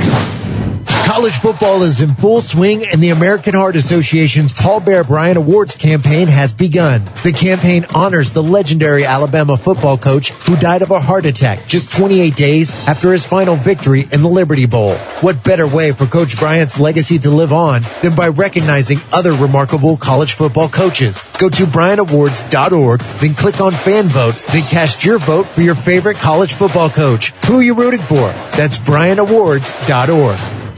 The Boss and the Gloss with David Gow and Carla Dawson. Joining us on the Progressive Insurance guest line is Hall of Fame quarterback Warren Moon. I want you to put on some coach's hat for us. You are the head coach of the New York Jets. What do you do to right this ship, Warren? Well, their biggest problem has been their quarterback position, and you have to be able to have a good quarterback play, at least good quarterback play, in order to be good in this league right now. And they do not have that. They have a good running game. They have a great defense, like you said. And defenses kind of feed off the offense. If the offense is doing positive things, the defense plays better. They play harder. They play with more of a dedication because they know they have a chance to win. But when your offense isn't moving the ball, when your offense isn't scoring, that defense isn't going to play with that same inspiration. They're going to make the change at quarterback. I would have done the same thing maybe a couple of weeks ago. The Boss and the Gloss, Monday nights from 6 to 8 Eastern. Hi, it's Mark Means, host of By All Means, Tuesdays at 5, right here on Western Reserve Radio, WRDB, The Scourge. I spend a lot of time in the backyard, and I'm the center of attention at summer barbecues. In '96, I made some of the tastiest s'mores. And in '09, it was me, your backyard fire pit, that accidentally started a wildfire when a summer breeze carried one of my embers into some dry brush. Spark a change, not a wildfire. Visit SmokeyBear.com. Brought to you by the U.S. Forest Service, your state forester, and the Ad Council. Only you can prevent wildfires. Hope you enjoyed your meal. And I just want to say, he's lucky to have a brother like you. Lucky? Caring for my brother is far from easy. But he's a part of me, like my arms and legs, so I'll be his. No time for tired. Nothing can disable this love. He needs me, but I'm the lucky one, even though I need help now and then. If you're caring for a loved one, visit aarp.org/caregiving for care guides and community support for your strength. Brought to you by AARP and the Ad Council. What if I told you that a tornado was going to happen tomorrow, right where you live? That it would touch down at exactly 3:17 p.m., and I told you the exact path it would take. You would, of course, prepare. You would talk with your loved ones, and you'd make a plan today. It's true, I can't tell you a tornado will strike tomorrow, but shouldn't you have a plan anyway? Go to ready.gov/communicate and make your emergency plan today. Don't wait. Communicate. Brought to you by FEMA and the Ad Council. This is Mario Andretti. You know me as a race car driver, but I'm also a Meals on Wheels volunteer. I've raced against the sport's biggest personalities, but I've never met more vibrant, amazing people than the seniors served by Meals on Wheels. You can make a difference by dropping off a hot meal and saying a quick hello. So, America, let's do lunch. Volunteer your lunch break at americaletsdolunch.org. This message brought to you by Meals on Wheels America and the Ad Council. Sandrock Concrete specializes in all types of concrete, driveways, sidewalks, basements, and garages. We also do stamp-colored concrete in many different designs. We do interior and exterior stonework, regular brick and block work. Sandrock Concrete is fully insured. Call Jerry Sandrock at 330-506-0013 for an estimate. Also find them on Facebook at Sandrock Concrete LLC. Sandrock Concrete, where you deal with the owner all the time. Whether you are a professional football champion or a fantasy football champion, Martusio Chiropractic is the place to recover from all your sports injuries. Proudly serving Trumbull County, Martusio Chiropractic is located at 369 Niles Cortland Road in Warren. Martusio Chiropractic accepts most insurance plans, now accepting new patients and offering some same-day appointments. For more information or to make an appointment, call Martusio Chiropractic at 330-856-9595. Jesse's Dairy Cove is a hometown favorite, located at 3743 State Route 46, across from the gazebo in Mineral Ridge. Enjoy all of your favorite ice cream. We have over 32 hard scoop and over 40 soft serve favorites. We also have a large food menu, including homemade chili sauce, sloppy joes, pulled pork, fresh cut French fries, and mac and cheese. This fall, we'll start our homemade cookie and party trays. Visit our website at jessesdairycove.com to see our menu. At Jesse's Dairy Cove, we appreciate your business. Shining Stars Dance and Baton in Niles, Ohio is home to state, regional, national, and international world champions. They offer a wide variety of classes for ages 2.5 and up for boys and girls. Celebrating over 31 years in business, the excellent staff of instructors will help take your baton twirling skills to the next level. The Storks are bringing me a baby brother! We can do this together! All right, let's go. Storks know how to keep kids safe. Do you? What? Oh my gosh, you don't know. I know. You don't? Oh man, you laugh when you're uncomfortable. No. Making sure your child is in the right car seat is one of the steps to safer travel. I will rock this! You will rock this! To know for sure that your child is in the right car seat for their age and size, visit safercar.gov/the right seat. Cool. Very cool. Brought to you by the National Highway Traffic Safety Administration and the Ad Council. It's important to plan ahead for emergencies, like the storm. When it kicked in, we had a plan. We were able to get in touch with each other in no time. How to find each other. The whole experience was fine. The most frightening 10 hours of my life. If there's one piece of advice I'd offer other moms out there, it's to stay calm and keep to the plan. Some parents plan ahead, some don't. Make sure you know where to find your family in an emergency. Start your plan at ready.gov. Brought to you by FEMA and the Ad Council. Question. When you walk into the boardrooms of the most successful companies here in Ohio, who do you meet? Answer. Men and women who play high school sports. Education-based high school sports give us more than athletes we can root for. They give us leaders we can depend on. Question. So where will we find tomorrow's leaders? Answer. High school sports. This message presented by the Ohio High School Athletic Association and the Ohio Interscholastic Athletic Administrators Association. This is Everett Fitzhugh, the radio voice of the NHL Seattle Kraken, and when I want to catch up with Youngstown sports, I tune in to Western Reserve Radio, WRDB, The Scourge. Either way, I like the under in this game, sitting at right now 46.5. To me, this is one of those spots where if you're Florida State, you're relying on your running game. You're relying on Benson to try and keep this down. I think you're going to see them not take a lot of chances, especially early in this football game. So the under here is the play to me, regardless of which quarterback goes. We already had the Big 12 championship. Texas makes its case for a playoff spot, 49-21 over Oklahoma State, and the score almost seems too close. It was all Texas in that game. I mean, I can't even believe it. It feels weird that Oklahoma State even scored 21 points. Yeah, Texas jumped out all over them, and they were clearly making their case. And this is where the interesting debate comes. If Alabama wins this game, Michigan's 1, Washington's 2. If Florida State wins, I think Texas is the team that ends up on the outside looking in. I think Alabama jumps to 3. Florida State stays at 4 as an undefeated team. And this Texas team, who knew they had to make a statement today, is the one who doesn't get in the college football playoff, even though they went to Alabama and were able to beat the Tide on the road. Let's talk about yesterday. Very big game as well. Happened down the road here, Oregon and Washington. Very big game for a couple of different reasons because, buddy, your Bo Nix ticket's dead. And it is going to go to Jaden Daniels now, the Heisman, that is. But 34-31 win, Washington over Oregon, for them to punch their ticket into the playoff. And listen, Penix was great in the game. Honestly, everybody for Washington was really good in this game. It was a super fun game. Everybody likes to see 65 points scored, especially when there's only 3 points between the two teams. But it looks like Washington is going to kill your Heisman ticket, buddy.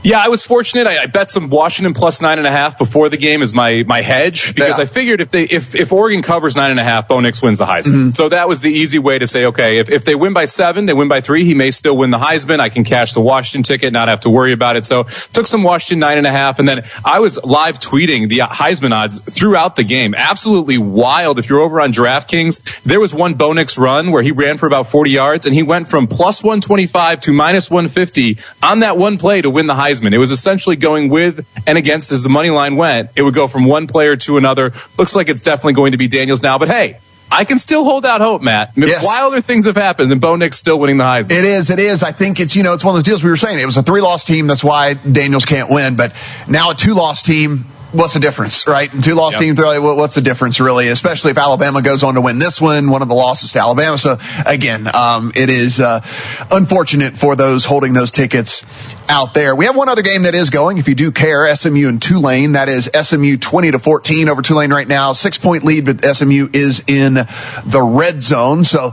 we'll at least keep people updated on that one for people who really, really, really love the American Athletic Conference. Hey, I got some SMU plus 3 here, so I care. All right. I care. Let's not. It's an important game for some folks. You sit here and you look, and Alabama was down on the 1-yard line when we thought that they had scored earlier, Mike. And it's always hindsight 2020, and you're in the moment, and you think maybe your defense can step up and honestly keep them out of the end zone when they're going to go for it 4 times regardless. So it almost would have been better for Georgia to just let him score. They end up getting in on the 3rd try, which wastes another 80 seconds off the clock, and you just wonder. It's a long shot for them to come back at this point anyway, 10 down, but certainly having an extra minute plus on the clock would have been nice. And I think if you really gave them truth serum, are you keeping Bama out of the end zone from the 1-inch line 4 times in a row? I mean, probably not.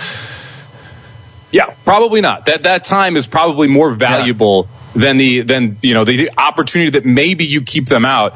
It's tough when it's a 1-score game though, because you got those kids. They they want to compete. They want to try and get that stop. And a goal line stand would shift the momentum so heavily there that you almost want to go for it. You want to try, but once they get in, you kind of look back in hindsight and you say, man, we could have used that extra time on the clock. We need the ball twice. We've got our 3 timeouts. There's still a little over 5 minutes left in the game, so it's not out of the realm of possibility that they're able to come back, but a very similar spot to what Oregon was in last night. And you're going to need to get that key stop after you're able to move the football all the way down the field. And look, this has just not been an explosive Georgia offense. They've been talking about it all game on the broadcast. Bowers is banged up. Their number 1 playmaker on the outside banged up as well. So you don't have a dynamic offense here for Georgia that's able to kind of quick strike.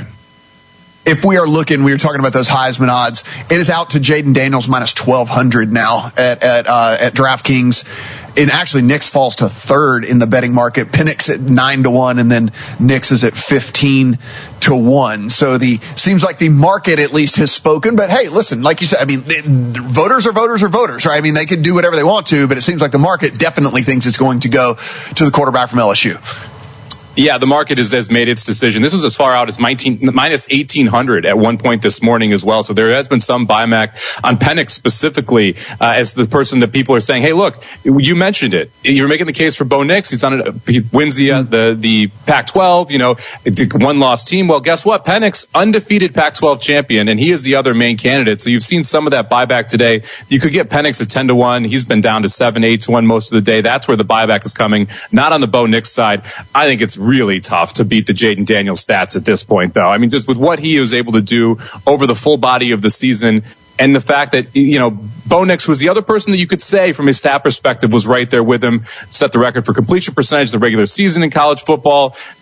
He was the one that I felt could really outweigh the Jaden Daniels stats. Penix had a phenomenal year, deserves to be in New York.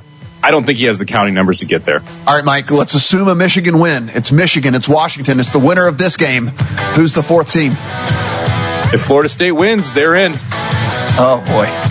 Is it going to be the worst team in the Final Four we've ever seen? It would definitely be one of them. Michigan will be a 20-point favorite again. This would be the best news ever for Michigan backers. If you got a Michigan championship ticket, you basically get a buy-in to the final. Each and every... Hey, I'm Jackie, and a little thing I love about the Chick-fil-A chicken biscuit is the chicken. It is golden brown, so juicy, so delicious. It's the perfect savory start to my day. Hey, I'm Matt, and the little thing I love about the Chick-fil-A chicken biscuit is the freshly baked, flaky, buttery biscuit. When I take a bite, it's kind of like, crispy, soft, crispy. Crispy outside, soft interior, crispy chicken. There's really nothing like it. Order a Chick-fil-A chicken biscuit and Simply Orange Juice on the Chick-fil-A app. Real guests paid for their testimonials. Honey, can you swing by the post office and grab some stamps? Done. And drop off these packages? Sure thing, honey. Ooh, and get the tracking info. Got it. But you haven't moved. I know. How great is that? This holiday season, the Postal Service is closer than ever with convenient ship-from-home services like label printing, free package pickup, and delivery notifications. You can send more holiday joy from the comfort of home. The United States Postal Service, delivering for America. Ship from home at USPS.com/holidayjoy. Wake up call! It's not Mark Cuban for 25 years. Right? Oh, yeah. Bought the Maverick. Cord getting fines. Yelling constantly at David Stern. Stern is like, oh, stupid 38-year-old billionaires yelling at me every night. Then he goes, I'm not just going to buy a basketball team. I'm going to be one of the biggest names of the owner. Like when people don't know the owners of all the other teams, including the one they root for, they'll know me. Wake up call with Tony D and Ron Culver. Weekdays from 9 a.m. to 1 p.m. Eastern. Every day, our brave military men and women, along with their families, make tremendous sacrifices for our freedom. Patriotic Hearts, a nonprofit organization, is dedicated to supporting these heroes and their families in their times of need. By donating your unwanted car to Patriotic Hearts, you'll be supporting job transition and job fair programs, veteran entrepreneurship, counseling, and retreats for combat veterans and their spouses. Call 800-441-9109. You'll receive a tax deduction, and we'll arrange a free pickup at your convenience. Imagine the difference you can make in the lives of those who have given so much for our country. Your car donation will directly impact military families, veterans, providing them with the support they desperately need. Call 800-441-9109. You can become a part of something bigger. Join us in our mission to uplift and honor our military community. Call 800-441-9109 to donate your unwanted car to Patriotic Hearts. The diehards. And then all of a sudden, a sweeper pitch comes in. She goes, Dad, what's a sweeper? And I looked at her and I went, I don't know. Hey, Siri, what's a sweeper pitch? What is going on? Like, I felt like I was lost. And I'm like, I cover sports. I know this. And again, I'm a knucklehead fan on the radio, but I'm like, what is this? And then I'm seeing slurve. And I'm like going, what? Like, am I gone? The Diehards, weeknights from 8 to 10 Eastern on the Sports Map Radio Network.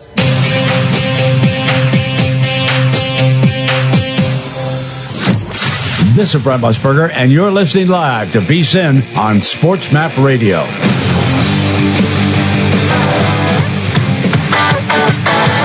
This is The Handle with Matt Brown and Mike Summage on VSIN, the sports betting network. JuiceReel is a free betting intelligence app and a tool that every bettor needs. JuiceReel links your betting accounts into one app, delivers in-depth analytics on your betting history, and much more. JuiceReel, you have access to the betting history of billions of bets placed by all JuiceReel users. This in-depth betting analytics of billions of data points enables you to tail the winning bettors and fade the losers. JuiceReel also has developed an artificial intelligence bot using the data from all JuiceReel bets. Robo Jackson is picking winners at a rate of 60% through more than 100 games. Find out for yourself. Download JuiceReel. That is juices and orange juice, Reel, REEL. Download the app for free in your Apple Store or Google Play Store. It's free. It's JuiceReel. Matt Brown, Mike Somich here on The Handle. We see a Georgia touchdown. They're not going out without a fight here, Mike. And this is, you just watch this game. You see these two teams. You know they're two of the four best teams in the country. One is likely to get shut out here. It just kind of makes you keep going like, what are we doing here? What are we doing? These are two of the best teams, for sure. Wait a second. Did you just start the top of the hour by saying we shouldn't go past a 14 playoff, and now you're saying both of these teams should be in? Yes, but of the four. I mean, like I was saying, these should be two of the four. I mean, I get it. We have to reward people for winning games. I understand that. But, like, we have eyeballs, right? I mean, like, we can see. We have eyes. These are two of the best teams in the country. Oh, I agree with you. I think these are definitely two of the best four teams. I don't really see a scenario where they both get in either. Even if, let's say, Florida State loses. So you've got Michigan 1, Washington 2, Alabama holds on, they're 3. I don't think Georgia's getting 4. And that, to me, is going to be the other big-time debate here if Florida State does go down, because then it's Georgia or Texas who gets that 4th spot. And I don't see a world where they give it to Georgia, which is wild because they've won back-to-back national titles. They've won 28 straight games. This is a very good football game between two very good football teams, and they have consistently rewarded the SEC over the Big 12 and the Pac-12 when it's come to these playoffs in the previous years. But I just don't see how you put Georgia in over Texas if Georgia ends up losing this football game. Do you? Like you said, though, it's kind of like it's the benefit of the doubt vote to put them in, right? It's like hey, yeah, you got a really good team. You won a whole bunch of games in a row, and we're going to penalize you for this. I don't know. I mean, it does make you wonder. It's going to be fascinating, though. We need Florida State to lose for all the chaos to happen, though. So let's go ahead and root for Louisville here in this one. But it is 24-27 in favor of Alabama. They are sitting about minus 700 on the money line here. If you think that Georgia is able to win this game outright, plus 450 actually over at DraftKings. So that's not terrible. No, it's about 2 minutes and two and a half minutes left in the game. So we will keep you updated there, but we do need to continue on here. Rolling through the NFL, Mike, and let's go ahead and reflect real quick. Back to last week, we do a show here, and if you stick around for hour number 3, we do the contest show here. And 12A, 12B, absolute carnage in Survivor. Yet again, we are sitting here. The Lions lose, wipe out nearly 60% on Thanksgiving Day. And then the Pats and the Vikings both go down, wiping out another 47%, down to 80 entries out of 9,267 of them. Each entry now worth $115,000. It is getting real, my friend. It's getting very real, and it shows you just how hard those weeks can be when they're the holiday weeks. The 4 games that we had on both Thanksgiving and Black Friday all had 4 big favorites. 3 of the 4 favorites won. But, man, it made Sunday so difficult, and we talked about that when you saw that the Titans and the Patriots, the top 2 teams selected, pretty much half the Survivor pool was specifically just fading the Panthers and the Giants. I doubt they had all that much confidence in either the Patriots or in the Patriots being able to get the win or seeing the Titans get through. It's just all about the fade, and fortunately for them, it worked for them. You had a couple people who went a little off the reservation, took a team like Jacksonville, took a team like Philadelphia in closer games, but with better teams that they had more trust in. This week, I don't think is going to have that same carnage. I think we have a couple weeks here where you have some pretty good options as survivors to get through here. But with just 80 people left, I mean, it is every single decision is now an absolute sweat. And it's fun to have 3 separate entries be VSiN employees as well. So we know Adam is still alive as well. Adam Burke. So excited to talk to him about his entry later as well. Let's look at Thursday. Week number 13 is already underway here. 41-35 victory, Cowboys over the Seahawks. And listen, from a betting standpoint, let's kind of talk about these two teams moving forward. I had told you I had the Cowboys inside my top 4 in my power ratings, up as high as number 3. I don't see any reason to really downgrade them. I think that defensive performance is an outlier in my personal opinion. But listen, we got the good Geno, right? This wasn't Geno. This is like Eugene. Eugene showed up, Eugene came, he was ready, he did the part, despite the fact that we were wondering whether he was going to be even playing in this game for a couple of days. Please stand by for a special presentation of Western Reserve Radio at westernreserveradio.com on the Live 365 network and the Live 365 app. Messages from your local stations. You're listening to the OHSAA Radio Network. Hi, I'm Anthony Munoz. I didn't make it into the Pro Football Hall of Fame by letting drugs and alcohol affect my ability to play. I brought my A game every time, and that's what you should do when sharing the road. That means never getting behind the wheel under the influence and wearing your seatbelt, because it's always the best defense against a drunk driver. So whether you're driving around town or to the Pro Football Hall of Fame, never let impaired driving take you out of the game. This message brought to you by the Ohio Department of Public Safety. This is what matters. This is beyond X's and O's. This is the difference mutual respect makes. This is what character looks like. This is what defines us in Ohio. This is sportsmanship. School sports. It's not the outcome that matters most, but the way the games are played. This message presented by the Ohio High School Athletic Association and the Ohio Interscholastic Athletic Administrators Association. Why do they officiate? For some, it's a way of staying involved in a sport they grew up with. For others, it's a way to pay it forward by helping kids who play today and tomorrow. It's also a great way to stay active, make extra money, and work with friends. And all of them will say it boils down to one thing: the love of the game. Find your reasons and log on to ohsaa.org to find out how to become an official. You'll be glad you did. This is the Ohio High School Athletic Association. Educate through sports. Hey, Dad. Yeah. You remember that ball game we went to a couple years ago? Sure. And how you didn't have enough cash for 2 hot dogs, so you walked with me on your shoulders until we found an ATM? And then when we got back to our seats, we never saw the hot dog guy again. Well, I don't remember all that. Yeah, that was an awesome game. You never know which moments will be the ones they'll remember forever. So take time to be a dad today. Learn more at 1-877-4DAD-411 or visit fatherhood.gov. Brought to you by the U.S. Department of Health and Human Services and the Ad Council.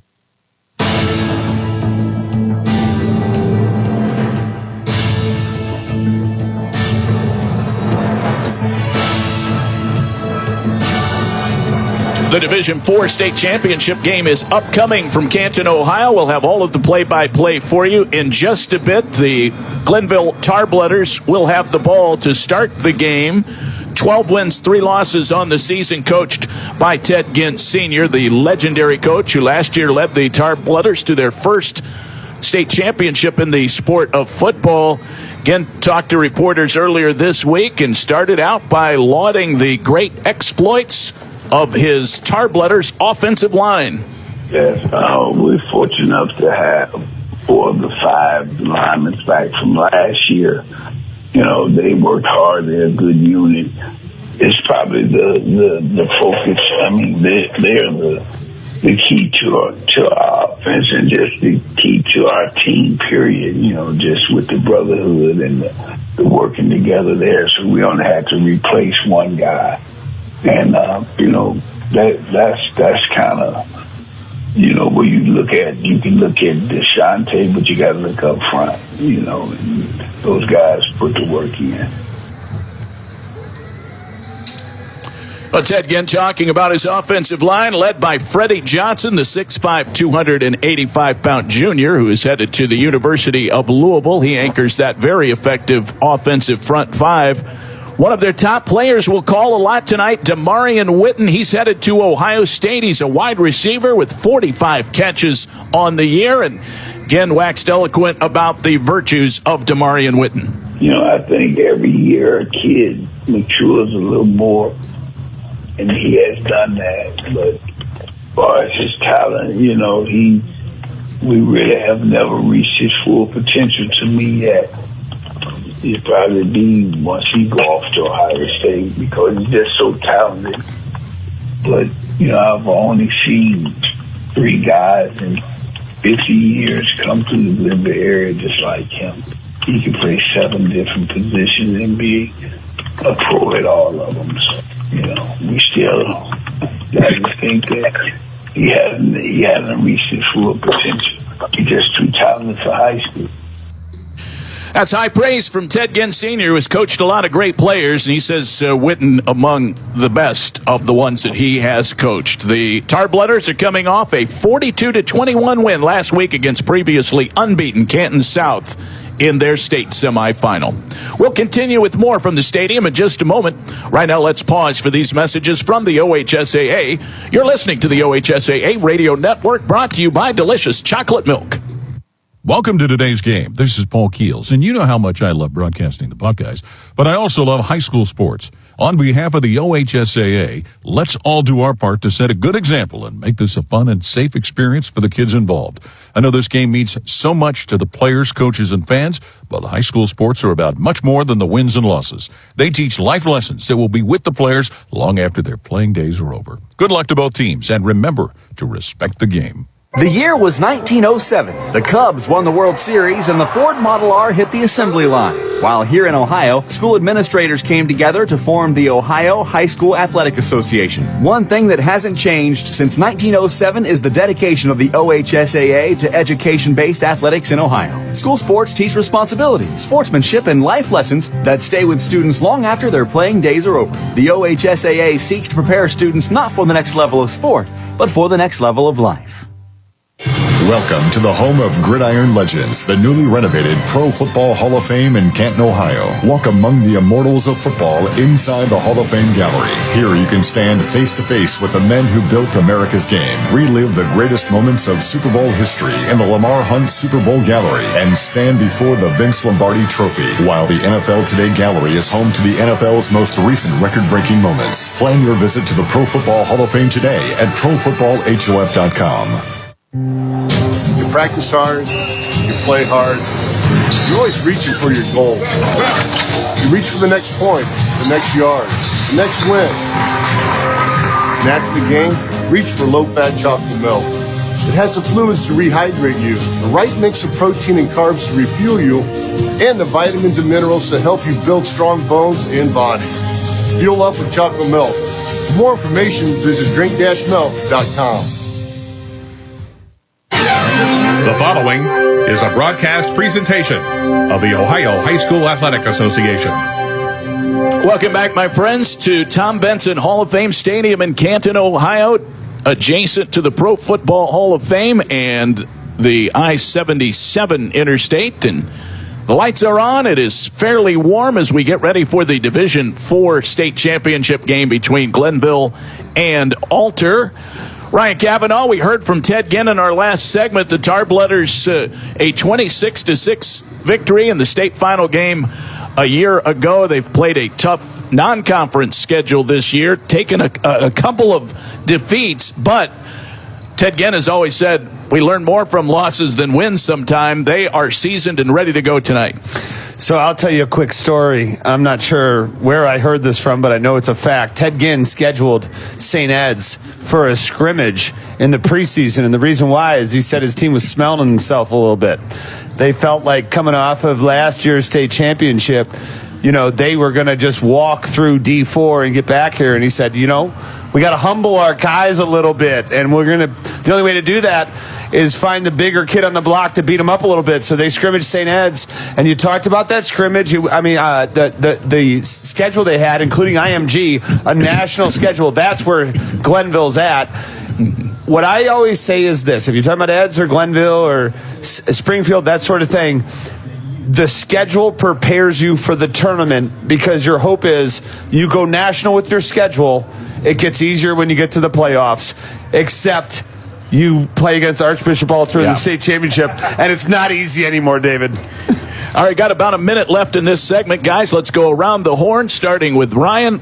Maybe your top key to this game. Set it up for us. What do you think will be important? Real quick, for Alter, you got to stop Deshaunte Jones. You can't let the big fella roll all over you. And for Glenville, defensively, identify what set Alter is on offense, because the wishbone and the shotgun spread are very, very different. Get your right personnel out there. Yeah, it's going to be fun to see how Alter operates tonight offensively with the ball between those two philosophies. Chris, your thoughts on keys to the game? Well, yeah, neither of these teams are going to find this stage to be too big. They've been here too many times. So for tonight, I think it's protect the football, make wise choices, and I think the team that blinks first is the one that's going to be in trouble.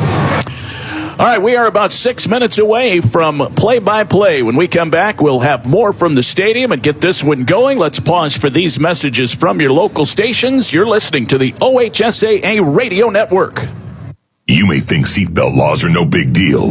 Well, you couldn't be more wrong. Cops are cracking down day and night in the city, in the country, and all points in between. Make no mistake, if you don't buckle up, you will get caught and you will get a ticket, even if you've gotten away with not buckling in the past. Things are about to change. Cops are serious about seatbelt safety, so don't kid yourself. Buckle up every time or get a ticket. Click it or ticket. Paid for by the U.S. Department of Transportation. What do basketball, choir, drama club, and marching band all have in common?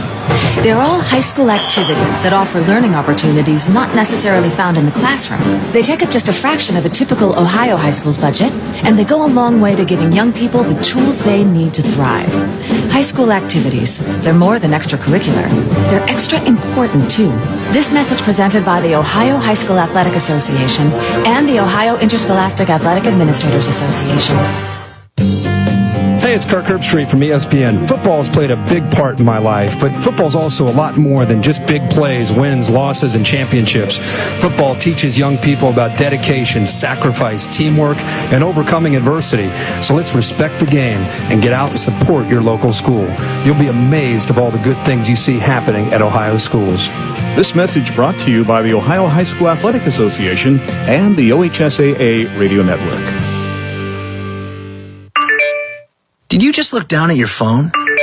You did it again, didn't you? You know, you're flying down the road in a 3-ton hunk of steel, and a text takes your eyes off the road for an average of 5 seconds. At 55 miles per hour, that's long enough to travel the length of a football field and cause some serious damage. Turn it off. Trust me, whatever it is, you'll live. Learn more at stoptextsstopwrecks.org. Brought to you by the Ad Council and the National Highway Traffic Safety Administration.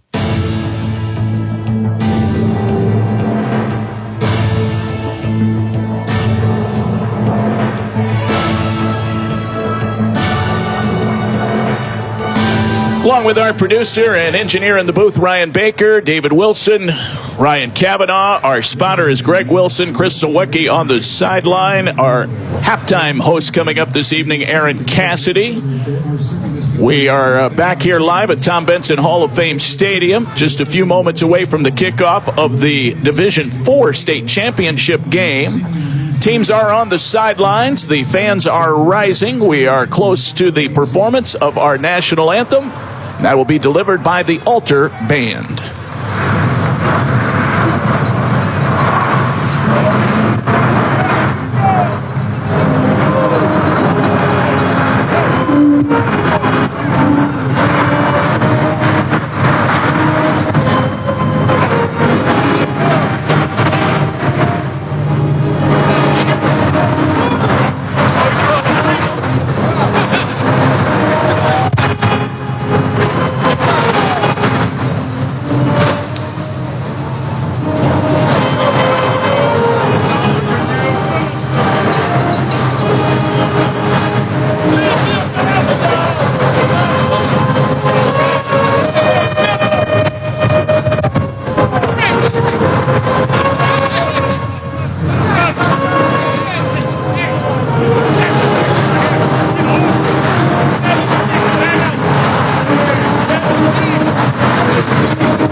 Our national anthem here at Tom Benson Hall of Fame Stadium. What a weekend it has been. This is the ultimate of 7 state championship games. Ryan Kavanaugh has worked a number of them. I don't know if they told you they've added a Division 8 game that starts at 10:30 tonight, Ryan. Yeah. Are you calling that one too? They haven't asked me yet, but if they did, I'd probably say, I would volunteer for it. I'll do that in the car on the way back to Cleveland.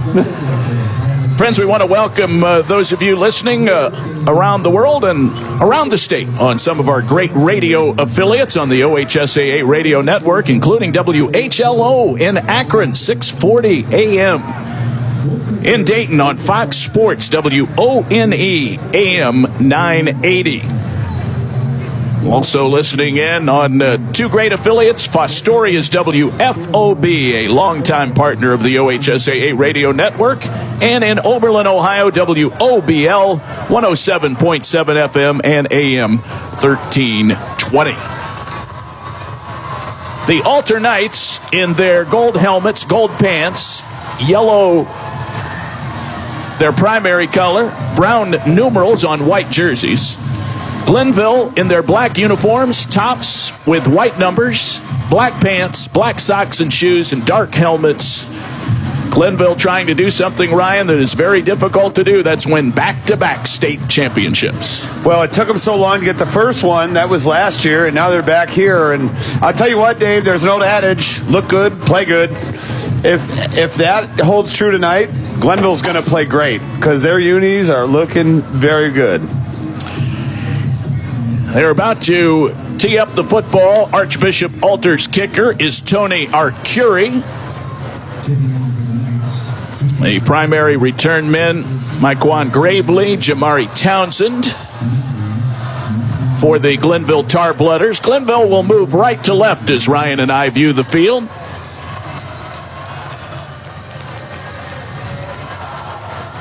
Anticipation for the Division IV state championship game. The ball is away on the kick. It is angling to about the 3-yard line. Dropped on the far sideline. Brought back middle of the field. Flag is out. Tackle made at about the 20-yard line. So we'll see what happens when they sort out the penalty. Myquan Gravely brought that back about 17 yards.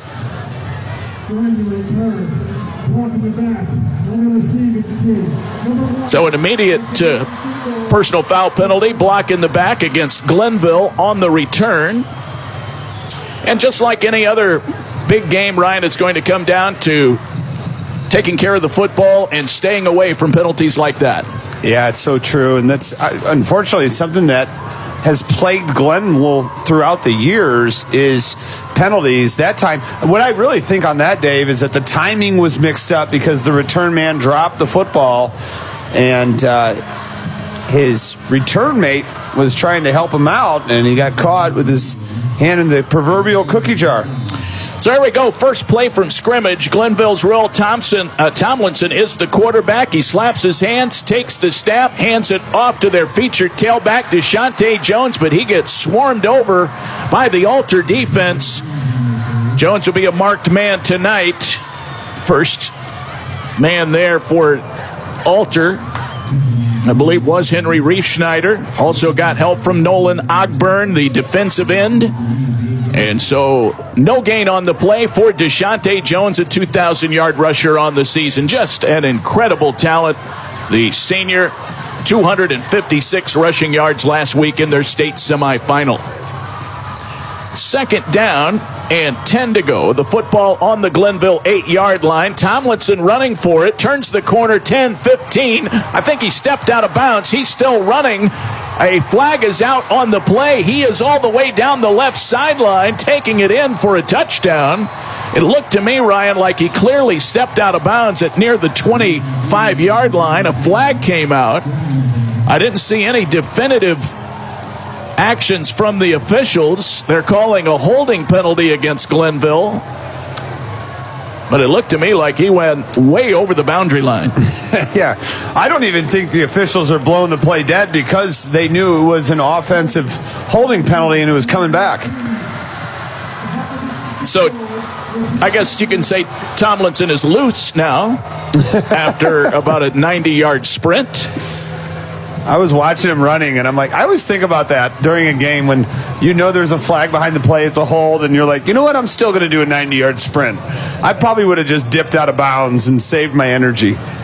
When was your last 90-yard sprint, Ryan Cavanaugh? Well, I don't... 1990. You know, you could look it up on the internet, except the internet wasn't around when I did it, my last 90-yard sprint. Yeah. You'd have to go to this place I call the library and pull out one of these things I call an encyclopedia. Yeah. 10:55 on the clock. Just underway here at Tom Benson Hall of Fame Stadium. Glenville and Alter. Between them, 3 state championships. Alter won back-to-back in 2008 and 09. Ruel Tomlinson hands it off to Deshante Jones. They grab him around the ankles, and he is forced down to the turf. Nicely done by Graham Wolf. The senior makes his 53rd tackle of the season for this Alter Knights defense, which has just been absolutely smothering. They've only allowed 9 points in their 5 playoff games. I don't know how that's even possible. Yeah, right. A defense could let up 9 points by accident in a singular game. But you're talking about a 5-game stretch, 9 points. But we're seeing it right now. This defensive line, they're controlling the line of scrimmage against Glenville.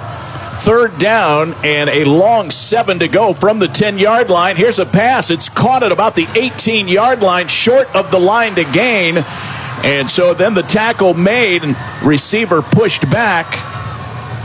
Looks like that was Jamari Townsend who made the catch. The tackle by Henry Riefschneider, who is closing in on a school record for single-season tackles, Ryan. Yeah, at number 5, Michael Russ is in there as well. He's a dual, offensive, defensive guy. Number 5, Michael Russ is a real talent. Now, it's decision time, and it looks like Glenville's offense is staying on the field. 4th and 1 from their own 17-yard line.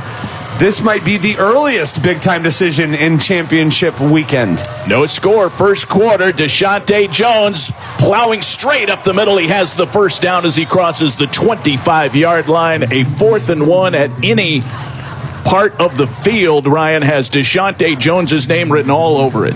If you need a yard, you give it to the 5'11", 235-pound workhorse, Deshaunte Jones. And, it's odd that on 4th and 1, that was his greatest run, his longest run of the evening. He picks up about 7. The football is at the 25-yard line. 9:02 to go, first quarter. No score in the D4 title game. Get you some defensive and offensive line starters as we go along here. Here's a little sweep to Townsend around the right side. Got tripped up at about the 29-yard line. Another tackle by Henry Riefschneider. The offensive line for the Tarblooders, Freddie Johnson, Marquise Whipple on the left side. Matt Gary is the center. Isaiah Switzer, Jamari Bryant on the right of the offensive line. Battling such talents as Jack Howard and Simon Dettons, the defensive tackles.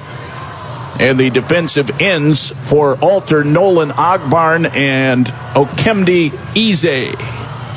Eze's the best pass rusher for this Alter team. Here's Tomlinson bouncing to the outside. Ran over a man at the 35-yard line, so he was dishing out some punishment. Got close to the first down marker. It was Colin Wayner who he flattened, and Wayner is a very accomplished defensive player with 73 tackles and 4 interceptions on the season, but Tomlinson gets him the first down. This drive moves on, 1st and 10. We'll check in after this play with Chris Solwecki and get his thoughts on this early Glenville drive, which started back at the 8-yard line after a penalty on the opening kickoff. The shotgun snap to Tomlinson. Now Deshaunte Jones looking for a seam on the left hash mark. Got out to the 41-yard line before he was tackled by Michael Russ. Let's check in with Chris. Yeah, thanks very much, Dave. When you talk about this Glenville team, you mentioned Tomlinson, you mentioned Deshaunte Jones. These guys run with reckless abandon, and over the course of these next several quarters, you're going to see a cumulative effect on this Kettering Alter front 7 unless they have a lot of fresh bodies to shuffle through, because these guys are running hard, and it's elbows and knees and helmets coming at you all night long. Deshaunte Jones knows how to rise to the occasion. He ran for 195 yards in the state championship game a year ago. This time, Tomlinson on a keeper tried to run over the left guard and got absolutely wiped out by Henry Riefschneider. Ryan, he's a pleasure to watch play defense.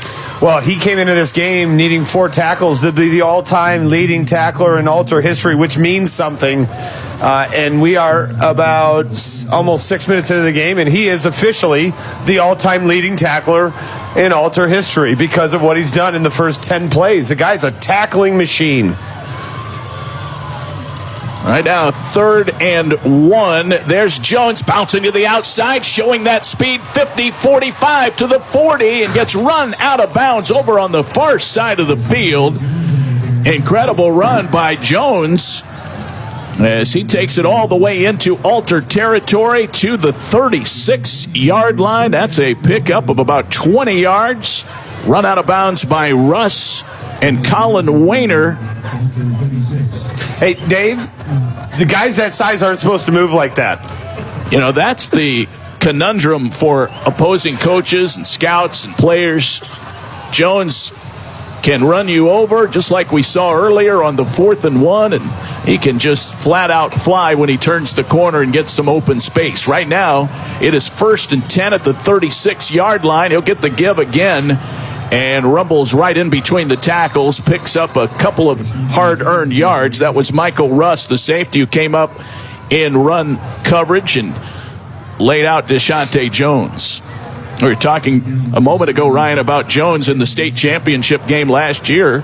3 touchdowns in that 22 final. Carried the ball 28 times, just shy of 200 yards. Yeah. The only thing missing, different from last year to this year, is his uncle, Cardell Jones, is not on the sideline.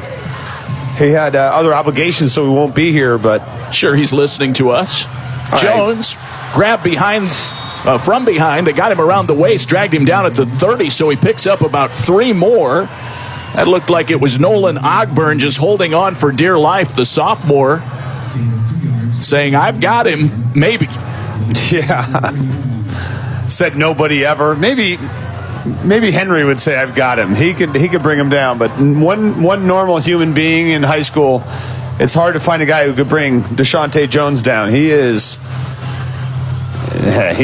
pack a lunch. He really has to be tackled by committee. That's right. 5 minutes to go, first quarter, long drive for Glenville. No score in the Division IV state championship game. Here's Tomlinson back to throw. He's a lefty, fires a pass to Deshaunte Jones, makes the catch, and it is run out of bounds. Deshaunte Jones, I mean, the big fella using his hands and nice little press up against the linebacker and out route. I thought for a moment, to be honest with you, it was a different running back in the game because of how fleet of foot Deshaunte Jones is. He's 5'11", 235. That's a big boy. I saw him down on the field before. I am shocked that he runs routes like that, honestly. That was not an easy catch. No. But it was well delivered by Tomlinson. He gets him all the way down to the 20-yard line, so they're in the red zone now. Running play, angling over to the right side. A lot of bodies hitting the ground after that play was over. That was Jones again carrying it. Finally tripped up by Okemdi Eze. They marked the football at the 16-yard line. This is a very methodical drive. There have not been any real long plays, save a 20-yard run by Deshaunte Jones. But Alter getting a steady diet of the tailback star of the Glenville Tarblooders out of Cleveland, Ohio, the Senate League. Tomlinson to Jones. No, Tomlinson keeps it, runs to the left. He's at the 5. He will glide in for a touchdown of 16 yards. The fake to Jones, and then the rollout by Tomlinson. He had wide open spaces. That's his 6th rushing touchdown of the year, and the Glenville Tarblooders go on top 6-0 at the 4-minute mark of quarter number 1. You know, Tomlinson's got a really strong arm. Hasn't had to use it on this drive because, as you said, methodical, pounding.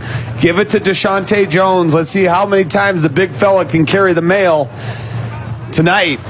And then when you do that, it opens up the quarterback run because all eyes are focused on number 7. They're going for 2, Dave.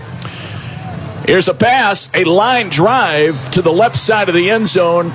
Incomplete, broken up and well defended by the Alter Knights. It was a low throw, but they will settle for 6 and get the first touchdown of the state championship game. That was a 92-yard drive for the Glenville Tarblooders. Alter ball when we come back. Let's pause for these messages from the Ohio High School Athletic Association on the OHSAA Radio Network, brought to you by Chocolate Milk. Here's to the ones who put in the work, the no days off rise and grind warriors who live by the oath of my body is my temple. And when their temple needs to rebuild after a long workout, athletes of all types choose low-fat chocolate milk. It's delicious and contains the right mix of protein and carbs to help refuel exhausted muscles. Chocolate milk turns Motivation Monday into Flex Friday. Crush your goals with the help of a real recovery drink. Try it for yourself. Built with chocolate milk, the official beverage of high school sports, is brought to you by the American Dairy Association Mideast. Spectrum News 1, a new kind of news channel dedicated to refreshing storytelling and empowering communities across the Buckeye State. With your local forecast every 10 minutes and all of the essential news you need 24/7. Plus, in-depth shows and exclusives focused on your community. Always Ohio, always refreshing, always on. We are Spectrum News 1, exclusively on Spectrum. Hi, I'm Benny Wells. Whatever the sport, wherever it's played, there's one thing that student athletes, coaches, and fans can all share: sportsmanship. The Ohio High School Athletic Association Respect the Game campaign reminds us that school sports are so much more than wins and losses. On behalf of the OHSAA, let's all do our part to make school sports a fun, positive, and rewarding experience that student athletes will remember for a lifetime. Every game, every time, let's all respect the game. This message presented by the Ohio High School Athletic Association.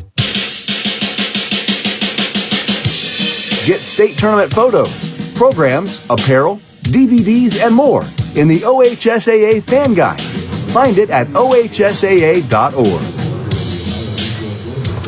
6-0 Glenville as we welcome you back to continuing coverage of the Division IV state championship game. A 15-play, 92-yard drive that consumed almost 8 minutes. Let's check in with Chris Solwecki, and I would imagine that Glenville sideline pretty fired up right now, Chris. They absolutely are, Dave, and it was really interesting to me. The thing that made that play for the touchdown so effective is Deshaunte Jones has shown so much patience waiting for the line to open up holes for him, and that time, even though he didn't get the football, he did the exact same thing, and that sucked a lot of those defensive front seven from Alter toward him, making it a walk into the end zone for the Tarblooders.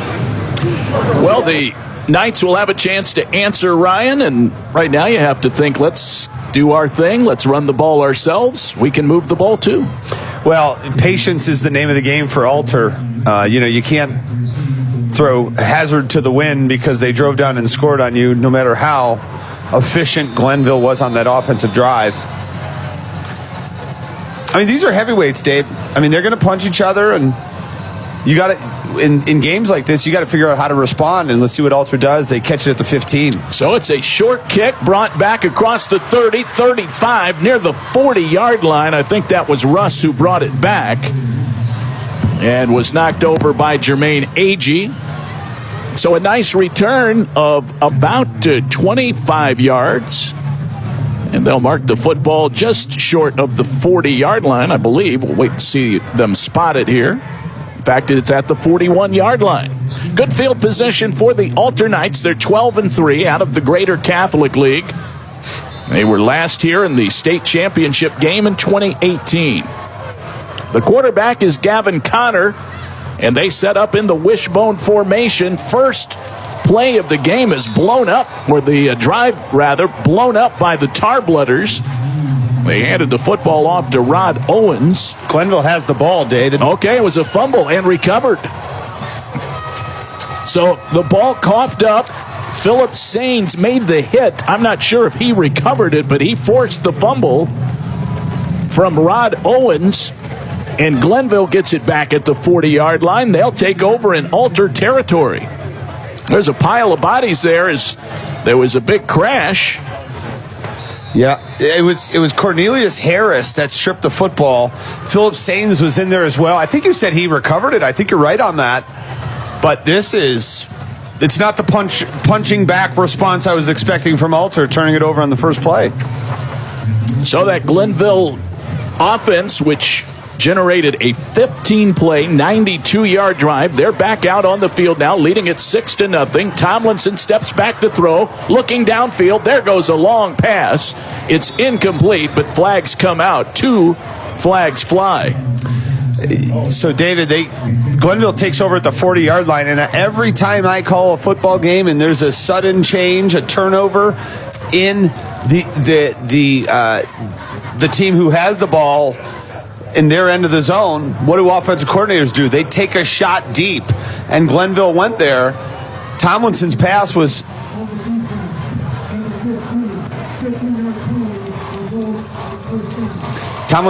too heavy, but that's because of the flag, the holding defensively, or else Glenville might have flipped the script here and turned the turnover into points. Well, they got Colin Wayner on the pass interference. That was the first time they've thrown toward Demarion Witten. He has 45 catches on the year. 8 of those have gone for TD. So they moved the ball ahead 15 yards to the 25. First and 10 Glenville. Deshaunte Jones carrying it, breaks to the left, looking for some blocking, crosses the 20, crosses the 15. Late flag comes out. Dave, I think they're going to get the left tackle, Freddie Johnson, with a hold. We'll let them sort out the penalty.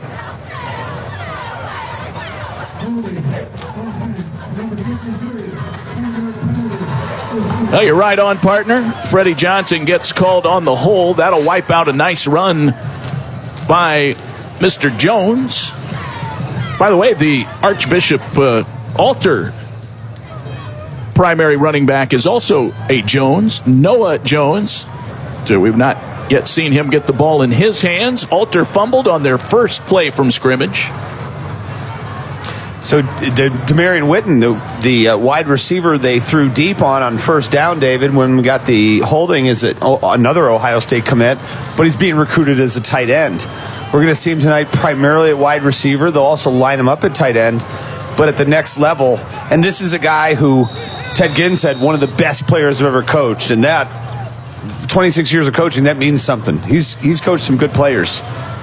Spread formation here for Glenville as they mark the ball back at the 33 after the holding penalty. Jones with the handoff. He runs right this time to the 30, 25 outside the painted numbers on the right and crosses the boundary line, being pushed over at about the 20-yard line, so he picks up 13 yards before Alter can run him out of bounds. Henry Riefschneider was the last man there. Dave, Riefschneider was in perfect position to make the play, and Jones just outran him to the sidelines, and it turned into a foot race.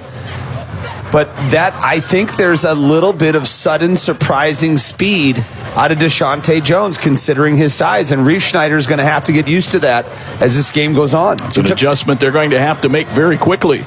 3 receivers bunched off to the left. It will be Tomlinson keeping it. The quarterback hit and dropped on a 2nd down and 5 play. He's short of the first down by at least a couple. Before Glenville runs this next play, let's pause 10 seconds for station identification on the OHSAA radio network. Gain of 2 yards, 3rd down and 2.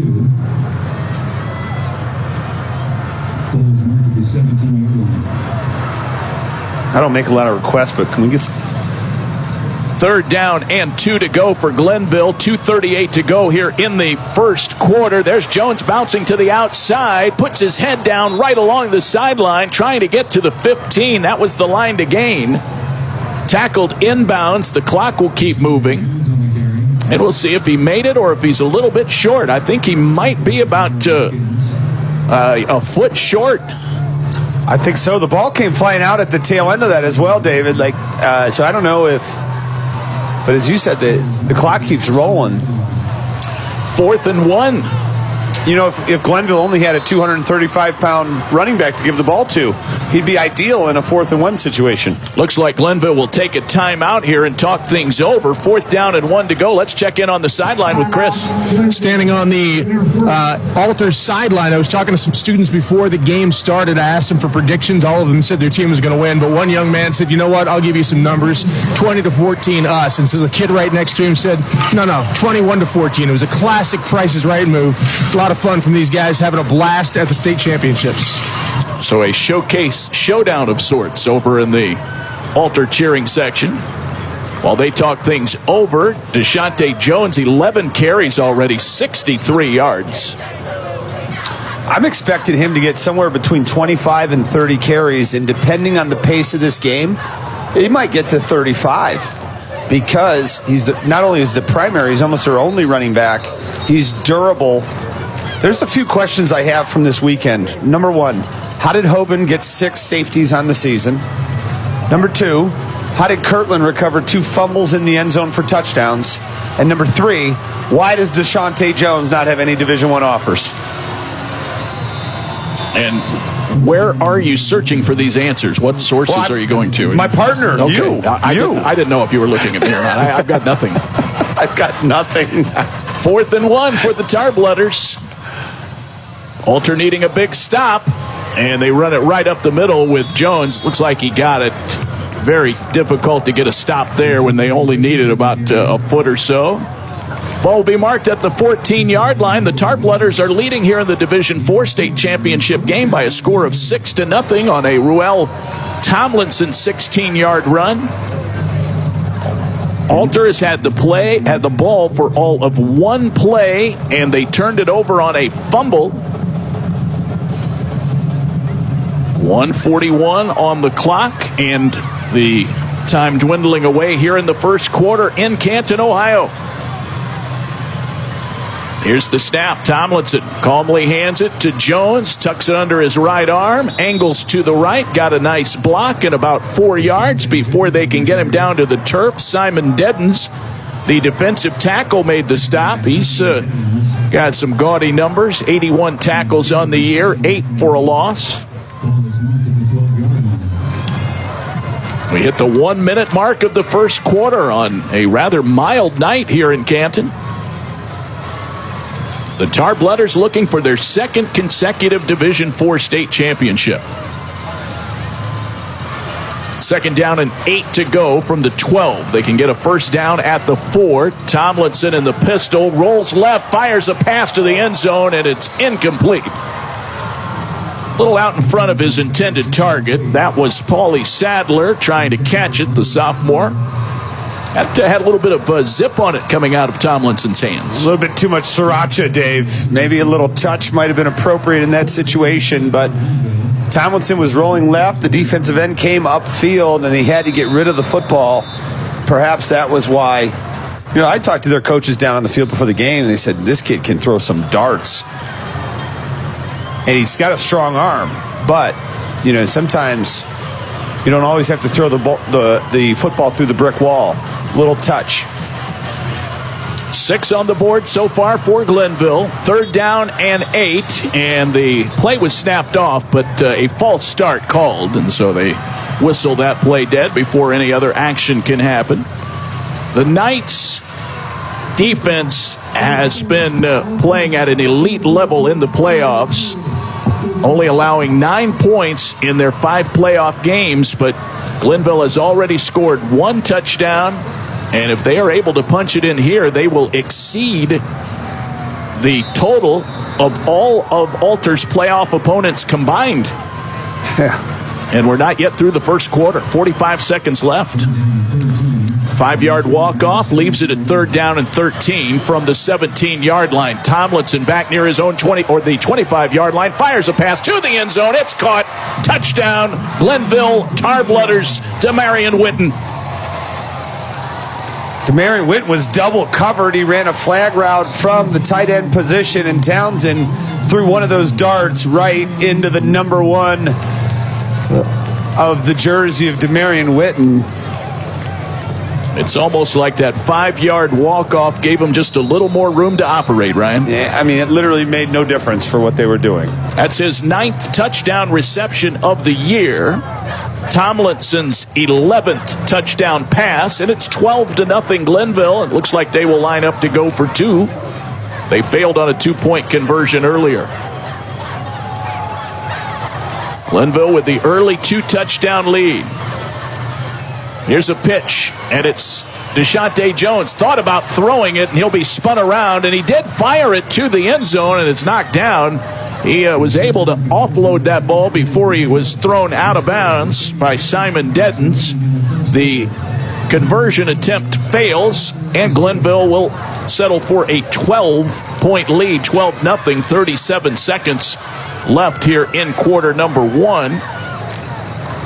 Friends, for athletes to perform at their best, they require the best, and Wilson has been the best for over 100 years. That's why the OHSAA is proud to use Wilson as its official tournament football. Not only is Wilson used on more high school football fields than any other brand, it's also the official ball of the NFL and the college football playoff. Visit wilson.com to learn more. It's interesting. I use Wilson as the guy to keep me straight in the booth. That's the website I've always wanted, but I just don't think I can buy that from them anytime soon. They beat you to it. Wilson.com. That would have been great. All right, let's check in quickly here with Chris, see what he saw on that great touchdown pass. You talked earlier about the importance of a little bit of touch. That time, touch came off the fingertips of the quarterback, and he found his receiver in the corner. Really nice pitch and catch, and Glenville's humming right now. Tomlinson, 3 of 4 for 34 yards, and the TD. Tomlinson has thrown for one and rushed for one. Here's a short kick. It'll bounce at about the 25-yard line. Grabbed there by Alter. It's being run over to the far side and maybe some space and some blocking. 40, 45. And then that return ends very quickly. That was Witten. Yeah, over on the far side. He was able to stop Colin Wayner, who had a nice return there, Ryan. And there is an injured player on the field. I believe that is a Glenville player. And they're taking a look at him at about the 35-yard line. 25 seconds on the clock. 12-0 Tar Blooders. And right now the Alter Knights just itching to get out there with the football and have a chance to try and do something with it. They fumbled on the first play of the game for them. First play from scrimmage. They do run the wishbone, but will spread out and run a more traditional offense. Cannot quite yet see. Been told that is 35 for Glenville. You know, if you think about a quarter, for the first quarter, any quarter this championship weekend, there has not been one more dominated singularly in time of possession than Glenville has over Alter. I think Alter's time of possession is about 3 seconds. It's uncanny what's happened here tonight. Glenville has held the ball for the entire first quarter. That's Kaylon Bailey, a freshman on special teams, who was hurting, and he is hobbling off the field with assistance. So they'll take a look at him, try to administer some aid over on the sideline. Looked like a right leg injury. Here come the Knights. They'll line up in the wishbone again. Noah Jones, Mike Rose, Rod Owens, their primary runners in this formation. Connor hands it to the first man through. Tackled near the 50-yard line. That's a 5-yard run. First carry for the fullback, Mike Rose, his 73rd carry of the year. He's punched it in 11 times. He's 6'1", 185, and just a sophomore. Sincere Johnson, one of the Glenville Tar Blooders, in on the tackle. He's Freddie Johnson's younger brother. Freddie headed to Louisville, and coaches from Glenville say that Sincere, he just got to grow a little bit. Yes, Sincere already 6'3", 230, and he's just a sophomore. All right, that's the final play of the first quarter. Glenville 12 and Alter nothing. Second quarter play-by-play coming your way next. Let's pause for these messages from your local stations on the OHSAA Radio Network. Hi, I'm Anthony Munoz. I didn't make it into the Pro Football Hall of Fame by letting drugs and alcohol affect my ability to play. I brought my A game every time, and that's what you should do when sharing the road. That means never getting behind the wheel under the influence and wearing your seatbelt, because it's always the best defense against a drunk driver. So whether you're driving around town or to the Pro Football Hall of Fame, never let impaired driving take you out of the game. This message brought to you by the Ohio Department of Public Safety. This is what matters. This is beyond X's and O's. This is the difference mutual respect makes. This is what character looks like. This is what defines us in Ohio. This is sportsmanship. School sports. It's not the outcome that matters most, but the way the games are played. This message presented by the Ohio High School Athletic Association and the Ohio Interscholastic Athletic Administrators Association. Hey, Dad. Yeah. You remember that ball game we went to a couple years ago? Sure. And how you didn't have enough cash for 2 hot dogs, so you walked with me on your shoulders until we found an ATM? And then when we got back to our seats, we never saw the hot dog guy again. Well, I don't remember all that. Yeah, that was an awesome game. You never know which moments will be the ones they'll remember forever. So take time to be a dad today. Learn more at 1-877-4DAD-411 or visit fatherhood.gov. Brought to you by the U.S. Department of Health and Human Services and the Ad Council. Want to know what I like best about high school sports? I love watching my son run on the field. I love the fact that since he's been playing high school sports, he's making better decisions. And I love knowing that with the proper equipment, education, conditioning, and coaching, high school sports here in Ohio are safer than ever before. And that's something I really love. This message presented by the Ohio High School Athletic Association and the Ohio Interscholastic Athletic Administrators Association.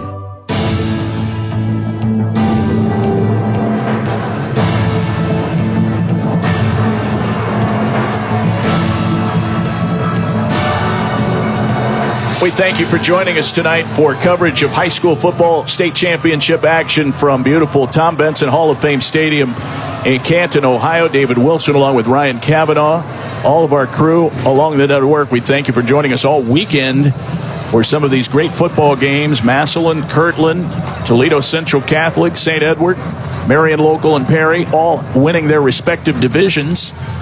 And now it's Glenville and Alter, and it's 12-0 Tarblooders.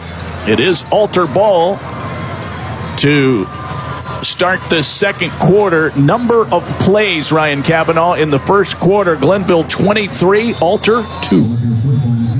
Hard to win football games like that, unless the two are for touchdowns, which they weren't. Here we go, 12 on the clock. Connor back to throw on play action. Wings it over to the far side. It's incomplete. That was a very tough chance over on the far side. Second down and 10. That was Vinny Purcell coming out of the backfield trying to catch that. Purcell has only made one catch on the year. So a curious target there. 11:54. Clock stops with the incompleted pass. Third down, 5 to go for Alter. Get you some of their offensive line starters here momentarily. Here's the snap in the shotgun. Gavin Connor. Deep ball, far side of the field. A little bit of a collision over there. They let that go. It's incomplete. And so that was a long toss by Connor. Looking for Carter Sheets on the far side. Sheets caught a touchdown pass in the semifinal, his first of the year. Jermaine Agee was there defensively. The Archbishop Alter punting unit will come on the field right now. The punter is Colin Wayner, and he's going to... No, he thought about pump faking it, but now he will kick it away. Ball lands and checks up at about the 25-yard line. So that will end up being about a 25-yard kick with no return as it is downed. And the Glenville defense holds. And the offense coming back out onto the field with a 12-0 advantage. Attention parents, graduating seniors, and underclass athletes.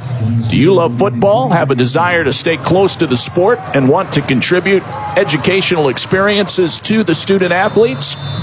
Then become an OHSAA official, where open positions are always available. To get started and learn more, go to the officiating section of the OHSAA website at ohsaa.org/officiating.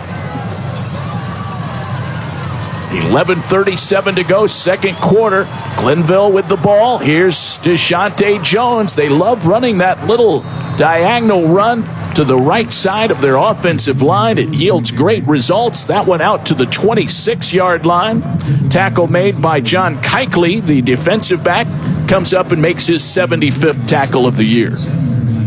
I feel like we've seen more running in this state championship weekend than we have in recent years. Like, there's no teams that are slinging the ball around.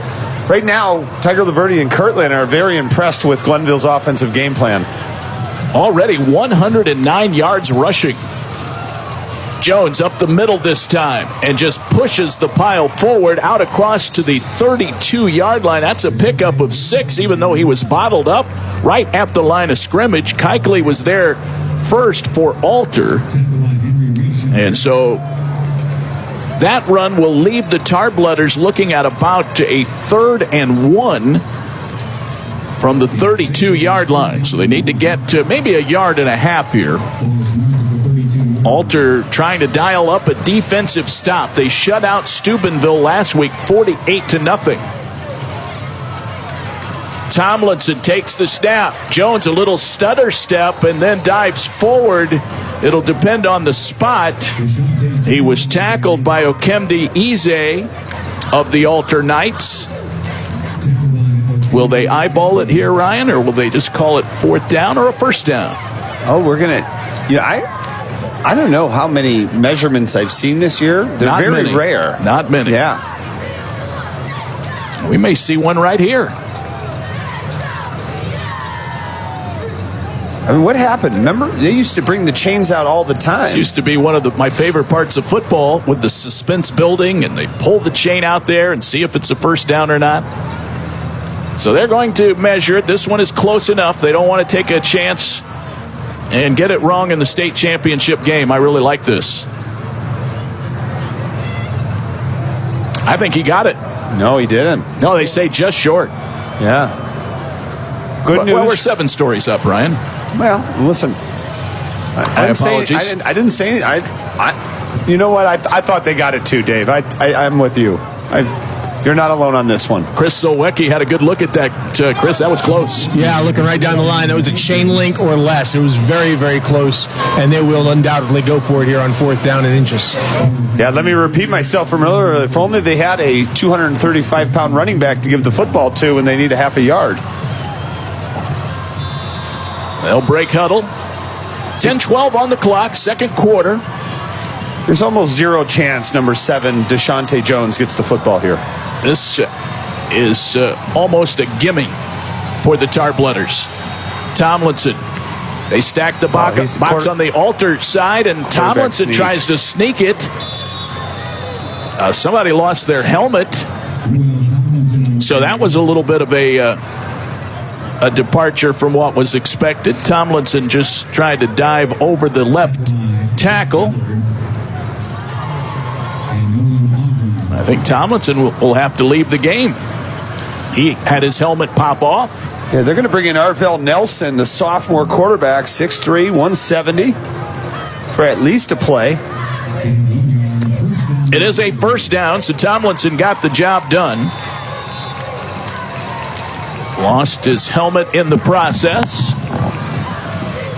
So Nelson running the ship, and a whistle blows, and a timeout was taken by Alter. So they saw something there that they did not like with the matchup. And so the Knights will spend their 1st timeout. 9:41 to go here in quarter number 2, with Glenville leading it by a score of 12-0. Let's pause for these messages while they take a timeout. These messages from the OHSAA on the OHSAA Radio Network. Delicious chocolate milk.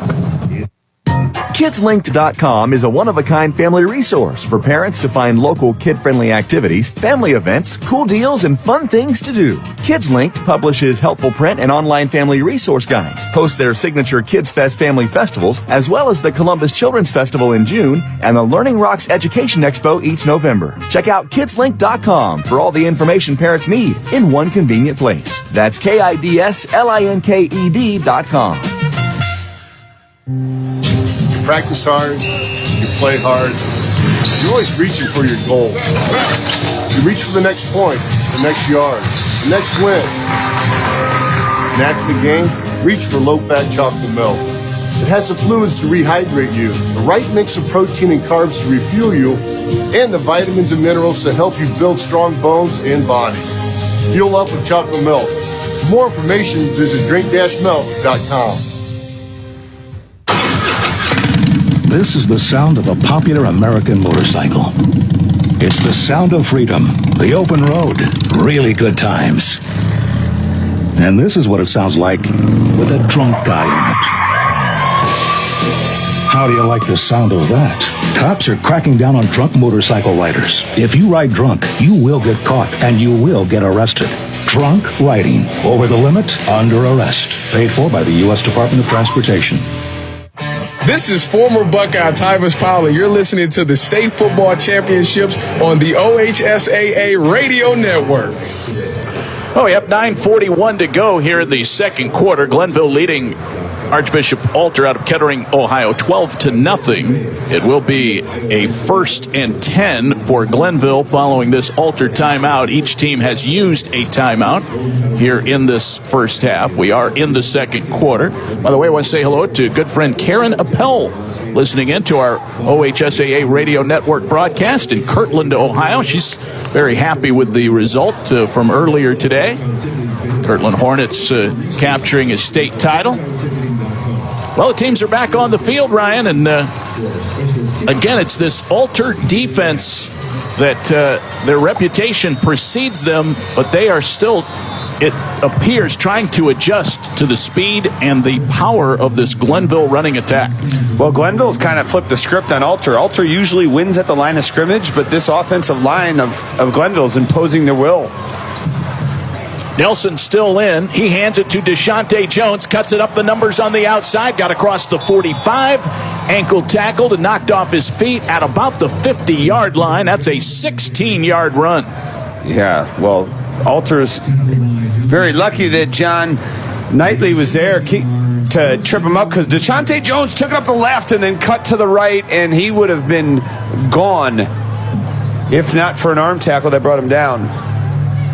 Ruel Tomlinson comes back in. Nelson, the sophomore backup quarterback, goes to the bench and says, look, I can run this offense. No problem. Look, we got 16 yards. Hey, I could run this offense. You could hand it to Deshaunte Jones with the best of him, partner. Thank you. Here's Tomlinson down the middle, a seam route there, heading right for pay dirt, but he overshot his intended target, and that again was Jamari Townsend. Sigh of relief breathed by defensive back Drew Cripps as that ball was thrown just a little bit long, and it'll be 2nd down and 10. He was wide open, though. You know, he beat him on the post, just unable to connect. And again, you know, Tomlinson throws a nice ball, but a little bit of air underneath it, a little bit of touch, and we're talking about another touchdown for the Tar Blooders. 2nd down, 10 to go. 12-zip Glenville in the D4 state championship game. Handoff. And it doesn't go far, maybe to the 44-yard line. That was Jones carrying it again. Got hit and immediately knocked down there. Graham Wolf makes his first tackle of the day. He has 53 on the year now. Yeah, it's a 5-yard carry, though. And how about Marquis Whipple, the left guard for Glenville, with a real nice, it was just a pin and pull technique, and he got a great kick out block, which allowed Deshaunte Jones. We're in 4-down territory. I mean, I don't know what I'm talking about. They're in 4-down territory from their own 20 this game. They've gone for it. So certainly in Alter's side of the field, 4-down territory. 8:15 and counting. Tomlinson takes the snap under center, drops back and hands it off to Jones, and he powers his way to the 40, just short of the 1st down marker. Be about a yard short. Ize again makes the stop for the Alter Knights. Both of these teams are 12-win teams, and both are coached by legends in Ted Ginn and Ed Domsites for Glenville and Alter, respectively. You know, I'm talking about a lot of questions. I've posed a lot of questions I don't have answers to. I'm going to do it one more time. I've noticed. Yeah, thank you. That's why we're working together. 58 combined seasons for these two coaches at their same schools.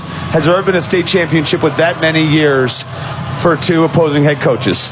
Deshaunte Jones, run for 1st down. Yeah, he plows ahead, got about 3, and carried a couple of Knights with him.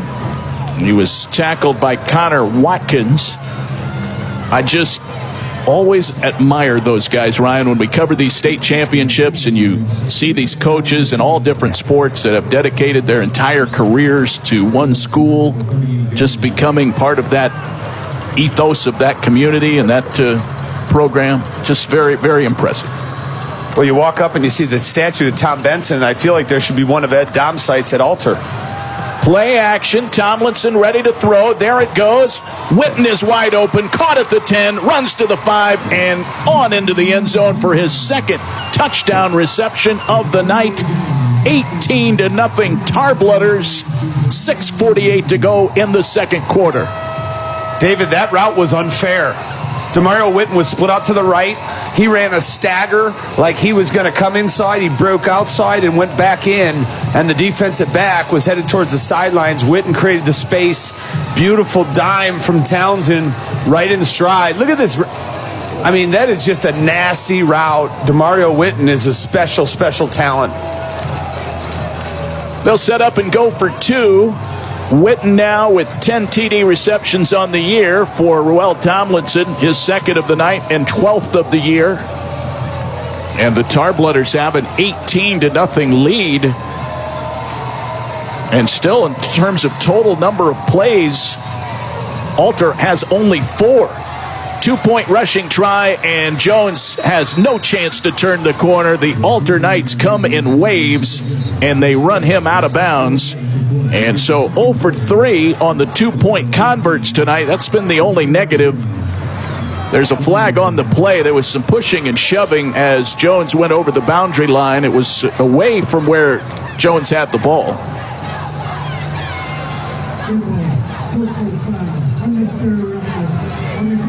That's going to go against Glenville. They will enforce that yardage on the kickoff. But back to that thought, we are now almost halfway through the second quarter, Ryan, and total plays favor Glenville 33-4. How about time of possession? Alter's had the ball for 1 minute and 14 seconds. I mean, it's really difficult to score when you don't have the football. We're halfway through the second quarter, and Alter has ran a total of 4 plays. Is that right? 4 plays? 4 plays. Hey, let's check in on the sideline here with Chris Sowecki. What did you see on that nice connection between Tomlinson and Witten? Well, in basketball, we sometimes call that an ankle breaker. That was an incredible move, and Witten just made a great catch and then was able to waltz into the end zone. Tremendous effort, and I'll give you one more number. You guys were talking about the disparity between these two teams.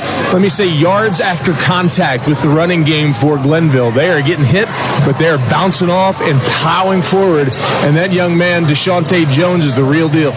Chris, I would like to just respond and say I think they lead with the yards after contact because Alter has only run 4 plays, so they haven't had a whole lot of opportunities. Well, but your point is well received. Deshaunte Jones, he's always falling forward, and he never goes down on first contact. Fair?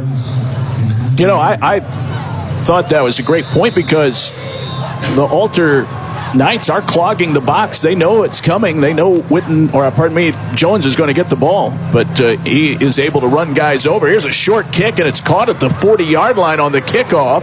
Spinning around, that's Wayner, and he got to, actually, I think that was Michael Russ. He gets tackled at the 50, about a 10-yard return.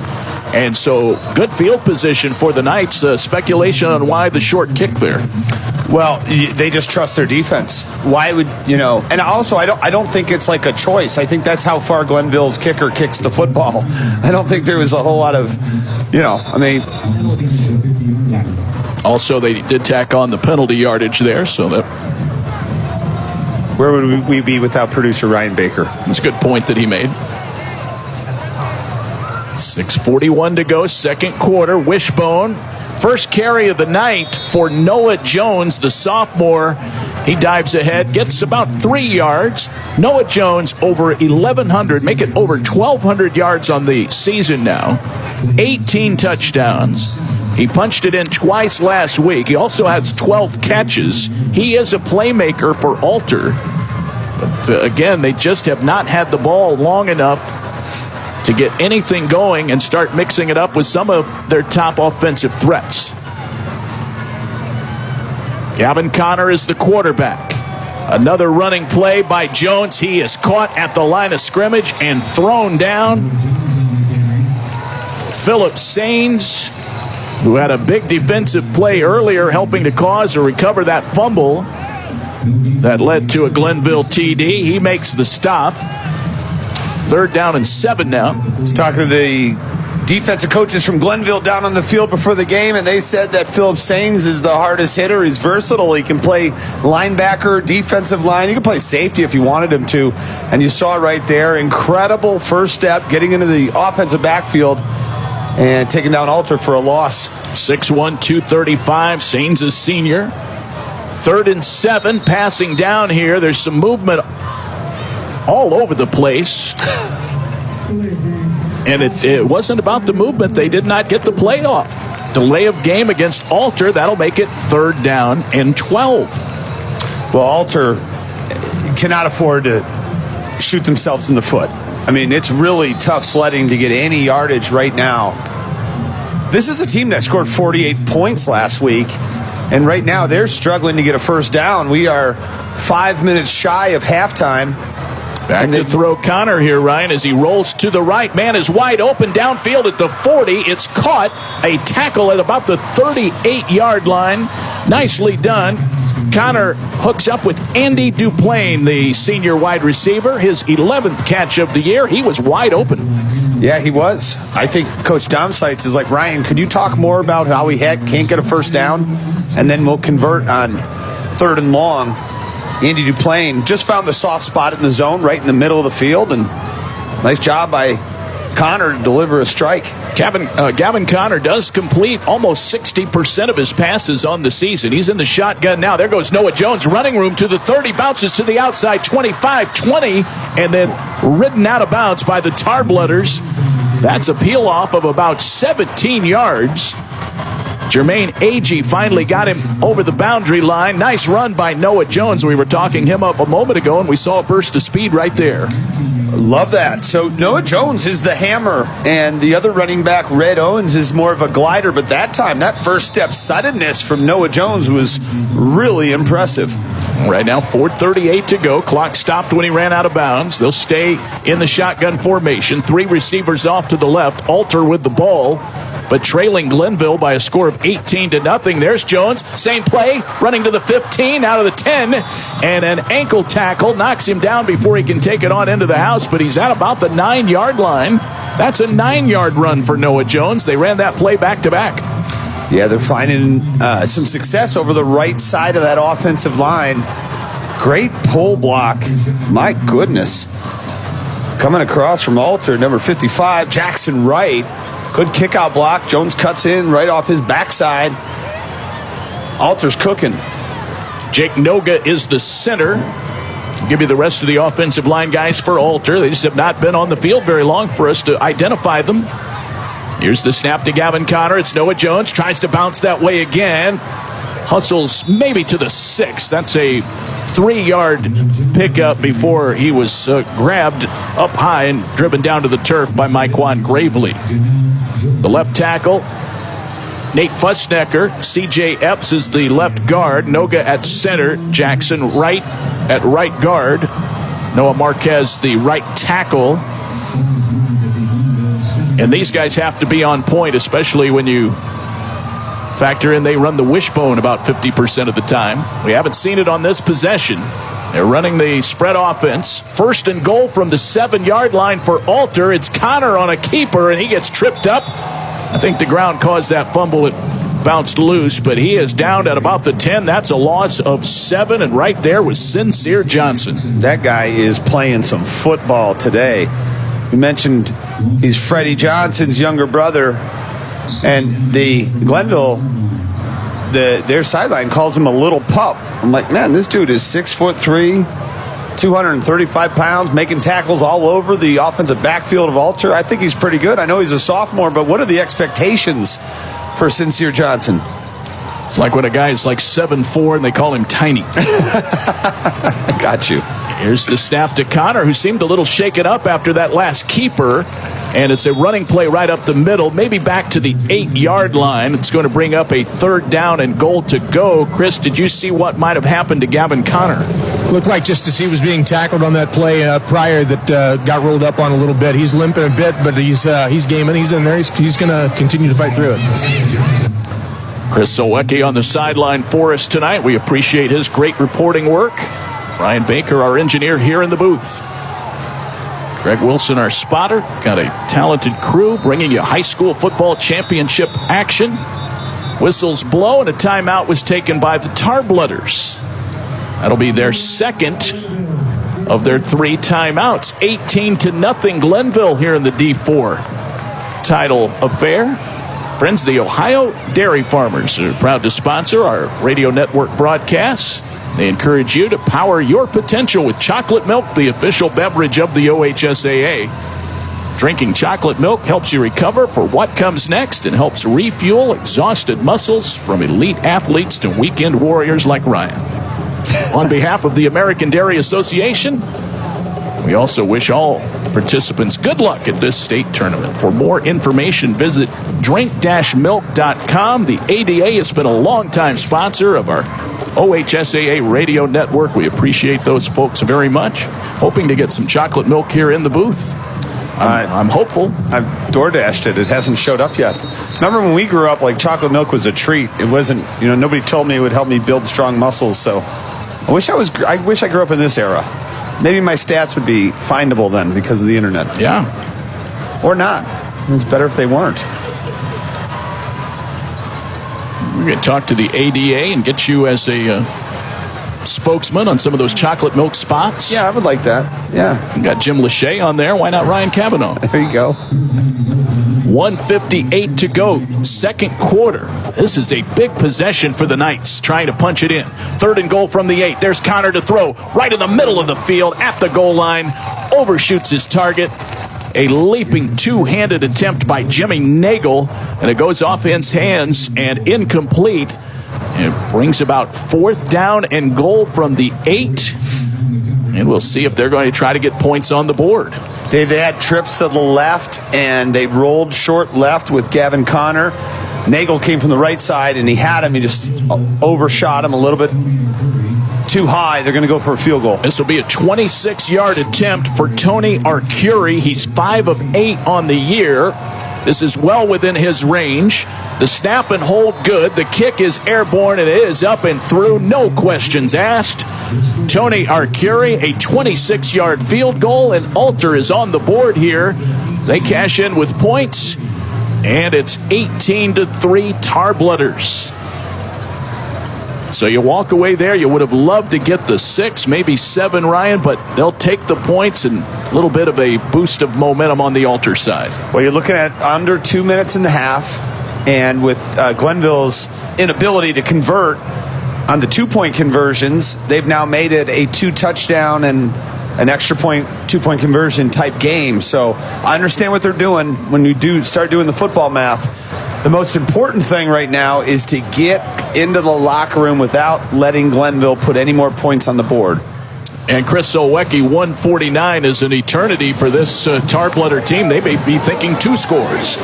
Well, certainly they are fast strike offense, and they're out there perhaps looking, and somebody's coming onto the field very, very late right now, but they are ready to go and have no doubt that they're going to be looking to score, even with only 1 timeout and 1:49 remaining.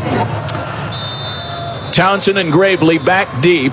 Here comes the kick. It is somewhat short. It'll bounce to the 20-yard line. That is Jamari Townsend. He tries to get back to the middle of the field. He's wrapped up at the 35-yard line. The Knights get down there with the Gunners very quickly. Drew Cripps made the stop for the Alter Knights. Both of these teams are 12-3. Right now, if I'm Glenville, I'm putting number 1, Demarion Witten, out on the side, and I'm going to take about 3 shots at him and just throw the football up and let Witten make a play. Because it's not about Alter. I don't know who in the state can cover this guy, especially after that last route I saw him run. Good luck.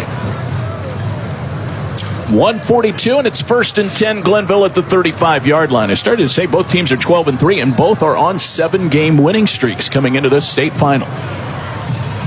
Again, 3 receivers bunched to the right. They will not be involved in this play. It's a handoff to Deshaunte Jones. He is bottled up, maybe a 2-yard gain. In fact, 3 yards for forward progress. He's at the 38-yard line, tackled by Okemdi Eze of Alter. 4-man defensive front ready to come charging. Reese Snyder, the middle linebacker. He's bouncing around there, looking.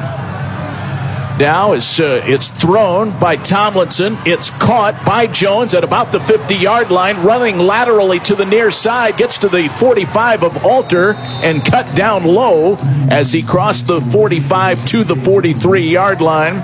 Colin Wayner finally got him down by just taking his feet out from under him. Nice catch and run by Deshaunte Jones. By the way, Ryan, he threw a touchdown pass in their win last week against Canton South. This guy can do it all. He's super athletic, and he put a lot of those skills on display there. He caught it all the way at the left side of the field. Real quick, broke to the right, and then he shows off his field awareness, gets out of bounds to stop the clock. A 104 before halftime, 18-3. Tarblooders, the defending state champs. There's a sweep over to the far side, 40-yard line, 35, tackled inbounds. That was handed off on a jet sweep to Gravely. He was tackled, again, farthest away from us. In our press box vantage point, Nolan Ogburn was able to run him down. That took some speed. A timeout taken by Glenville. That's their final timeout here in the first half. Let's check in quickly here with Chris Solwecki as the Tarblooders are again marching down the field using some different looks. No question. And the pass that was to Deshaunte Jones just a couple of plays ago, as soon as they got to the sideline over here, Witten looked at his offensive coordinator and kind of gave him that look like, all right, it's my turn. So these guys are all excited about the opportunity. They're always looking for the football and looking to make a big play. Friends, the Ohio High School Athletic Association is making it even easier to access your favorite athletic events with Hometown Ticketing. As the official digital ticketing partner of the OHSAA, Hometown Ticketing allows fans to search, buy, and manage your tickets for all OHSAA tournament events right from your mobile device. To download the Hometown Ticketing fan app, go to the resources section of hometownticketing.com. 2nd down and 2 for Glenville out of the great city of Cleveland, Ohio. They have been here and been among the elite teams in the state of Ohio for many years, but finally got to the top of the heap last season when they defeated Cincinnati, Wyoming here in the D4 championship. Jones led them to that, among others, with 3 touchdowns. Tomlinson back to throw. There goes a spiral to the near corner. And it's incomplete, just again a little too far for his receiver to run under. He was looking for Jamari Townsend, who was in one-on-one coverage. That was the old flag route, Ryan. Sure was, and Townsend was free. Glenville has had no problem getting open on their routes. It's just completing those passes. Tomlinson, again, just, needs a little bit of touch on some of those passes and let his receiver go get it. No question about his arm strength. 3rd down and 2. They are in Alter territory, leading it by a score of 18-3. Here's the snap in the pistol formation. Tomlinson throws a dart over to the boundary line at the 30-yard line. It was a leaping catch. And it is good for a first down. That was Witten who made the catch, and there seemed to be a little bit of miffed there on the defensive coverage by Colin Wayner. No flags or anything after that, but they finally got everybody separated. 1st and 10 from the 32-yard line, 39 seconds left. We're in the second quarter. Yeah, Demarion Witten was waving his arms at the Glenville sidelines, David, almost like, what is the route? They've got him isolated. Now they're going to put twins on either side, but Witten is to the left of the formation. They got someone from Alter to jump, 5 yards. They sure did. It looked like one of the defensive tackles jumped offside. I'm wrong. They're going to put this against Glenville. Jack Howard was into the neutral zone, but he was drawn off. Well, there was some confusion there on the Glenville side. It results in the penalty. They'll walk off 5 back to the 38-yard line. Glenville with 3 touchdowns on the night, 2 thrown by Ruel Tomlinson.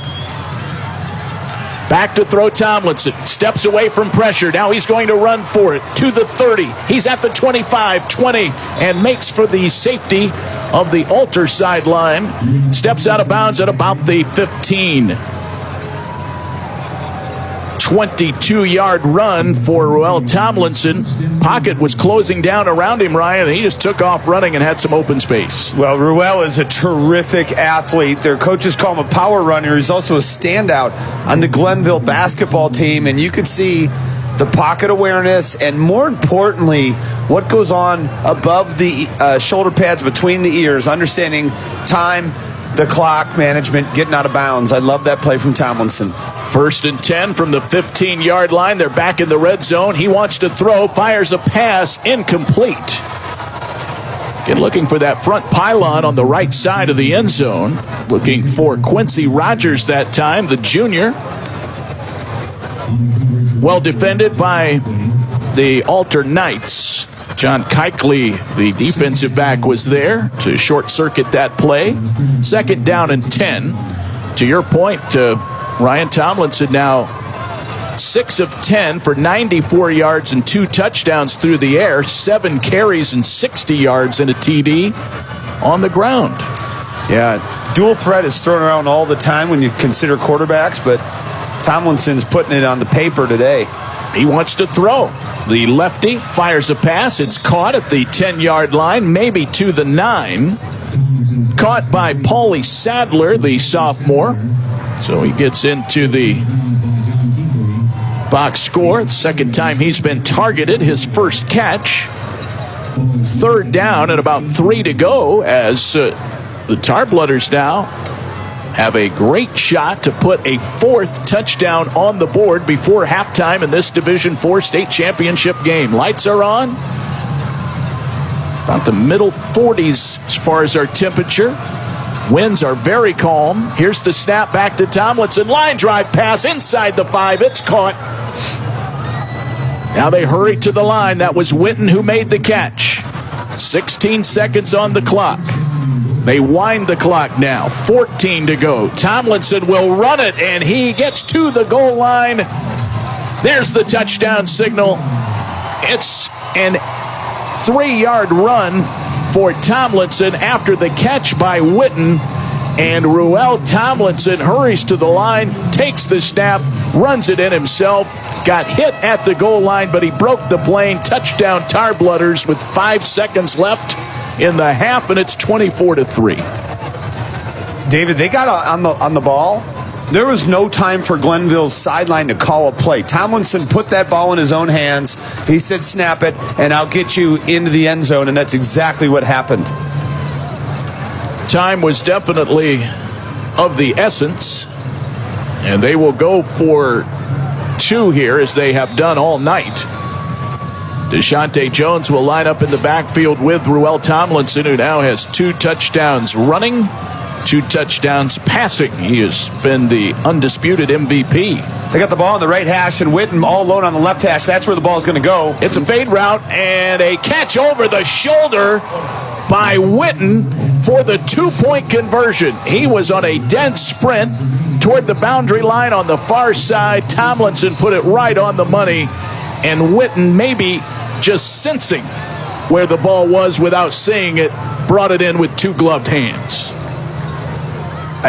This is nothing to do with Alter or anybody in the state championship weekend. This number 1, Demarion Witten, is on a different level from everybody I've seen over the past 3 days. His ability to get open and his ability to make terrific catches like this it's unparalleled. And when Ted Ginn says that Demarion Witten is one of the best players I've ever coached, we're talking about a body of work, about 20 different NFL players. Witten, only a senior in high school. I mean, that's rarefied air, and everything I'm seeing here in the state championship game tells me that Ted Ginn knows exactly what he's talking about. Well, the 2-point convert makes it 26-3 with 5 seconds to go. Glenville has absolutely dominated this first half. Total plays, 43 plays for Glenville, 13 for Alter. 16 first downs for the Tarblooders, 3 for the Alter Knights. Hey, coming up at halftime, Aaron Cassidy will be in to host. And I believe he'll be talking with Tim Street. Is that correct? OHSA royalty. Yeah, Tim Street's going to be in the house. If Tim is here, we have to all stop what we were saying earlier. Have to talk nice about Tim now. 5 seconds to go. There will be a kickoff. And Witten's going to kick it off as if he hasn't done enough this half. Here he goes. Swings the right leg through it. It'll be caught at about the 20-yard line. That's Wayner working his way at the 30. Made a man miss at the point of attack and then gets tackled at about the 33-yard line, and that will do it for the first half. Let's go around the horn here quickly and check in with Chris Solwecki. working on getting connected with Coach for Kettering Alter here in just a moment. But that last play at the end zone was just kind of a backbreaker for this Glenville team. Outstanding effort. Minute 49, one timeout, and they get to the end zone. All right, we'll check back in with you quickly momentarily, Chris. Ryan Cavanaugh. Yeah, what a dominant half by Glenville. They've controlled the ball, they've controlled the action, and Alter has some halftime adjustments that need to be made with Coach Domsites and his crew. All right, let's go back down to Chris. Coach, 26-3 at the half. This Glenville team really moving the offense. What are you going to do to perhaps make some adjustments? Well, we've got to be able to stop them. We're giving up just enough yardage on fourth down for them to keep their drives alive. I think our kids are digging in on defense, but the problem is we got to get them off the field, allow us to move the football. We got to be able to block better. We've got to be able to do all the things on offense that would allow us to stay on the field. So we'll see. I don't know. When I say I don't know, I know what we got to do. Can we do it? All right. Thank you. All right, Chris, thank you very much. Thanks to Ed Domsites for that quick input. Just a phenomenal performance by Ruel Tomlinson, the senior quarterback of the Glenville Tar Blooders, throwing for 2 touchdowns, rushing for 2 more, and Deshaunte Jones with 107 yards on the ground. It is halftime, 26-3 in the Division IV state championship game. Glenville leading Kettering Archbishop Alter. Our halftime show comes your way right around the corner. Let's pause for these messages from your local stations all along the OHSAA Radio Network. Welcome to the home of Gridiron Legends, the newly renovated Pro Football Hall of Fame in Canton, Ohio. Walk among the immortals of football inside the Hall of Fame gallery. Here you can stand face to face with the men who built America's game. Relive the greatest moments of Super Bowl history in the Lamar Hunt Super Bowl gallery and stand before the Vince Lombardi Trophy, while the NFL Today gallery is home to the NFL's most recent record-breaking moments. Plan your visit to the Pro Football Hall of Fame today at profootballhof.com. So why do teenagers play high school sports? My reason why is a sense of purpose. My reason why is to inspire others. One reason student athletes seldom mention is to get an athletic scholarship. They know that only 2% of all high school athletes are awarded a sports scholarship. So why do they play? My reason why is friendship. Tell us your reason using the hashtag #MyReasonWhy. This message presented by the NFHS and the Ohio High School Athletic Association. Let's take a time out to talk about educational athletics. That means the school sports are an extension of the classroom. Student athletes earn the privilege of participation in sports by succeeding during the school day first, before they put on the team uniform after. Student athletes prove that with better attendance records, higher GPAs, and fewer discipline issues than non-student athletes. That's what it means to be a part of the Ohio High School Athletic Association. This message presented by the Ohio High School Athletic Association. So when you get to the corner of Smith and Orchard, you're going to want to take a You left. are not going to Then what believe you're going to this. do is turn Marcy onto and Marcy Brad just Avenue broke up, and go past the apparently first 3 she's lights, happy and about then take it. the next left. I don't really Then think drive she's 5 more happy, blocks, but and you should be who am there. I to judge, right? Park on the right. That's I'll what see I you heard later last tonight. night. It's hard to concentrate on 2 things at once, like texting and driving. Stop the text, stop the wrecks. How will you stop texting and driving? Tell us at stoptextstoprex.org. Brought to you by the National Highway Traffic Safety Administration and the Ad Council.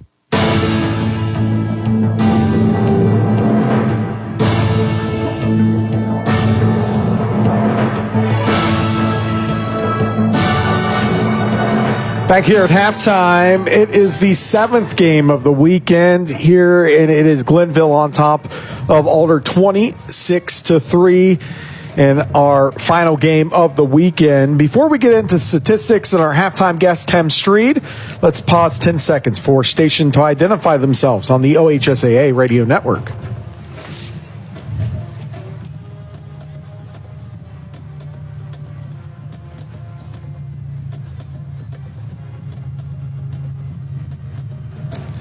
Back here at halftime, and joining us right now is Tim Streed. And Tim, so glad with the OHSA for you to join us here. I think your title's changed a couple of the times.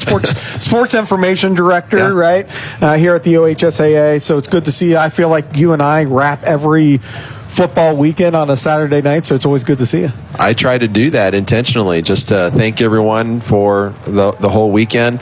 And this is kind of the last game, as you mentioned, Darren, the last game of the weekend. I can sit back and watch a little bit of it. Yeah. I'm not preparing for the next game.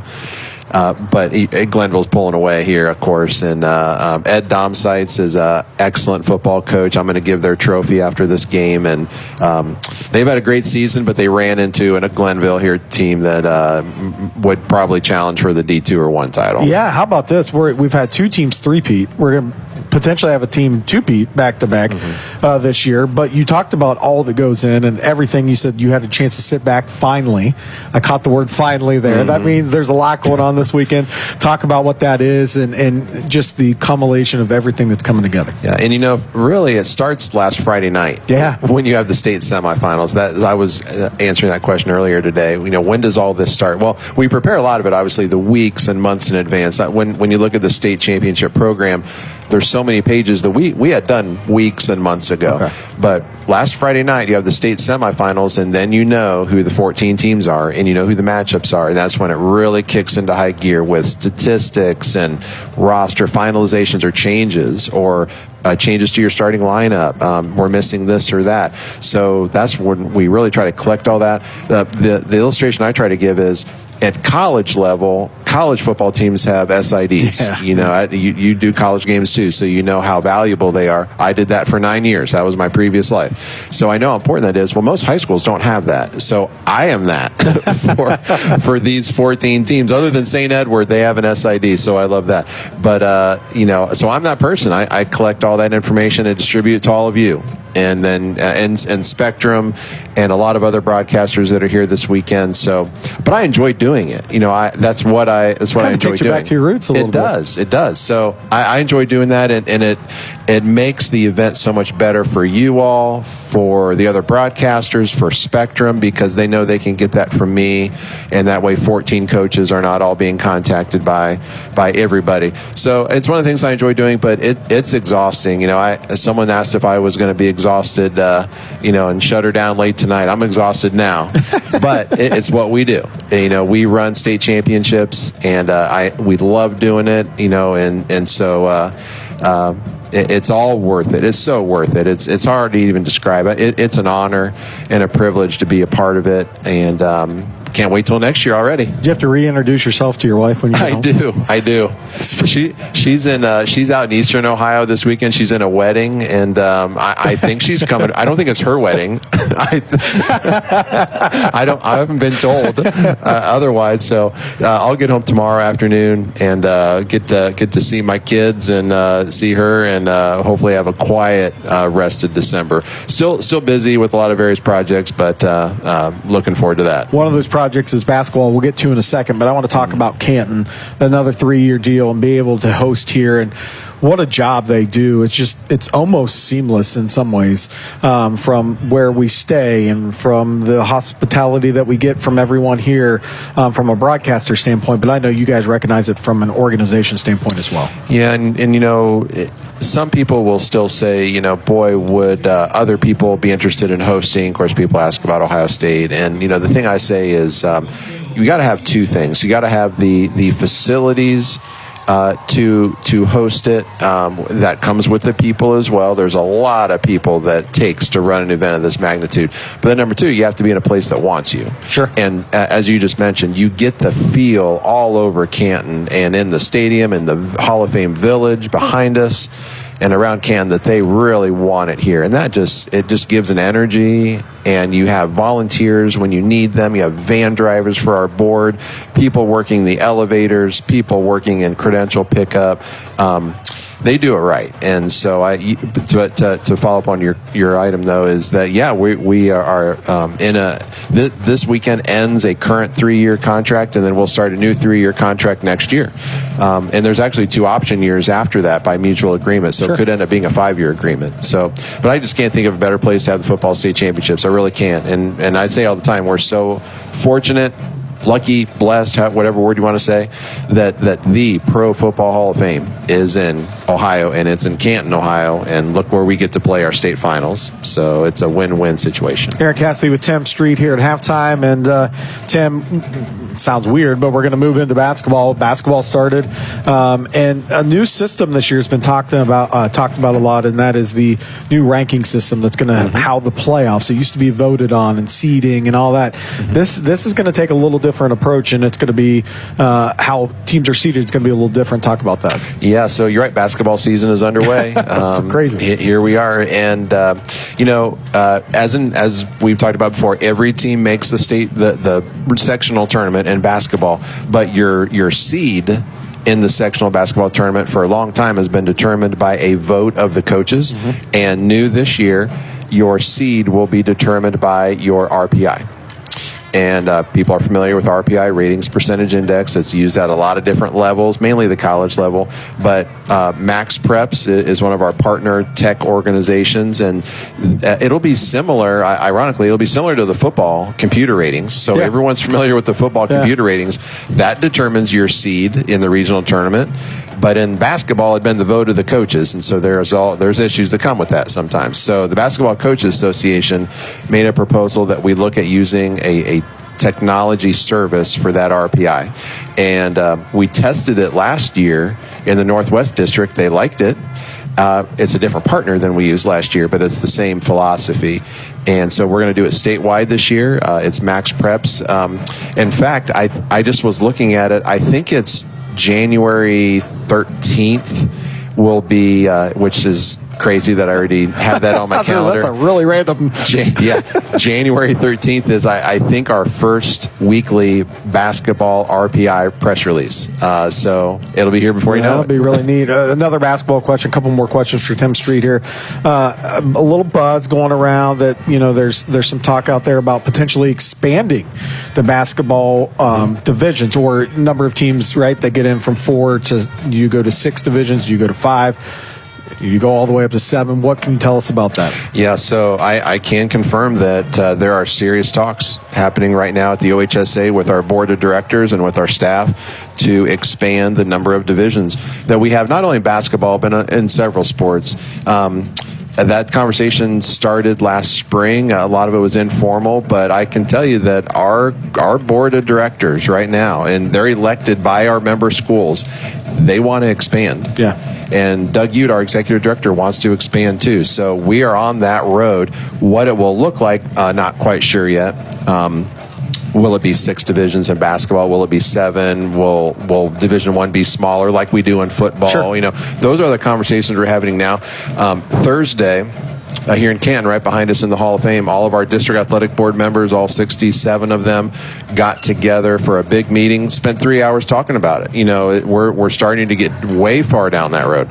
So one of the things I need to do, and Doug, you and I just were talking about a little bit ago, is when do we send out that first press release that we are having serious discussions about expanding. So keep an eye out. I don't know what exactly it's going to look like, but it won't be for this school year. Yeah, sure. It'd be in the future. I'm not sure if it's next year or not, or the year after that. And just to make it clear, everyone gets in for the basketball. It would be more expanding of the number of divisions that would. Final question for you. I know you like the opportunity to thank our affiliates that are so important to us. Skyview delivers it to our affiliates, the radio broadcast. I know you like a chance to talk to them. Absolutely, and that'll be a great way to end it. But thank you to Skyview back in Phoenix. A little different time zone. Yeah, running the show back there for our satellite distribution. We are really fortunate to have them as a partner, and they like high school sports too. So we're happy that they want to be a part of this. But statewide, not only statewide, we have an affiliate in Indiana. We have one in West Virginia that are on board with us for several games this weekend. Really appreciate that interest and that desire to bring state championship football to your local communities, and just thank you. Well, Tim, I know I can speak on behalf of all the broadcasters. You make our job easy. Thank you so much, and thanks for jumping on halftime. Thanks, Aaron. I appreciate it. That is Tim Street with the OHSAA. We're going to come back and take a look at statistics after this message. Let's pause for these messages from the Ohio High School Athletic Association. You're listening to the OHSAA Radio Network, brought to you by Chocolate Milk. Spectrum News 1, a new kind of news channel dedicated to refreshing storytelling and empowering communities across the Buckeye State. with your local forecast every 10 minutes, and all of the essential news you need 24/7. Plus, in-depth shows and exclusives focused on your community. Always Ohio, always refreshing, always on. We are Spectrum News 1, exclusively on Spectrum. Here's to the ones who put in the work, the no days off, rise and grind warriors who live by the oath of my body is my temple. And when their temple needs to rebuild after a long workout, athletes of all types choose low-fat chocolate milk. It's delicious and contains the right mix of protein and carbs to help refuel exhausted muscles. Chocolate milk turns Motivation Monday into Flex Friday. Crush your goals with the help of a real recovery drink. Try it for yourself. Built with chocolate milk, the official beverage of high school sports is brought to you by the American Dairy Association Mideast. You may think seatbelt laws are no big deal. Well, you couldn't be more wrong. Cops are cracking down day and night, in the city, in the country, and all points in between. Make no mistake, if you don't buckle up, you will get caught, and you will get a ticket, even if you've gotten away with not buckling in the past. Things are about to change. Cops are serious about seatbelt safety, so don't kid yourself. Buckle up every time, or get a ticket. Click it or ticket. Paid for by the U.S. Department of Transportation. How do you define strength? Is it physical? Or is it mental? Maybe it's both. Maybe it's whatever empowers a person to dig deeper, fight harder, and overcome obstacles that once seemed insurmountable. Discover how much stronger and more confident your children can be. Encourage them to participate in a sport when they go to high school. This message presented by the Ohio High School Athletic Association and the Ohio Interscholastic Athletic Administrators Association. You can stay in the game long after your playing days are done. Become an OHSAA contest official. Log on to ohsaa.org for more information. Back here at halftime for the Division IV state championship. The final of our 7 games started on Thursday night. Massillon crowned champions of Division II, 7-2 win over Akron Hoban. Friday morning. There we go. Friday morning, Kirtland defeated Versailles 32-15. The afternoon game, Toledo Central Catholic over Watterson 27-7. The nightcap in Division I on Friday, St. Ed's beat Springfield 31-21 to three-peat. It was their third state title. Marion Local in Division VII this morning, 38-0 over Dalton. And then it was Perry over Liberty Center in our afternoon game, 21-14. They're our Division V champions, and right now it is Glenville cruising over Alter 26-3. And so that's our halftime score right now. Reminder that this broadcast is a presentation of the Ohio High School Athletic Association Radio Network. Any commercial use, retransmission, or distribution without the express written consent of the OHSAA is strictly prohibited. The announcers, production staff for this game were selected by the Ohio High School Athletic Association. Satellite distribution is provided by Skyview Network. For more information, log on to the OHSAA Radio Network at ohsaa.org. So our halftime score again, 26-3. A late field goal to get Alder on the board, but Glenville marched right down, was able to get the scoring. Take a look at total offense right now. 43 plays for Glenville for 287 yards, 13 plays for Alter for 51 yards. Individual statistics right now, Deshaunte Jones, how about 21 carries, 107 yards? That is an average of 5.1 yards per carry. Tomlinson, he has 8 carries for 62 yards for Glenville. Throwing the football, Tomlinson, 8 of 12 for 107 yards. And then Noah Jones, the leading rusher for Alder, 5 carries for 31 yards. Gavin Connors throwing the ball 4 times, completed 1 pass for 15 yards. So the scoring got started with 4 minutes in the first quarter. Glenville got on the board with a Tomlinson 16-yard touchdown run. 2-point conversion was no good. It wasn't too long after that they got on the board again, right towards the end of the first quarter, 38 seconds with that. It was Witten with a 17-yard touchdown pass to Tomlinson that made it 12-0 because the point after attempt, the 2-point conversion, no good. Glenville continued in the second quarter midway with 6:48 to go. It was Witten with a 38-yard touchdown pass again to Tomlinson and made it 18-0 with the failed 2-point conversion. And then again, we talked about Alder with a minute 49, got the field goal to make it 18-3, and you kind of think, well, maybe they can get back into this one. Well, with 5 seconds left in the half, Glenville was able to score with a Tomlinson 2-yard touchdown. 2-point conversion was good, making it 26-3. Second half action is around the corner. Dave Wilson will take you through the second half when we come back. 26-3, our halftime score. Glenville on top. Let's pause for these messages from your local station. You're listening to the Ohio High School Athletic Association Radio Network. Gridiron Legends, the newly renovated Pro Football Hall of Fame in Canton, Ohio. Walk among the immortals of football inside the Hall of Fame gallery. Here you can stand face to face with the men who built America's game. Relive the greatest moments of Super Bowl history in the Lamar Hunt Super Bowl gallery and stand before the Vince Lombardi Trophy, while the NFL Today gallery is home to the NFL's most recent record-breaking moments. Plan your visit to the Pro Football Hall of Fame today at profootballhof.com. They are role models and educators. Their work requires a great deal of time and energy for very little pay. Who are these unsung heroes? Thanks, Coach. Thanks, Coach. The simple truth about education-based athletics in Ohio is this. Without a committed team of coaches and administrators, it just wouldn't be possible. School sports, they bring out the best in all of us. This message presented by the Ohio High School Athletic Association and the Ohio Interscholastic Athletic Administrators Association. Former Ohio State and NFL quarterback Bobby Hoy. Growing up in Ohio, the lessons I learned through sports not only helped take me to the Ohio State University and the NFL, but they also apply every day in my career after sports. Lessons that build character, discipline, sportsmanship, and teamwork are what remain long after your playing days are over. Through Interscholastic Athletics, OHSAA member schools help kids build a foundation for a lifetime of success. This message brought to you by the Ohio High School Athletic Association. Hey everybody, Rachel Ray here. Nothing brings a bigger smile to my face than cooking up a big meal for the whole family and lots of friends. But there's not enough room at my table for the 17 million kids in our country who struggle with hunger. That's why the Feeding America nationwide network of food banks collects surplus food to give hope to hungry kids. But they can't do it without your help. Support Feeding America and your local food bank at feedingamerica.org. A message from Feeding America and the Ad Council.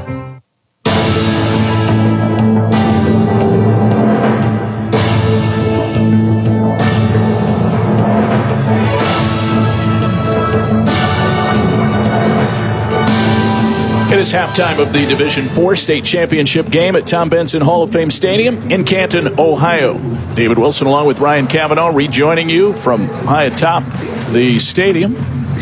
It is 26-3. Glenville, the defending Division IV state champion. They have dominated the first half.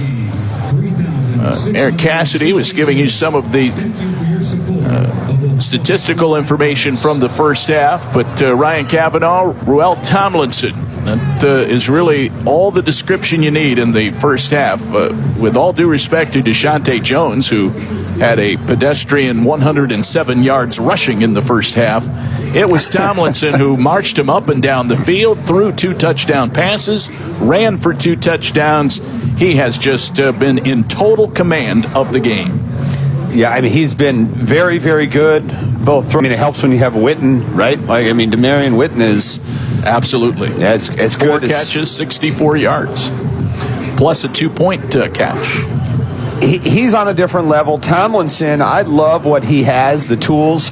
I think he could be, a top-level dual-threat quarterback in the state of Ohio. It's just you have these other options around you where it doesn't call for him to be the go-to guy like that. But he's got all the tools. I'm really impressed with Tomlinson.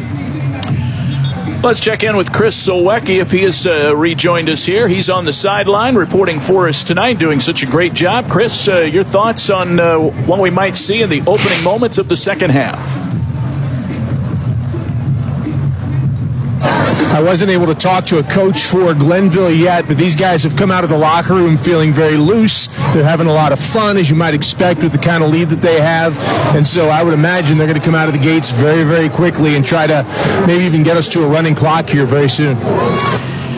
That would occur if the spread exceeds or reaches 30 points. So right now, 26-3.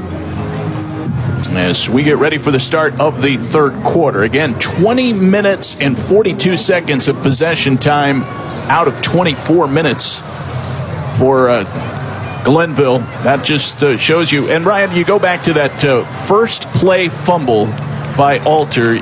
They were already down 6-0, but you feel like, okay, now it's our chance to answer. But you lose the football in one play and fall behind 12-0. Yeah, I think that was a significant point in the game at that point. But now as we look at it, it's, Alter's got to figure out a way to string some first downs together and drive. And I think Ed Domsites, their head coach at halftime, he was very, very honest. He was like, we got to fix our offense. We got to fix our defense. I don't know how to stop those guys. Like, there's a lot of things we need to talk about at halftime. We'll see how that discussion went and what adjustments they are making as they accept the football here to start the second half. All right, Alter will receive. They won the toss and deferred to this half. Here is the kick by Witten. It is a short end-over-end kick. Bounces at about the 24-yard line. Brought back by Michael Russ. Not much of a return. He got to about the 33-yard line before he was wiped out by Sincere Johnson.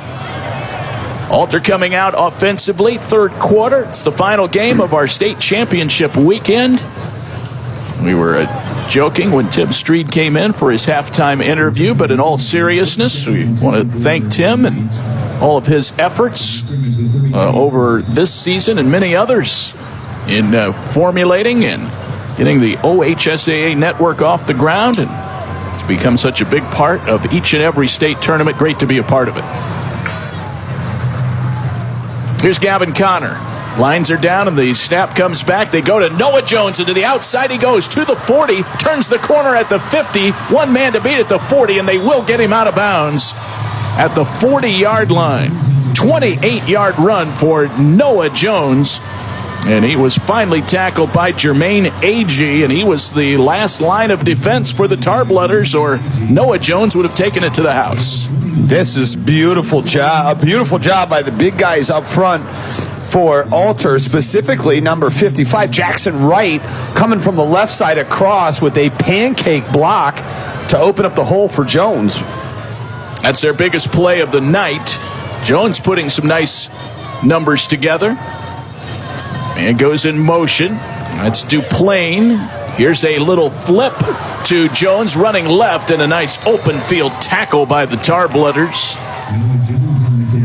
That was Aaron Scales. We've not talked about him much tonight. That was a nice tackle. Scales got some praise from Ted Ginn on the conference call. He's just a sophomore, free safety. He's one of 4 sophomores starting on this Glenville defense. So, maybe a message to all of Division IV. I don't know that Glenville's going anywhere. There's a bit of a youth movement. They've got 3 sophomores starting on the offense as well. Ready to take the snap. Gavin Connor, the Alter quarterback. Play action. Throws it over the middle. Pass is caught at the 20-yard line. Tackled at about the 19-yard line. Carter Sheets, the senior, makes the catch. That's good for a first down for the Alter Knights. They're marching. They're in the red zone now at the 19-yard line. Myquan Gravely got him down after the catch. Great job by Sheets. Sheets and Mikey Rose, the best 2 wide receivers on this team. Great job on an inside slant route, getting inside of Gravely. And Gavin delivered a strike. 10:33 to go. Again, this is a very accomplished quarterback. He's just a junior, Gavin Connor. He takes the snap. It's a high snap, and he'll run it himself. And gets swiped out at about the 20. Might have gotten back to the line of scrimmage, which was the 19-yard line, but the Tarblooders were not fooled by that. Daryl Owens, the linebacker, makes the stop, his 19th tackle of the year. He has 7 sacks. I was talking to Ed Domsites, the head coach, before the game, and I said, hey, good to see you. It's Ryan Kavanaugh. He said, nice to see you. I said, the last time was in 2018 when Connor Basilik was your quarterback and you were here. And he's like, yeah, thanks for reminding me. Not about Connor, just that they lost. Oh, what a phenomenal quarterback he was and is. Still is, yeah. Back to throw. Gavin Connor pump fakes. Now he will go down in a sack. Pressure got to him. I believe that was Daryl Owens again. Also had help from Philip Sains. They came with a number of Tarblooders into the pocket uninvited. Are they ever invited? But yeah, Glenville right now is coming at you at Alter in waves. Several people at a time. And I brought up that 2018 team because I really like what I'm seeing from Gavin Connor, the junior quarterback. I don't know if he's a SEC level talent like Basilick, but he's confident and he's throwing a nice ball. Over 1,500 yards coming into the state championship game. Takes the high snap and the shotgun. Had to bring it down with one hand. Now he's in all kinds of trouble. Runs to the left away from the pressure. He's at the 20-yard line. Tackled inbounds at about the 16. That turns into a 10-yard run. Nothing really looked the way it was supposed to be on this play, David, as Connor had to reach up with his right hand and secure the snap, and then Glenville brought tons of pressure to his right. He was able to escape, spilled it to the left sideline. Sincere Johnson ushered him out of bounds, brings up a 4th and about 6, and I think the offense is staying on the field. Yeah, so it was 3rd and 17. He got 10. We'll be checking in with Chris after this next play. 4th down and 7 for the Alter Knights. They're down 26-3. Gavin Connor rolling right, looking downfield. Everyone's covered, and now a sack in the backfield back at the 29-yard line.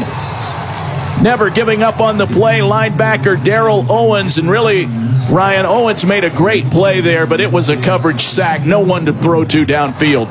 Well, the right tackle had Owens sealed. Everything you want, except Owens kept working upfield. And that right tackle is Nate Fussnecker. He kept working up the field and just tracked Gavin Connor down, grabbed him by the material on his jersey or the right shoulder pad, and brought him to the turf. And the offense for Glenville is headed back out on the field. So a turnover on downs. Let's check in on the sideline with Chris Solwecki. No doubt about the effort for this Kettering Alter team. They're really playing hard out there, but the cumulative effect of the speed and of the continued battle in the trenches is starting to go in Glenville's favor, so it'll be interesting to keep an eye on that the rest of the half. Under 8 to go here in the third quarter in the Division IV state championship game in Canton. Glenville 26, Alter 3. Deshante Jones gets the handoff and just keeps plowing forward, legs churning. They're trying to get him down high and low, and he's finally tackled at the 36-yard line. Give the stop to Connor Watkins, the junior linebacker. This has been a dominant performance by Glenville. David, what stands out to me, especially on that last sack that we just saw, is the difference in team speed between Glenville and Alter. I mean, Glenville is flying around. Looks like defensively there's 13 or 14 Tarbletters on the field. And offensively, I mean, Witten, again, isolated to the left, 3 receivers to the right. And Townsend's going to keep it. We'll get the first down after Deshante Jones got about 9 on that last run. A 1-yard plunge was all they needed. He got him about 4. 1st and 10 for Glenville. 6:53 to go here in the third quarter. I should apologize. I said Townsend. I meant Tomlinson. I try to do play-by-play for one play, and I get a D. You should just leave it to the professionals, Ryan. I was going to speak to you after the game about it. 26-3. My goodness. Glenville trying to win back-to-back state titles. That time they try to hand it to a receiver on a sweep. I believe that was carried by Gravely, but the Knights pursued that very well. Henry Riefschneider, again, tonight setting the all-time single-season record for tackles. He's going to be well over 150 by the time this night is over. Already over 150. What a talent is Riefschneider. He's a senior. The Greater Catholic League Defensive Player of the Year. In their win against Clinton Massey, Ryan, Riefschneider had 21 tackles. Here's a pass to Witten, far side of the field. Tomlinson hits him right in the number 1, and he is pushed out of bounds at the 41-yard line. So that will be a 22-yard pickup to Damarian Witten, who just continues to pad the stat sheet. 5 catches now, and he's pushing 80 yards. You know, I'm not even going to suggest I know more football than Ryan Day or anybody at Ohio State, but when I hear that they're recruiting Demarion Witten as a tight end, and I know that position's changed a little bit, I don't know how you don't keep him on the outside and be that big threat wide receiver that we're seeing out here today. Yeah, why not? 6'3", he can move. Here's a pass down the middle of the field on a post pattern intended for Jamari Townsend. Throws it a little too far downfield. Step for step, Michael Russ there defensively. Townsend has been targeted a number of times, but it seems like Tomlinson has overshot him every opportunity. Yeah, I mean, I don't want to be, picky about the quarterback of a team who's being dominant and up 26-3 in the state championship, but again, a little bit more air underneath the football and a little bit more touch, and then that would allow Townsend to run underneath it. They'll snap it to Tomlinson, hands it to Jones, started in the middle and then tried to bounce to the outside, and the pressure comes from Alter, and they get him down to the turf. Henry Riefschneider leading the charge on Deshaunte Jones. That's a rare negative net play for Deshaunte Jones. He lost a couple there. It's going to be 3rd down and 12. I think that's the first negative play of the game for Glenville. The halftime stats, nobody had any negative yards on anything. That explains exactly what's going on here. Like, you'll have a negative play on accident if you take enough snaps. And here, Glenville's been so good up front. That hasn't happened. 317 total yards on the night. Tomlinson almost a pick as he threw to the near side to Townsend. It was almost intercepted, instead just broken up by Drew Cripps. Ooh. So that's 4th down and 12. He might have had a pick 6 as he jumped the route. Oh, yeah. Well, Cripps is only a freshman, and I spoke to defensive coordinator Tom Alig before the game, and he said, hey, keep an eye on 25. I know he's just a young buck, but this kid is a good cover man. He's a good football player. And if he picks that off, I'm not saying he's going to win the foot race, but there's nothing but green space between him and the end zone. 4th down and 12. We're in the 3rd quarter with 4:48 to go. We've got a whistle and a delay of game called against the Tar Blooders. So they'll walk off 5, and it'll be 4th down and 17. This is as far behind the sticks as they've been all night. In fairness, I can't blame the punt team for not being ready. They haven't had to punt once this game, so they're just sorting it out. These guys are probably sitting on the bench hanging out, talking about where they're having dinner, and all of a sudden they're like, punt team. And they're like, what are you talking about, punt team? We didn't get a first down?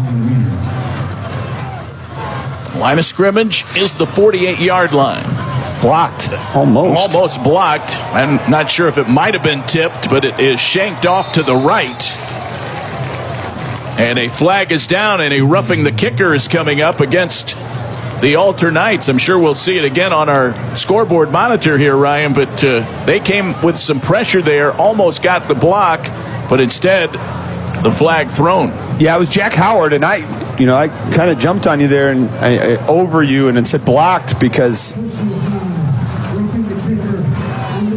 And it is a roughing the kicker. I don't know how Jack Howard didn't block this punt, David. And, when you get that deep, it's almost impossible not to hit the punter. But you usually get a piece of the football, which means the contact with the punter is allowed. This time, since Jack Howard didn't get a piece of the football, it's a clear roughing the punter. And Glenville's going to get a fresh set of downs. It is Townsend who was there to punt it.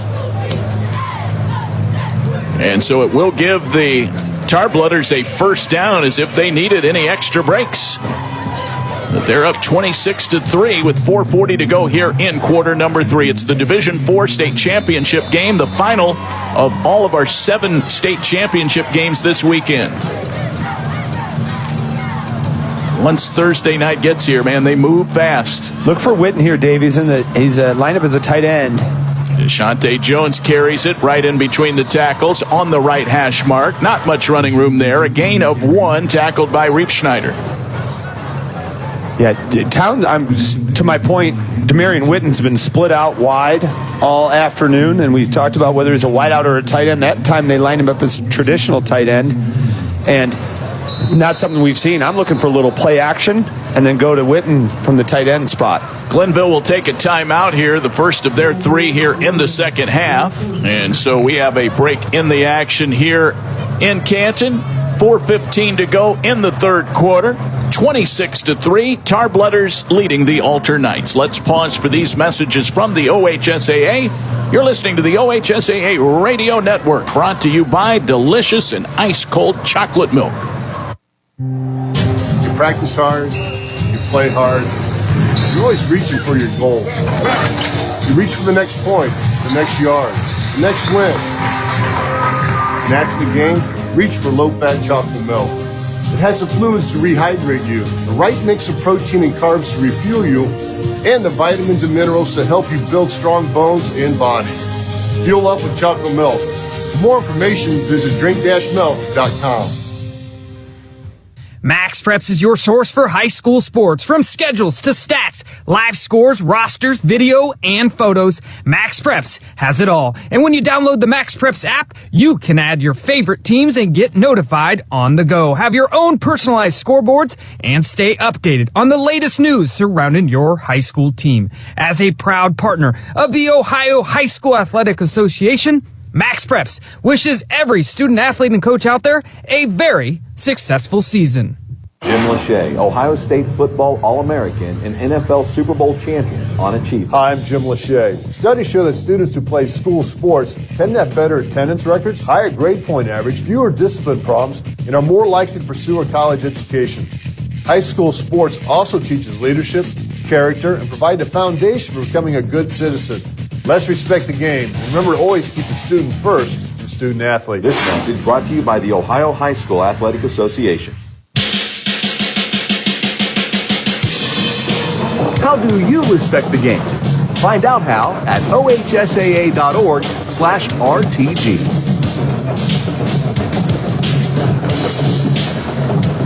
4:15 to go here in the third quarter. 26-3, the Glenville Tarbletters leading in the Division IV state championship game. Let's check in on the sideline with Chris Solwecki. Thanks, Dave. Back in the first half, a young man, number 35, Kalon Bailey, was injured on a kickoff play, on a special teams play. He's a 6-foot, 215-pound freshman. Well, he has come out of the locker room here in the second half in a wheelchair with his leg wrapped, and so he is clearly finished for tonight, and certainly we hope that his recovery is fast and complete so that he's able to go next season for the Tarbletters. Yeah, another one of those young up-and-coming players for Ted Ginn and his coaching staff on the Glenville side. Second down and 9 to go for Glenville. They're in Alter territory at the 32-yard line. Here's the snap back to Ruel Tomlinson. Deshaunte Jones bounces off some contact, gets to the near sideline, out of bounds at the 25. Michael Russ was able to knock him out of bounds, and Jones was able to make Reef Snyder miss there and ends up getting about 6 or 7 yards. It'll leave it at a third down and about 3, Ryan. Yeah. Oh, man, somebody took a hit on the sideline after Jones had a head of steam going out there. And Demarion Witten came over and helped him up. The guy can catch touchdown passes and also be a gentleman. Tomlinson takes the snap, hands it to Deshaunte Jones. Flag comes out. Jones tackled back at the 26-yard line, a loss of 1. Tackled by Jack Howard. And we'll see if a holding call is in our future.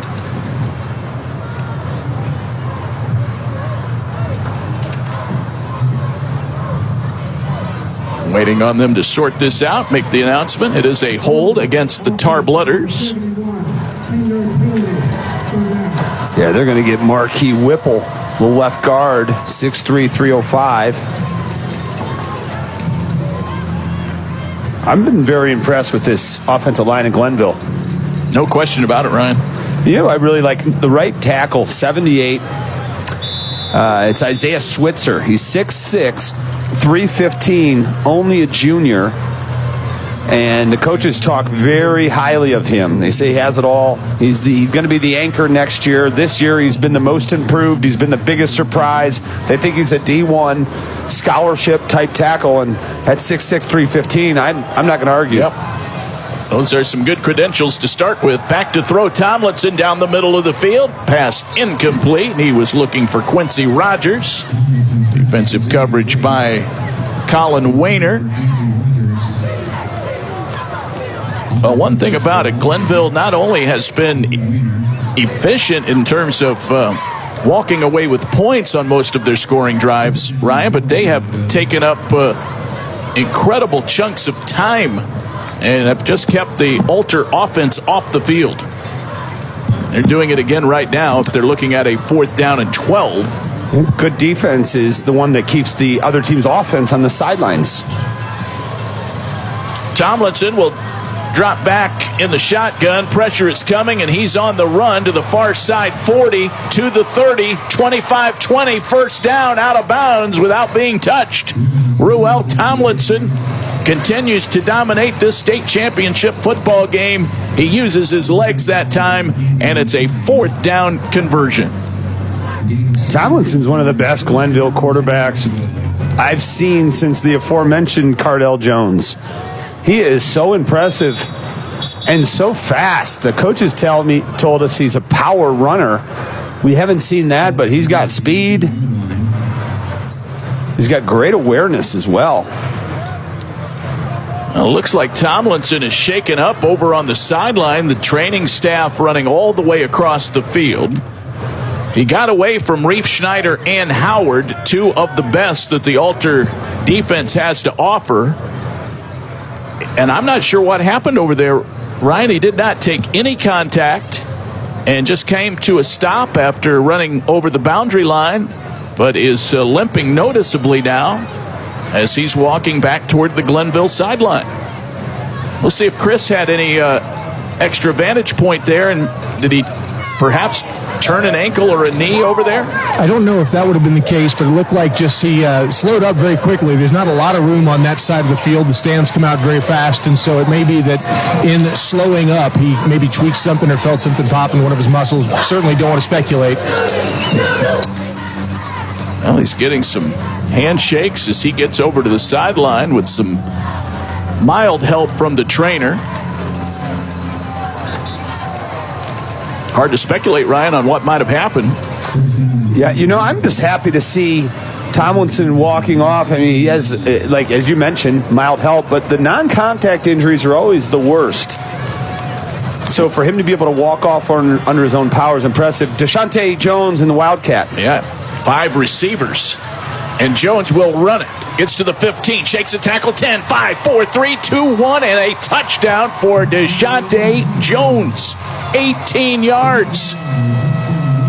The direct snap, and then a direct line to Pater.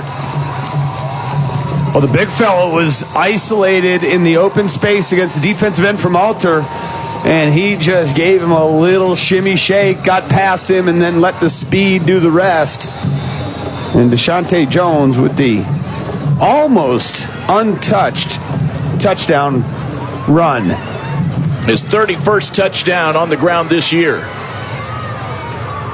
That makes it 32-3. They line up for a 2-point conversion with the same formation. They snap it to Deshante Jones. He will throw it back side of the end zone. He threw it over the head of Witten. Again, he threw a touchdown pass last week. That time they fail on the 2-point try, and they settle for a 32-3, 29-point lead. Chris reports that they're working on the calf muscle of Ruel Tomlinson. We'll go back down to Chris and get a report on that momentarily. Friends, Spectrum News 1 is the exclusive television home of the OHSAA State Football and Basketball Championships and is available exclusively to Spectrum subscribers across the state on Channel 1. 24-hour statewide news channel, Spectrum News 1 has journalists around the state committed to providing in-depth reports on the stories that matter the most. Spectrum News 1 and you together, we are Ohio. My favorite Spectrum News 1 personality is meteorologist Eric Elwell. Okay. I mean, he is why? primo. Knows his stuff. Great Okay. presentation. Knows the weather. Yeah. Well, those are everything you want from a meteorologist. Yes. Yeah. Okay. He's very adept at using the green screen. Weather on the ones. I'll tell you what. This performance by Glenville, something that makes it a little bit more impressive, is that Bryce West, the Ohio State commit at cornerback, is sitting on the sidelines in a winter jacket. Hurt his shoulder a couple of weeks ago. Here's the kickoff by Glenville, taken at about the 12-yard line. This is Wayner bringing it to the 20, 25, 30. Had a nice block, and then gets run out of bounds at about the 32-yard line. So that actually was Noah Jones who brought it back. So his first return of the night, tackled by Aaron Scales. Let's check in quickly with Chris and see if he has an update on Ruel Tomlinson. Tomlinson, when he came off the field, was laying down on the turf, and they were using a roller on his left calf. Now he is up, and he's using the stands to kind of do some calf stretches, lifting his toe up against the bleachers there and getting some stress. Now he's back down, and they're working on that same left calf. So I don't know if it's a cramp or if there's something else going on, but I will keep you posted as I learn more. Thank you, Chris. 3:20 to go, third quarter, 32-3. Glenville, it's altar ball. They will hand the football off, running to the right, putting it into the hands of their running back. It might have been Rod Owens, who has not carried it since that first play of the ball game, which resulted in a fumble tackle by C.J. Newell, another sophomore for Glenville. Nice run of about 3, second down and 7. Clock moving, 2:52, and time getting a little short now for Alter. They have to make a move in this game, Ryan, and it has to start with this possession. Here is the snap to Connor, throwing on the run. Leaping attempt by Michael Russ, incomplete, broken up on the sideline by Sincere Johnson. Might have been Myquan Gravely, one or the other. Jersey is kind of pulled up there, but now a third down and 7, and imperative here to get this first down conversion. Alter trailing. They've had just a field goal tonight by Tony Arcuri. There's been no offensive consistency, no continuity. You don't feel like Alter's found a groove. And that probably speaks more about the Glenville defense than the Alter offense. Some nice runs by Noah Jones, but other than that, that has been about it. Connor to throw, sideline route, pass is caught at the 45-yard line of the Tarblooders. Michael Russ goes up and gets it, comes down inbounds. Defended by Jordan Hawkins, but a nice throw by Gavin Connor gets him a first down all the way into Glenville territory at the 45. They needed that one desperately. Really nice pass by Connor, and just found the open spot, got him the football on time, and you're right, first down. It's exactly what Alter needs. Gavin Connor just 3 of 7 on the night, 34 yards. He'll hand it off. Noah Jones, middle of the field, nowhere to run, and gets tackled maybe for a loss of 1. David, the reason Glenville's defense is clicking the way it is right now is that they're able to play man-to-man in the back half. They have nobody deep, man across, which puts an extra defender in the box, and they're able to blitz the run like they did right there. So as soon as, even when Alter blocks it appropriately up front, there's still an extra man or two that's running to the football to make the play. Rod Owens will be in the backfield. You're right. They just have this down to a science, Ryan. Yeah, they're just man across. Here's the snap back. Play action fake to Owens. Here's a pass on the left side to Russ, I believe, made that catch, but is tripped up and rolls out of bounds near the 43. Not much of a gain there, just 3 yards with 1 minute to go here in the third quarter, and it will leave Alter at another third down and about 8 to go. Wow, that was a big-time hit by Gielen Effinger, number 24 for Glenville. And to complicate matters, to continue talking about their defense, that time they took the defender who was covering the slot and blitzed him. so they actually had a man disadvantage in the passing game, and it didn't matter. Gavin Connor takes the snap and drops back. A short drop. Now he steps up in the pocket, throws it downfield into double coverage. It was almost intercepted. In fact, it was literally caught and then dropped by Jordan Hawkins. And he caught it on the bounce back up and just tossed the ball away. He knows he should have had a pick. He was just kind of playing center field back there.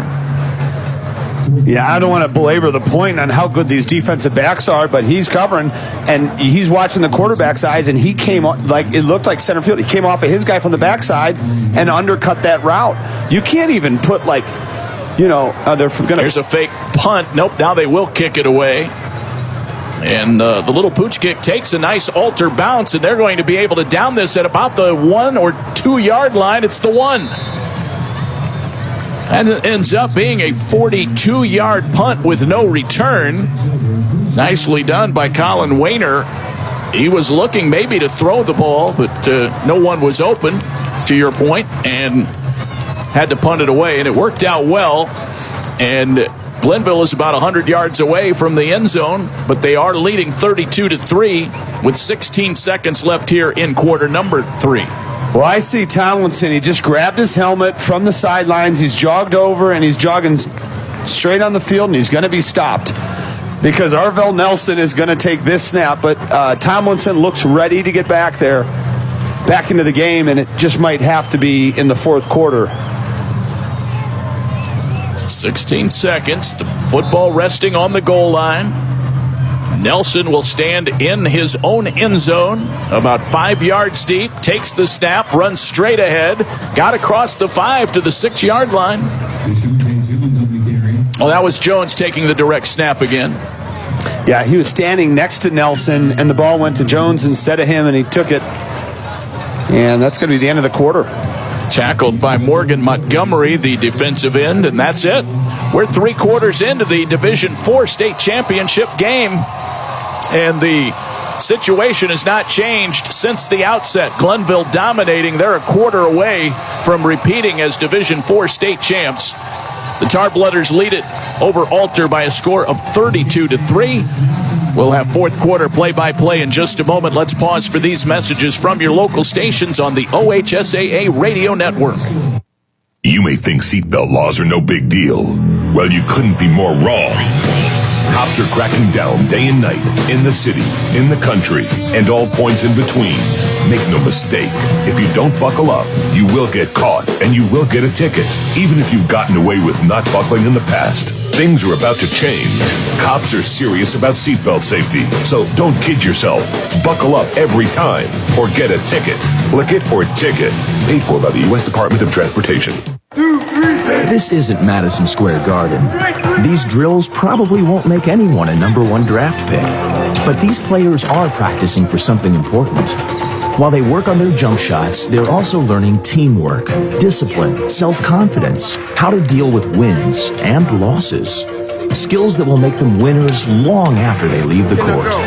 Support high school activities in your community, because when kids take part, they get set for life. Question. When you walk into the boardrooms of the most successful companies here in Ohio, who do you meet? Answer. Men and women who play high school sports. Education-based high school sports give us more than athletes we can root for. They give us leaders we can depend on. Question. So where will we find tomorrow's leaders? Answer. High school sports. This message presented by the Ohio High School Athletic Association and the Ohio Interscholastic Athletic Administrators Association. Adopt US Kids presents What to Expect When You're Expecting a Teenager. Learning the lingo. GOAT, G-O-A-T, acronym, stands for Greatest of All Time. As in, spaghetti sandwiches for dinner? They're my fave. Dad, you're the GOAT.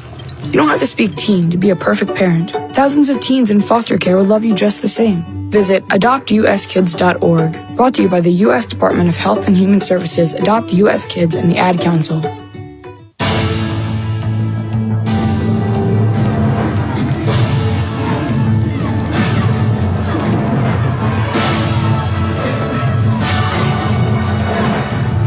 All All right, let's get fourth quarter play-by-play going here at Tom Benson Hall of Fame Stadium in Canton, Ohio. It's the Division IV state championship game. We are heading down the home stretch.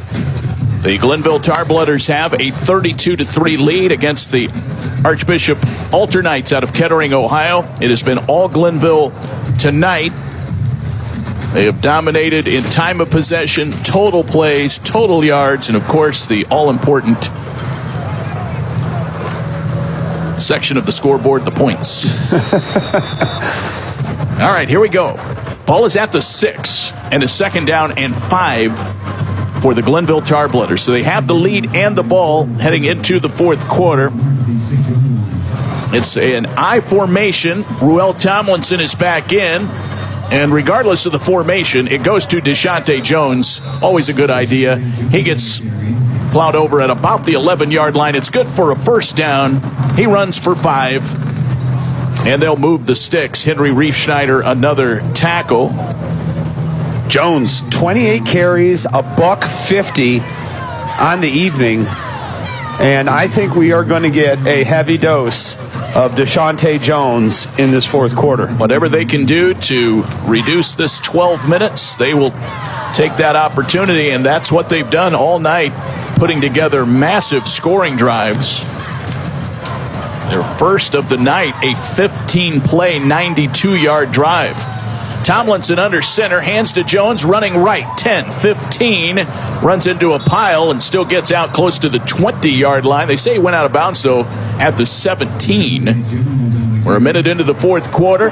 Glenville leading at 32-3. Our man on the sideline is Chris Solwecki. He's been reporting all night, and now, Chris, the Tarblooders have the ball. They would love to just keep this clock moving, as Ryan mentioned. They want to keep the clock moving. They also want to mitigate any possible future injury for their quarterback, Ruel Tomlinson. All through that quarter break, he was kind of working that calf a little bit. He's out there in the field right now, but they're going to do everything they can to protect him while accomplishing their goal of winning a state championship.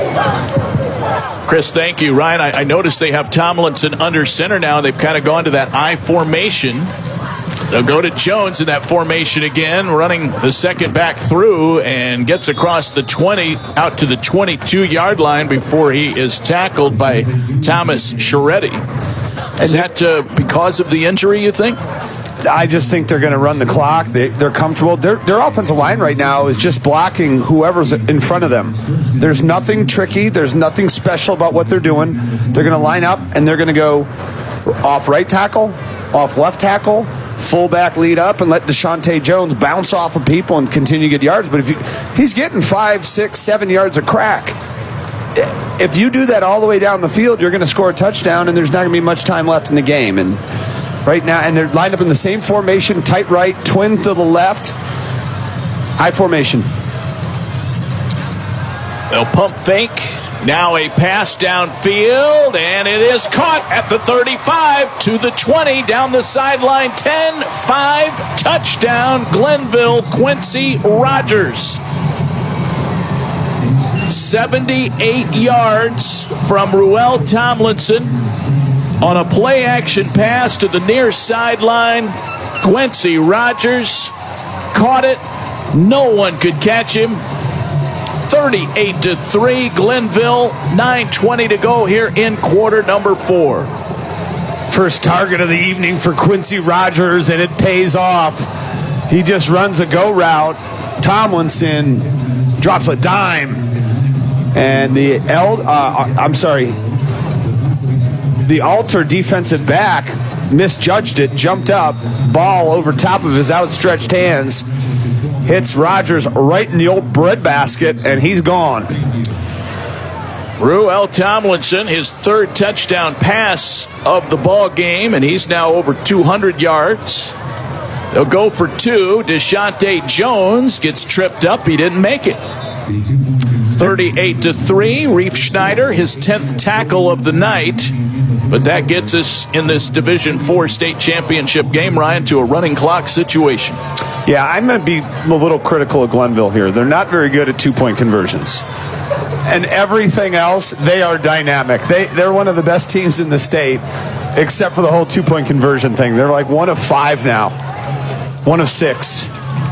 Ted Ginn may call a mandatory session tomorrow to work on two-point conversion strategy. Right. Well, it's interesting. In the college game now, you have first overtime, second overtime, then it's just a case of two-point conversions. So coaches typically have 1, 2, or 3 two-point conversions in their holster. Now in the college game, you got to have 5 or 6. If you're Glenville, you got to have 7 or 8 because you're gonna score that many touchdowns. And if you can't kick for the extra point, you got to go two-point conversion. Well, we have 8:41, Ryan, on the clock. 38-3. This has been just a masterclass put on by the Glenville Tarblooders and their senior quarterback, Ruel Tomlinson. Oh, you said masterclass. I thought you were going to say by me, but we're talking about Glenville. I was going to get to that later. That was after the debriefing you give me for doing interrupting and all that good stuff. We have to stick to the script here. Here's the kick. It's a short kick to about the 17-yard line. Brought back by the Alter Knights across the 30 and out of bounds. That was Wayner.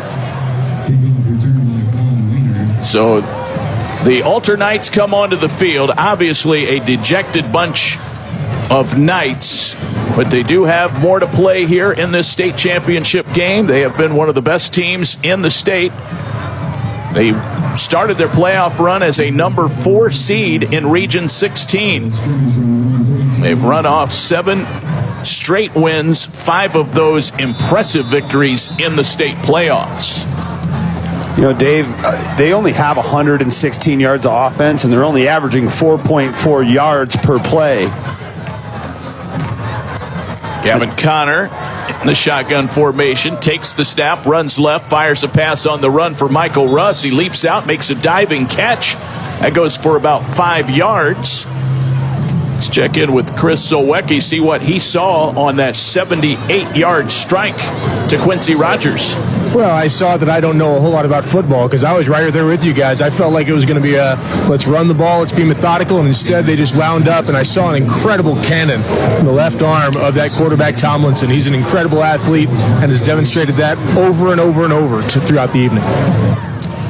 Yeah, Chris, 10 of 17 now, 207 yards, 3 touchdowns. He's closing in on 1,000 yards passing on the year. Here's a little handoff on a draw play, and that goes nowhere. I believe that was Noah Jones got the give and then was immediately knocked down by Jameel Ham, the defensive end, who is 6'4", 235, and a junior. He has 12 sacks on the year. He makes his first tackle of the night. We're under 7 to go. It's a 38-3 Glenville lead here in the D4 championship game. Alter with the ball. The outcome is pretty much decided at this juncture. Here's a pass. Right side, looking for Carter Sheets. Broken up very nicely by Myquan Gravely, and that'll force a 4th down and 7 to go from the 35-yard line. And the Alter punting unit will have to come on. That'll be Colin Wayner. Deshaunte Jones tonight, 161 yards rushing and a touchdown. So he now has 4 TDs in the state championship game in his career. 3 last year, 1 this year. Wayner will kick it on the run. And it'll check up at the 30-yard line and be downed right there by the Knights. Before the Tarblooders take over, let's pause 10 seconds for station identification on the OHSAA radio network. Glenville takes over, first down and 10.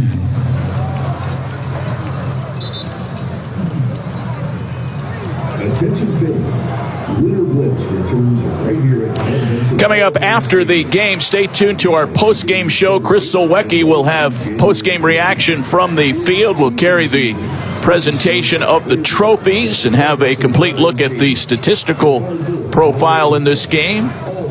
That's coming up in just a few moments from right now.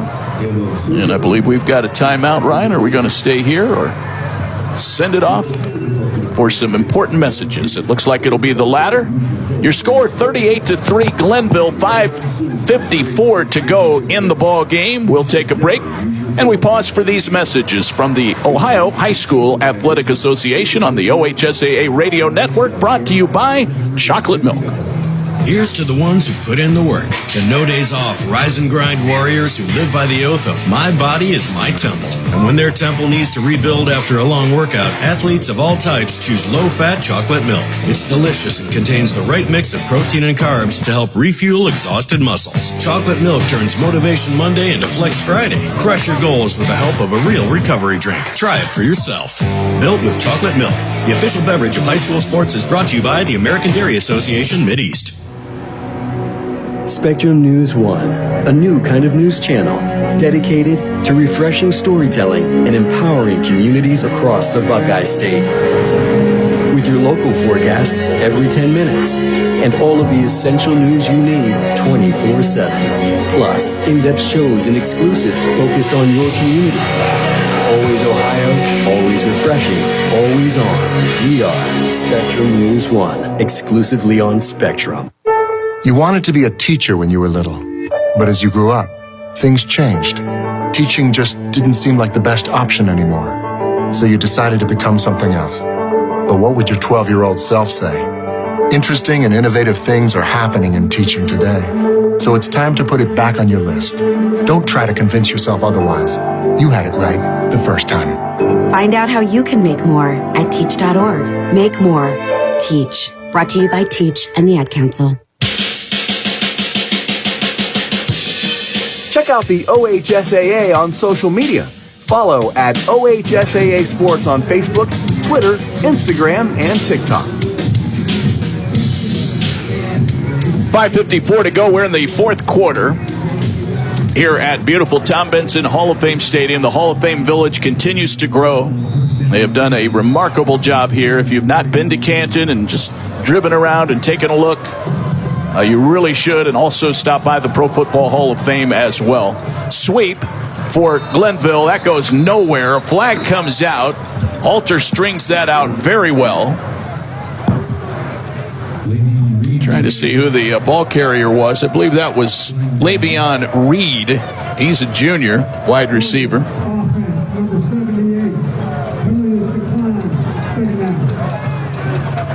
So I did not pick up that penalty there. It is declined. What was it, Ryan? I think it was a hold. Holding? Okay. Yeah, they got a hold on number 78, who is Isaiah Switzer, the gentleman I talked about. Excited to see how his future develops. So they take the results of the play, which was a 5-yard loss. Now more new guys coming in for Glenville. That was a running play over to the far side and be short of the first down. So Sean Singleton gets the carry there. He wears number 28 on his Glenville jersey. Pretty solid little stutter step by Singleton after getting the football. He's a senior, 5'7", 150. Definitely start consulting the roster now, partner. That's right. 35-point lead for Glenville. Nelson is in at quarterback. He hands it off. That play is stopped very quickly. It was another sweep to a wide receiver, London Hearn. That's a freshman for Glenville. 5'9", 145. London Hearn. Clock moving, 3:54 to go. Let's go around the horn here, Ryan and Chris. Maybe just your impression and maybe what you've been most impressed with the Tarblooders tonight. Yeah, I'll jump in first, Chris, if you don't mind. I just think it's been all three phases. They've been pretty dominant. They're doing everything right. They're physical. They're fast. But you may have a different perspective being down there on the field. No. If anything, it's solidified perspective, because you're right. These guys are incredibly fast. They just seem to be playing on a different level. You talked about number one and the role that he played, Witten, but it's across the board. Defensive line, offensive line, quarterback throws the ball on a line. It's just very, very impressive, this Glenville team. You know, Chris, to piggyback off that, something I didn't mention I've been covering up in the Cleveland area, Glenville, for a long time, and this 2023 version is one of the most disciplined that I've seen. It's been a very clean game. Not a lot of people jumping off sides or getting penalties. I'm incredibly impressed by the discipline of the Glenville Tarblooders. Just looking here at the stat sheet, guys, trying to find the penalties on this. They have been very limited. Penalties for Glenville, I believe that is 8 for 66 yards. 3 penalties for Alter, 35 yards. One of Glenville's penalties was on the first play of the game, so after that, only 7 the balance of the night. They did take a timeout, Glenville with 1 timeout left. Not that that matters a lot here in the fourth quarter. 3:20 to go, and clicking down toward their second consecutive state championship. They will punt this one away.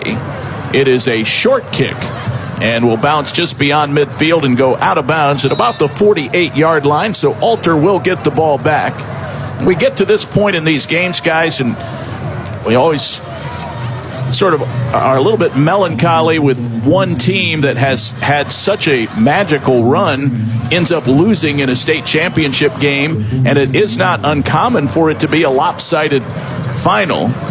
It does not detract from what Alter has accomplished this year when you think about getting to a state championship game for the first time in 5 years under a tremendous head coach in Ed Domsites. They're going to go down to defeat tonight, but to get here is really an amazing accomplishment in and of itself, and that goes without saying, but I always feel compelled to say it, Ryan, in these situations. Well, I will repeat what I said last night at the end of the championship game between St. Anne's and Springfield, and there's 2 thoughts. Number one, I'm going to quote one of the greatest writers of our era, Dr. Seuss. Just because it wasn't a good ending doesn't mean it wasn't a great story. And the second thing I'll say is, short of any team that may have won and didn't make the playoffs, only 7 teams in the state are going to end their season with a win. And you got to let this age. If you're Archbishop Alter, you have to let this season age and marinate, and you're going to look back and be like, man, we accomplished something. But just because this last game is going to go the way it doesn't mean it wasn't a great season. Gavin Connor is caught deep in the backfield and sacked back at the 40-yard line by the Tarblooders. It was a 2nd down and 8 play. Sacked by Jonell George, the junior defensive end. A massive loss on the play of about 10 yards. I mean, that's a great, great play by a guy who is not getting minutes with the starting defense. Who's on the bench for Glenville? You get a sack in the state championship game, that makes up for a lot. You'll remember that one forever. Back to throw Connor, draw play. That's Noah Jones to the 45, to the 50, 45, cut down outside the numbers on the left, and I think he got first down yardage, exactly what he needed. He picks up 17 yards, tackled by Jordan Hawkins of Glenville, and we are at the 1-minute mark. Again, Chris Solwecki will be on the field during our post-game show with plenty of interviews and reaction. Well, the Glenville players trying to come off the field just wiped out. Here's a pass, middle of the field. It's incomplete. That's looking for Carter Sheets. Who was that? Sorry, partner. That's Sincere Johnson, and he ran like he was coming off the field and then just dove into a side roll. I'm not sure it got him off the field any faster, but it certainly earned him some style points. They always say in baseball you can run faster than you can slide. Back to throw. Connor throws a pass. It is almost intercepted, broken up, knocked down, incomplete. Hawkins again on the defensive coverage. That'll probably be the final play of the championship game. We have 16 seconds left. Alter hustles to the line. Whistles are blowing. I don't know if the ball was spotted. correctly. They dumped a big bucket of ice on the field over here on the right side. Here's the pass from Connor to the right corner of the end zone. It's broken up, incomplete. And if there are no flags, that will be it. I believe that play was penalty free. We've gotten to the finish line in the Division IV championship game, and it is the Glenville Tarblooders reigning supreme in Division IV for the second consecutive year. They claim the championship with a final score of 38-3 over the Alter Knights here at Tom Benson Stadium on this Saturday, December 2nd, 2023. Congratulations to the Tarblooders. They wrap up their season at 13-3 state champs. Our post-game show will follow in just a moment. We'll have plenty of reaction for you as we wrap up championship weekend. Let's pause for these messages from the Ohio High School Athletic Association. You're listening to the OHSAA Radio Network, brought to you by Chocolate Milk. You practice hard, you play hard, you're always reaching for your goals. You reach for the next point, the next yard, the next win. And after the game, reach for low-fat chocolate milk. It has the fluids to rehydrate you, the right mix of protein and carbs to refuel you, and the vitamins and minerals to help you build strong bones and bodies. Fuel up with chocolate milk. For more information, visit drink-milk.com. Welcome to the home of Gridiron Legends, the newly renovated Pro Football Hall of Fame in Canton, Ohio. Walk among the immortals of football inside the Hall of Fame gallery. Here you can stand face to face with the men who built America's game. Relive the greatest moments of Super Bowl history in the Lamar Hunt Super Bowl gallery and stand before the Vince Lombardi Trophy, while the NFL Today gallery is home to the NFL's most recent record-breaking moments. Plan your visit to the Pro Football Hall of Fame today at ProFootballHOF.com. Max Preps is your source for high school sports, from schedules to stats, live scores, rosters, video, and photos. Max Preps has it all. And when you download the Max Preps app, you can add your favorite teams and get notified on the go. Have your own personalized scoreboards and stay updated on the latest news surrounding your high school team. As a proud partner of the Ohio High School Athletic Association, Max Preps wishes every student, athlete, and coach out there a very successful season. The game is over, but this time, instead of asking how many goals did you score or what were your stats, try asking these questions. Were you a good teammate? Were you coachable? Did you give 100%? And did you have fun? Because those are the values that school sports instill in Ohio's young people, where winning and losing are secondary to the life lessons that will stay with kids long after their playing days are over. This is the Ohio High School Athletic Association. Educate through sports. School sports aren't just extracurricular. They are extra important. Find out more at ohsaa.org. A crowd of 3,662 watching the Division IV state championship game. And the Glenville Tarblooders have defeated the Alter Knights by a final score of 38-3. We will be carrying the presentation of the trophies, and we'll listen in to the runner-up presentation right now. Alter Knights, we want to congratulate you on another outstanding season, and I know you're disappointed now, but I want you to remember what you did to get here today. You started the season 2-2. And Coach said you had a lot of growing to do. And you answered the call. And don't forget your playoff run. You beat the number 8, the number 2, and the top-ranked team in the state to make it to the state championship game for the 6th time in Alter history. And finally, Coach Downsights, you've been doing it a long time. And on behalf of all of us in the Ohio football community, thank you for all you've done to coach high school football in the state of Ohio and the opportunities that you've given all these young men at Alter High School. So at this time, it's my honor, on behalf of our 818 member schools, to give Archbishop Walter the Division IV State Runner-Up Trophy. Congratulations. Tim Street with some very nice words for the Alter Knights as they get the runner-up trophy for 2023 in Division 4. They wrapped their season at 12-4. They did have some big wins on their way to this championship game. And as Tim did also mention, their 6th appearance all-time in the state championship final. They drop this one to a superior Glenville team by a score of 38-3. We'll be looking at a lot of these statistical numbers when we get a chance. We're going to stand by here for the presentation of the championship trophy by Doug Ute, commissioner of the OHSAA. We can't tell you that Deshante Jones had a monster game tonight of 161 yards rushing along with a touchdown. He carried it 30 times. Ruel Tomlinson had 10 rushes for 83 yards and 2 touchdowns. And Tomlinson was 10 of 17 through the air for 207 yards and 3 TDs.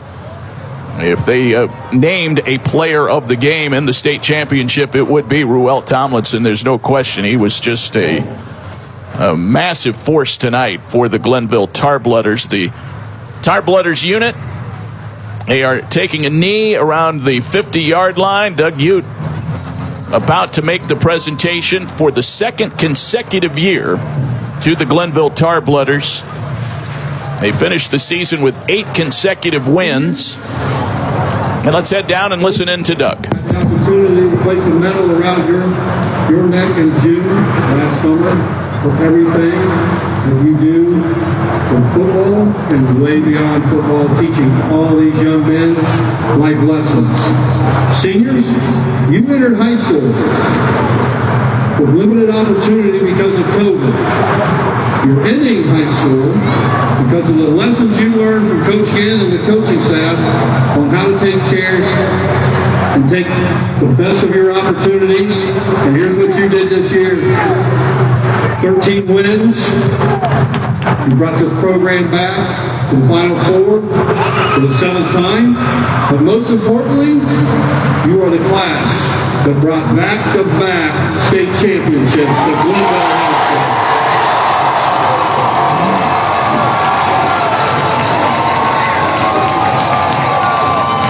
I'm joined tonight by Dr. Bill Nye, Superintendent at Grand Valley Schools in Northeast Ohio, and a member of our Board of Directors. It's our pleasure, on behalf of our member schools, to present to you the 2023 Division IV State Championship Trophy. Congratulations. Well, the championship trophy lifted high over the heads of the Glenville players who came out tonight and executed a game plan to perfection. They win it by a score of 38-3. We'll linger here for a moment as we wait on Chris to potentially get a couple of guests. In fact, we'll take our break now and come back, get some thoughts from Ryan, and hear from Chris down on the field. Right now, let's just pause for these messages from your local stations. One more time, you're listening to the OHSAA Radio Network. Hi, I'm Anthony Munoz. I didn't make it into the Pro Football Hall of Fame by letting drugs and alcohol affect my ability to play. I brought my A game every time, and that's what you should do when sharing the road. That means never getting behind the wheel under the influence and wearing your seatbelt, because it's always the best defense against a drunk driver. So whether you're driving around town or to the Pro Football Hall of Fame, never let impaired driving take you out of the game. This message brought to you by the Ohio Department of Public Safety. Here's to the ones who put in the work, the no days off rise and grind warriors who live by the oath of my body is my temple. And when their temple needs to rebuild after a long workout, athletes of all types choose low-fat chocolate milk. It's delicious and contains the right mix of protein and carbs to help refuel exhausted muscles. Chocolate milk turns Motivation Monday into Flex Friday. Crush your goals with the help of a real recovery drink. Try it for yourself. Built with chocolate milk, the official beverage of high school sports, is brought to you by the American Dairy Association Mideast. Okay, here are 3 important reasons why your son or daughter should play a sport in high school. Number 1, High school sports teach valuable life lessons like self-discipline and time management skills. 2. Teens who play a high school sport have better grade point averages. And number 3. High school sports are safer than ever before. This message presented by the Ohio High School Athletic Association and the Ohio Interscholastic Athletic Administrators Association. Why do they officiate? For some, it's a way of staying involved in a sport they grew up with. For others, it's a way to pay it forward by helping kids who play today and tomorrow. It's also a great way to stay active, make extra money, and work with friends. And all of them will say it boils down to one thing: the love of the game. Find your reasons and log on to ohsaa.org to find out how to become an official. You'll be glad you did. This is the Ohio High School Athletic Association. Educate through sports.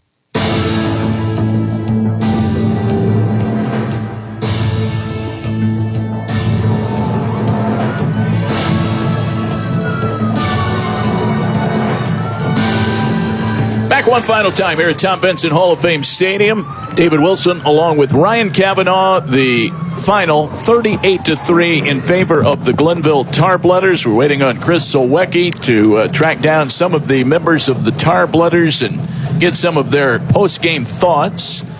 We are here with Ryan Kavanaugh in the booth, and a tremendous effort tonight by a number of different players. Ryan, both offensively and defensively, they took advantage of opportunities, the turnovers they were able to force. They held penalties to a minimum tonight, and Glenville just left no doubt from the get-go which team was going to emerge victorious tonight. Well, you know, stats are important for a reason. They tell a story.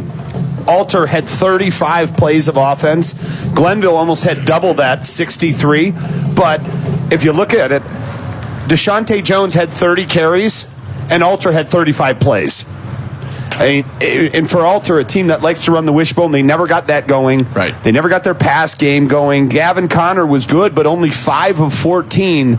The defensive backs at Glenville were outstanding. And again, the offensive line, they're not going to get their name in the paper, but they deserve a lot of credit for what happened here tonight. They certainly did restore order in this game and set up, as Ted again mentioned, we played a clip of Ted in the pregame talking about the offensive line. He said it really is our team. That's just our team. Those 5 guys, they are what allows Deshante Jones to do his thing. Tonight it was also Ruel Tomlinson running the football. Go back to that 16-yard touchdown run to get the scoring started. That was just a tone setter, and it capped a 92-yard drive that took 8 minutes of the first quarter. Yeah, it seemed, even now, like as we look back on the 4 quarters that we watched, it feels like Glenville's offense was on the field for 75% of the game. I know the time of possession doesn't back that up, but that's just how the game felt. Like Glenville was constantly on the offensive. Demarion Witten was a guy that we also talked about early and often. Ryan, he was outstanding tonight. Targeted 5 times and caught the ball all 5 times. And if you count the 2-point conversion pass, which was maybe his best catch of the night, that was 6 catches. But he officially had 86 yards receiving and 2 touchdowns, 22 yards after catch for Demarion Witten. And again, quoting Ted Ginn, he's just too good for high school. Yeah, and Coach Ginn is right. I mean, there's been a lot of players throughout the last 7 games over the course of the last 3 days who are going to be playing at the next level, and I'm talking at the Power 5 next level. And Demarion Witten, in my opinion, is on an island by himself. This kid, you know, I always say you'll know it when you see it. Well, this is an NFL player, and I know it because I saw it. Yeah, just so good, running routes, great hands, able to catch despite good defense. Just checks off all the boxes, and he showed it tonight. Witten was a perfect foil for the running and passing abilities of Tomlinson. Of course, then Deshante Jones even a couple of times took wildcat snaps, and on one of those occasions ran it in for a touchdown. Yeah, and threw a 2-point conversion pass did Deshaunte Jones. Looked like a 5'11", 235-pound quarterback doing it. All right, let's head down to Chris here. I don't know that he has a guest yet because they are still in the huddle talking in the Glenville unit there, and I think I see Ted Ginn talking. Let's check in with Chris when we have a chance here. Yeah, Dave, Coach Ginn gave a number of people the opportunity to say what they wanted to say inside the huddle, and then he just spent the last few minutes talking very quietly, talking very earnestly to his team. He's proud of them. He's excited for them. They've earned this, all the great statements that needed to be said about this performance tonight, and so he's just having kind of a reflective moment with his team. I think the huddle just broke up, and I'm going to try to grab a player, but I think that that's what was going on here for the last several minutes. Was just a really poignant time. Let me see if I can get a hold of Coach. All right, Chris, we will monitor that situation and throw it back down to you as necessary. But Ryan, okay, let's set it back down to Chris Solwecki with Coach. I'm here with Coach Ginn. Coach, congratulations. Oh, I'm feeling great, man. We did it. We back to back. I'm happy for the children, happy for the team and everything, man. Talk about the growth from the beginning of the year to now, and even go back to the end of last year and what you've seen in the maturation process for those kids who remained. Yeah, I mean, we grew up as the season went along. We started off a little rusty, but being able to grow up, God bless us to get to this far, and we achieved the goal. You and this program have been together for a really long time. Where does this senior class rank in all the senior classes you've had a chance to work with?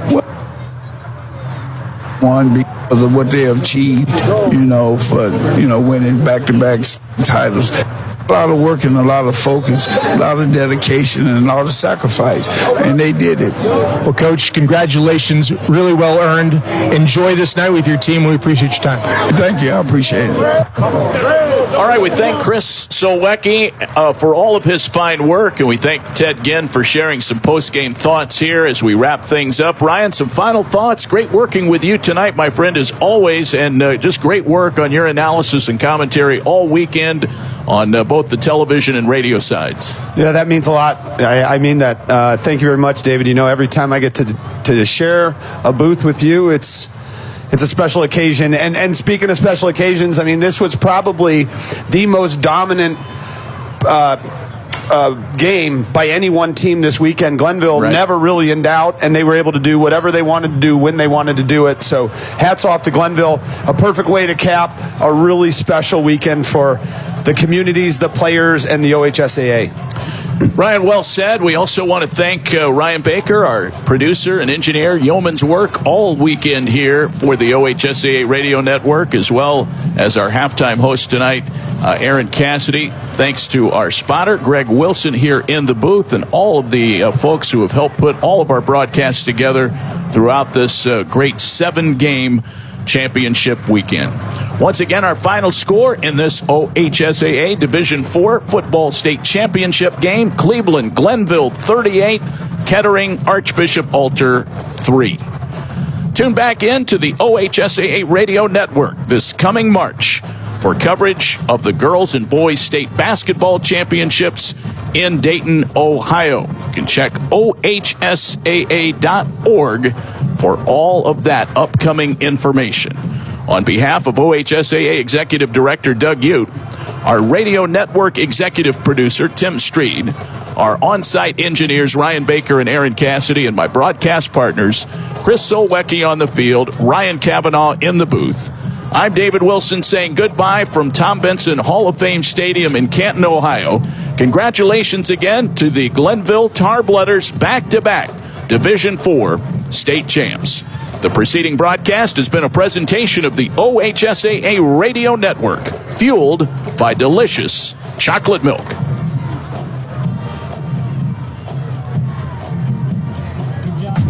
We thank you for joining us for this special presentation of Western Reserve Radio. And we now return to our regularly scheduled programming. Hi, it's Mark Means, host of By All Means, Tuesdays at 5, right here on Western Reserve Radio, WRDB, The Scourge. Okay, what are you wearing right now? Nothing. That's right. So mommy's going to teach you how to dress yourself. Underwear always comes first, name tag at the back, then pants, then shirt. Get the first button in the right hole or you have to start all over. Socks going first, then shoes, right on right, left on left. With shoelaces, just take the ends, cross them over, switch the loops, the rabbit goes down the hole, pull tight, and you're left with bunny ears. Got it? Why are your pants on your head? Most parenting is hard to do in just 2 minutes.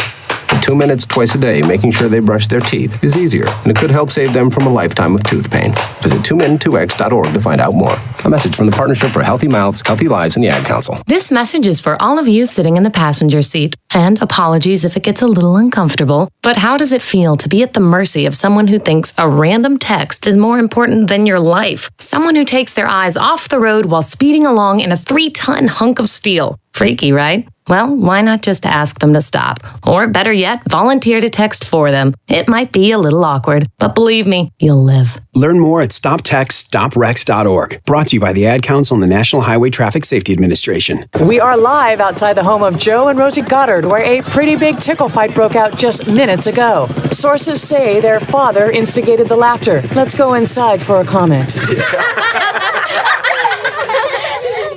Apparently, they have no comment. Dads, let this be a reminder that it only takes a moment to make a moment. Call 877-4DAD-411 or visit fatherhood.gov. Brought to you by the U.S. Department of Health and Human Services and the Ad Council. How's it going? I'm having a stroke. Are you going to shake my hand? I'm having a stroke. Wow, you're not even moving your arm. I'm having a stroke. When someone is having a stroke, they may not be able to say it with words, but their body language will tell you loud and clear. Look for FAST. F. Face drooping. A. Arm weakness. S. Speech difficulty. T. Time to call 911 immediately. Know the sudden signs. Spot a stroke fast. Visit strokeassociation.org. Brought to you by the American Stroke Association and the Ad Council. Western Reserve Radio is the Valley's online source for sports talk and local live events. Tune in and be a part of their live weekly shows, as well as all of the hard-hitting action of Youngstown Phantoms hockey, high school football, and the GDFL. Find them at westernreserveradio.com. Tune in and the Live 365 app to be a part of the area's sports conversation. Be sure to visit them on Facebook at Western Reserve Radio and on Twitter at WR_radio. Accidents happen. That's why you need Repair That Glass. Specializing in windshield replacement and all other auto glass, we offer a full range of automotive glass repairs. Our technicians can do everything from minor chip repair to a complete replacement. Your windows don't go up or down, they can fix that too, along with custom glass work and antiques. Repair That Glass is a family-run business for over 40 years. Repair That Glass. Call for your appointment now at 330-534-3192. Shining Stars Dance and Baton in Niles, Ohio is home to state, regional, national, and international world champions. They offer a wide variety of classes for ages 2.5 and up for boys and girls. Celebrating over 31 years in business, the excellent staff of instructors will help take your baton twirling skills to the next level. Experience nature's bounty with Creation's Backyard. Elevate your health with the most nutrient-dense foods on earth. From farm to table, sustainably cultivated with care. Grown locally in Niles, Ohio with no chemicals or synthetics ever. Unlock your culinary creativity with Creation Backyard Microgreens. Convenient local delivery and pickup options available. Order now at creationsbackyard.com or call 330-282-7208. It may be hard to believe, but people just like you are already saving money. FeedThePig.org makes it easy. Their simple savings plan teaches you how to start saving without going overboard, so you don't need to start foraging wild berries. I was skeptical, but these are actually pretty good. You don't need to sell your soul to the devil. $15 is the best I can do. You just need FeedThePig.org. Don't get left behind. Get tips and tools at FeedThePig.org. Brought to you by the American Institute of CPAs and the Ad Council. Welcome to Calvin's Barbershop. You all got to see this. I don't even want to know what you're looking at on that phone. Well, you should. I was learning about the dangers of high blood pressure and that we need to get ours checked regularly. High blood pressure can increase the risk of heart attack or stroke, but this text program can help keep it at a healthy range. Just text Barbershop to 97779 to sign up. I'll get right on it as soon as I'm done with this baby panda video. Text Barbershop to 97779. A message from the American Heart Association and the Ad Council. So why do teenagers play high school sports? My reason why is a sense of purpose. My reason why is to inspire others. One reason student athletes seldom mention is to get an athletic scholarship. They know that only 2% of all high school athletes are awarded a sports scholarship. So why do they play? My reason why is friendship. Tell us your reason using the hashtag #MyReasonWhy. This message presented by the NFHS and the Ohio High School Athletic Association. This is Matt Lipsack, the voice of the Youngstown Phantoms, and your home for Phantoms hockey is Western Reserve Radio. The pieces that they have. Yeah, I don't know, right? You look at it, they're 10th in scoring. I mean, they haven't been 10th in scoring since they won the Super Bowl. But, other than they beat Jared Goff, and so that's a legit win. But they have just played like, the dregs of the league. Justin Herbert probably should have won here. But, Keenan Allen, of all people, drops 2 touchdowns, and Quentin Johnston drops 1. So they kind of got lucky there. They lost to Kirk Cousins here. They lost to Tyler Heineke in Atlanta. So, they have not played this gauntlet of great quarterbacks. Obviously, Patrick Mahomes is slightly better than these guys. But honestly, I don't know what to make out of their defense. Jair Alexander will be back. Darnell Savage will be back. So that's going to help. But, they haven't stopped the run, other than fleetingly here and there since they won the Super Bowl, probably. And the Chiefs got a good running game. Pacheco's a legit running back. So I hear I'm sitting here 11 weeks into the year. Is Green Bay's defense any good? I honestly don't know. We're going to find out on Sunday night, though, because Kansas City is a whole different kettle of fish compared to who they played. We always want to talk about Christian Watson when it comes to the Packers' offense and weapons, at least for Jordan Love. But I don't know. He could obviously be limited in this one. Is Jayden Reed actually the guy in this game, given the Chiefs aren't so sharp against slot receivers? Yeah, man, Jayden Reed, he is a legit dude, right? I mean, he gets a bigger and bigger say in things every week as far as typical slot routes, jet sweep kind of things. He's of all rookie receivers, I think he's like third in catches on passes thrown 20 yards downfield. I mean, he is a legit player. That being said, Christian Watson is the guy who moves the needle. I mean, he's had an up and down year. He's certainly been on the upswing lately, but he is the one guy. We were talking about A.J. Dillon a minute ago. Defensive coordinators don't care. Everybody on earth cares about Christian Watson because you screw up one play and he's going to get an 80-yard touchdown on it. He is, again, he's dropped some passes. He's had some troubles in contested catch situations, but he's playing a lot better. And you give him an inch, he's going to take a mile. He is a legit weapon. So, if you look at big picture, I mean, between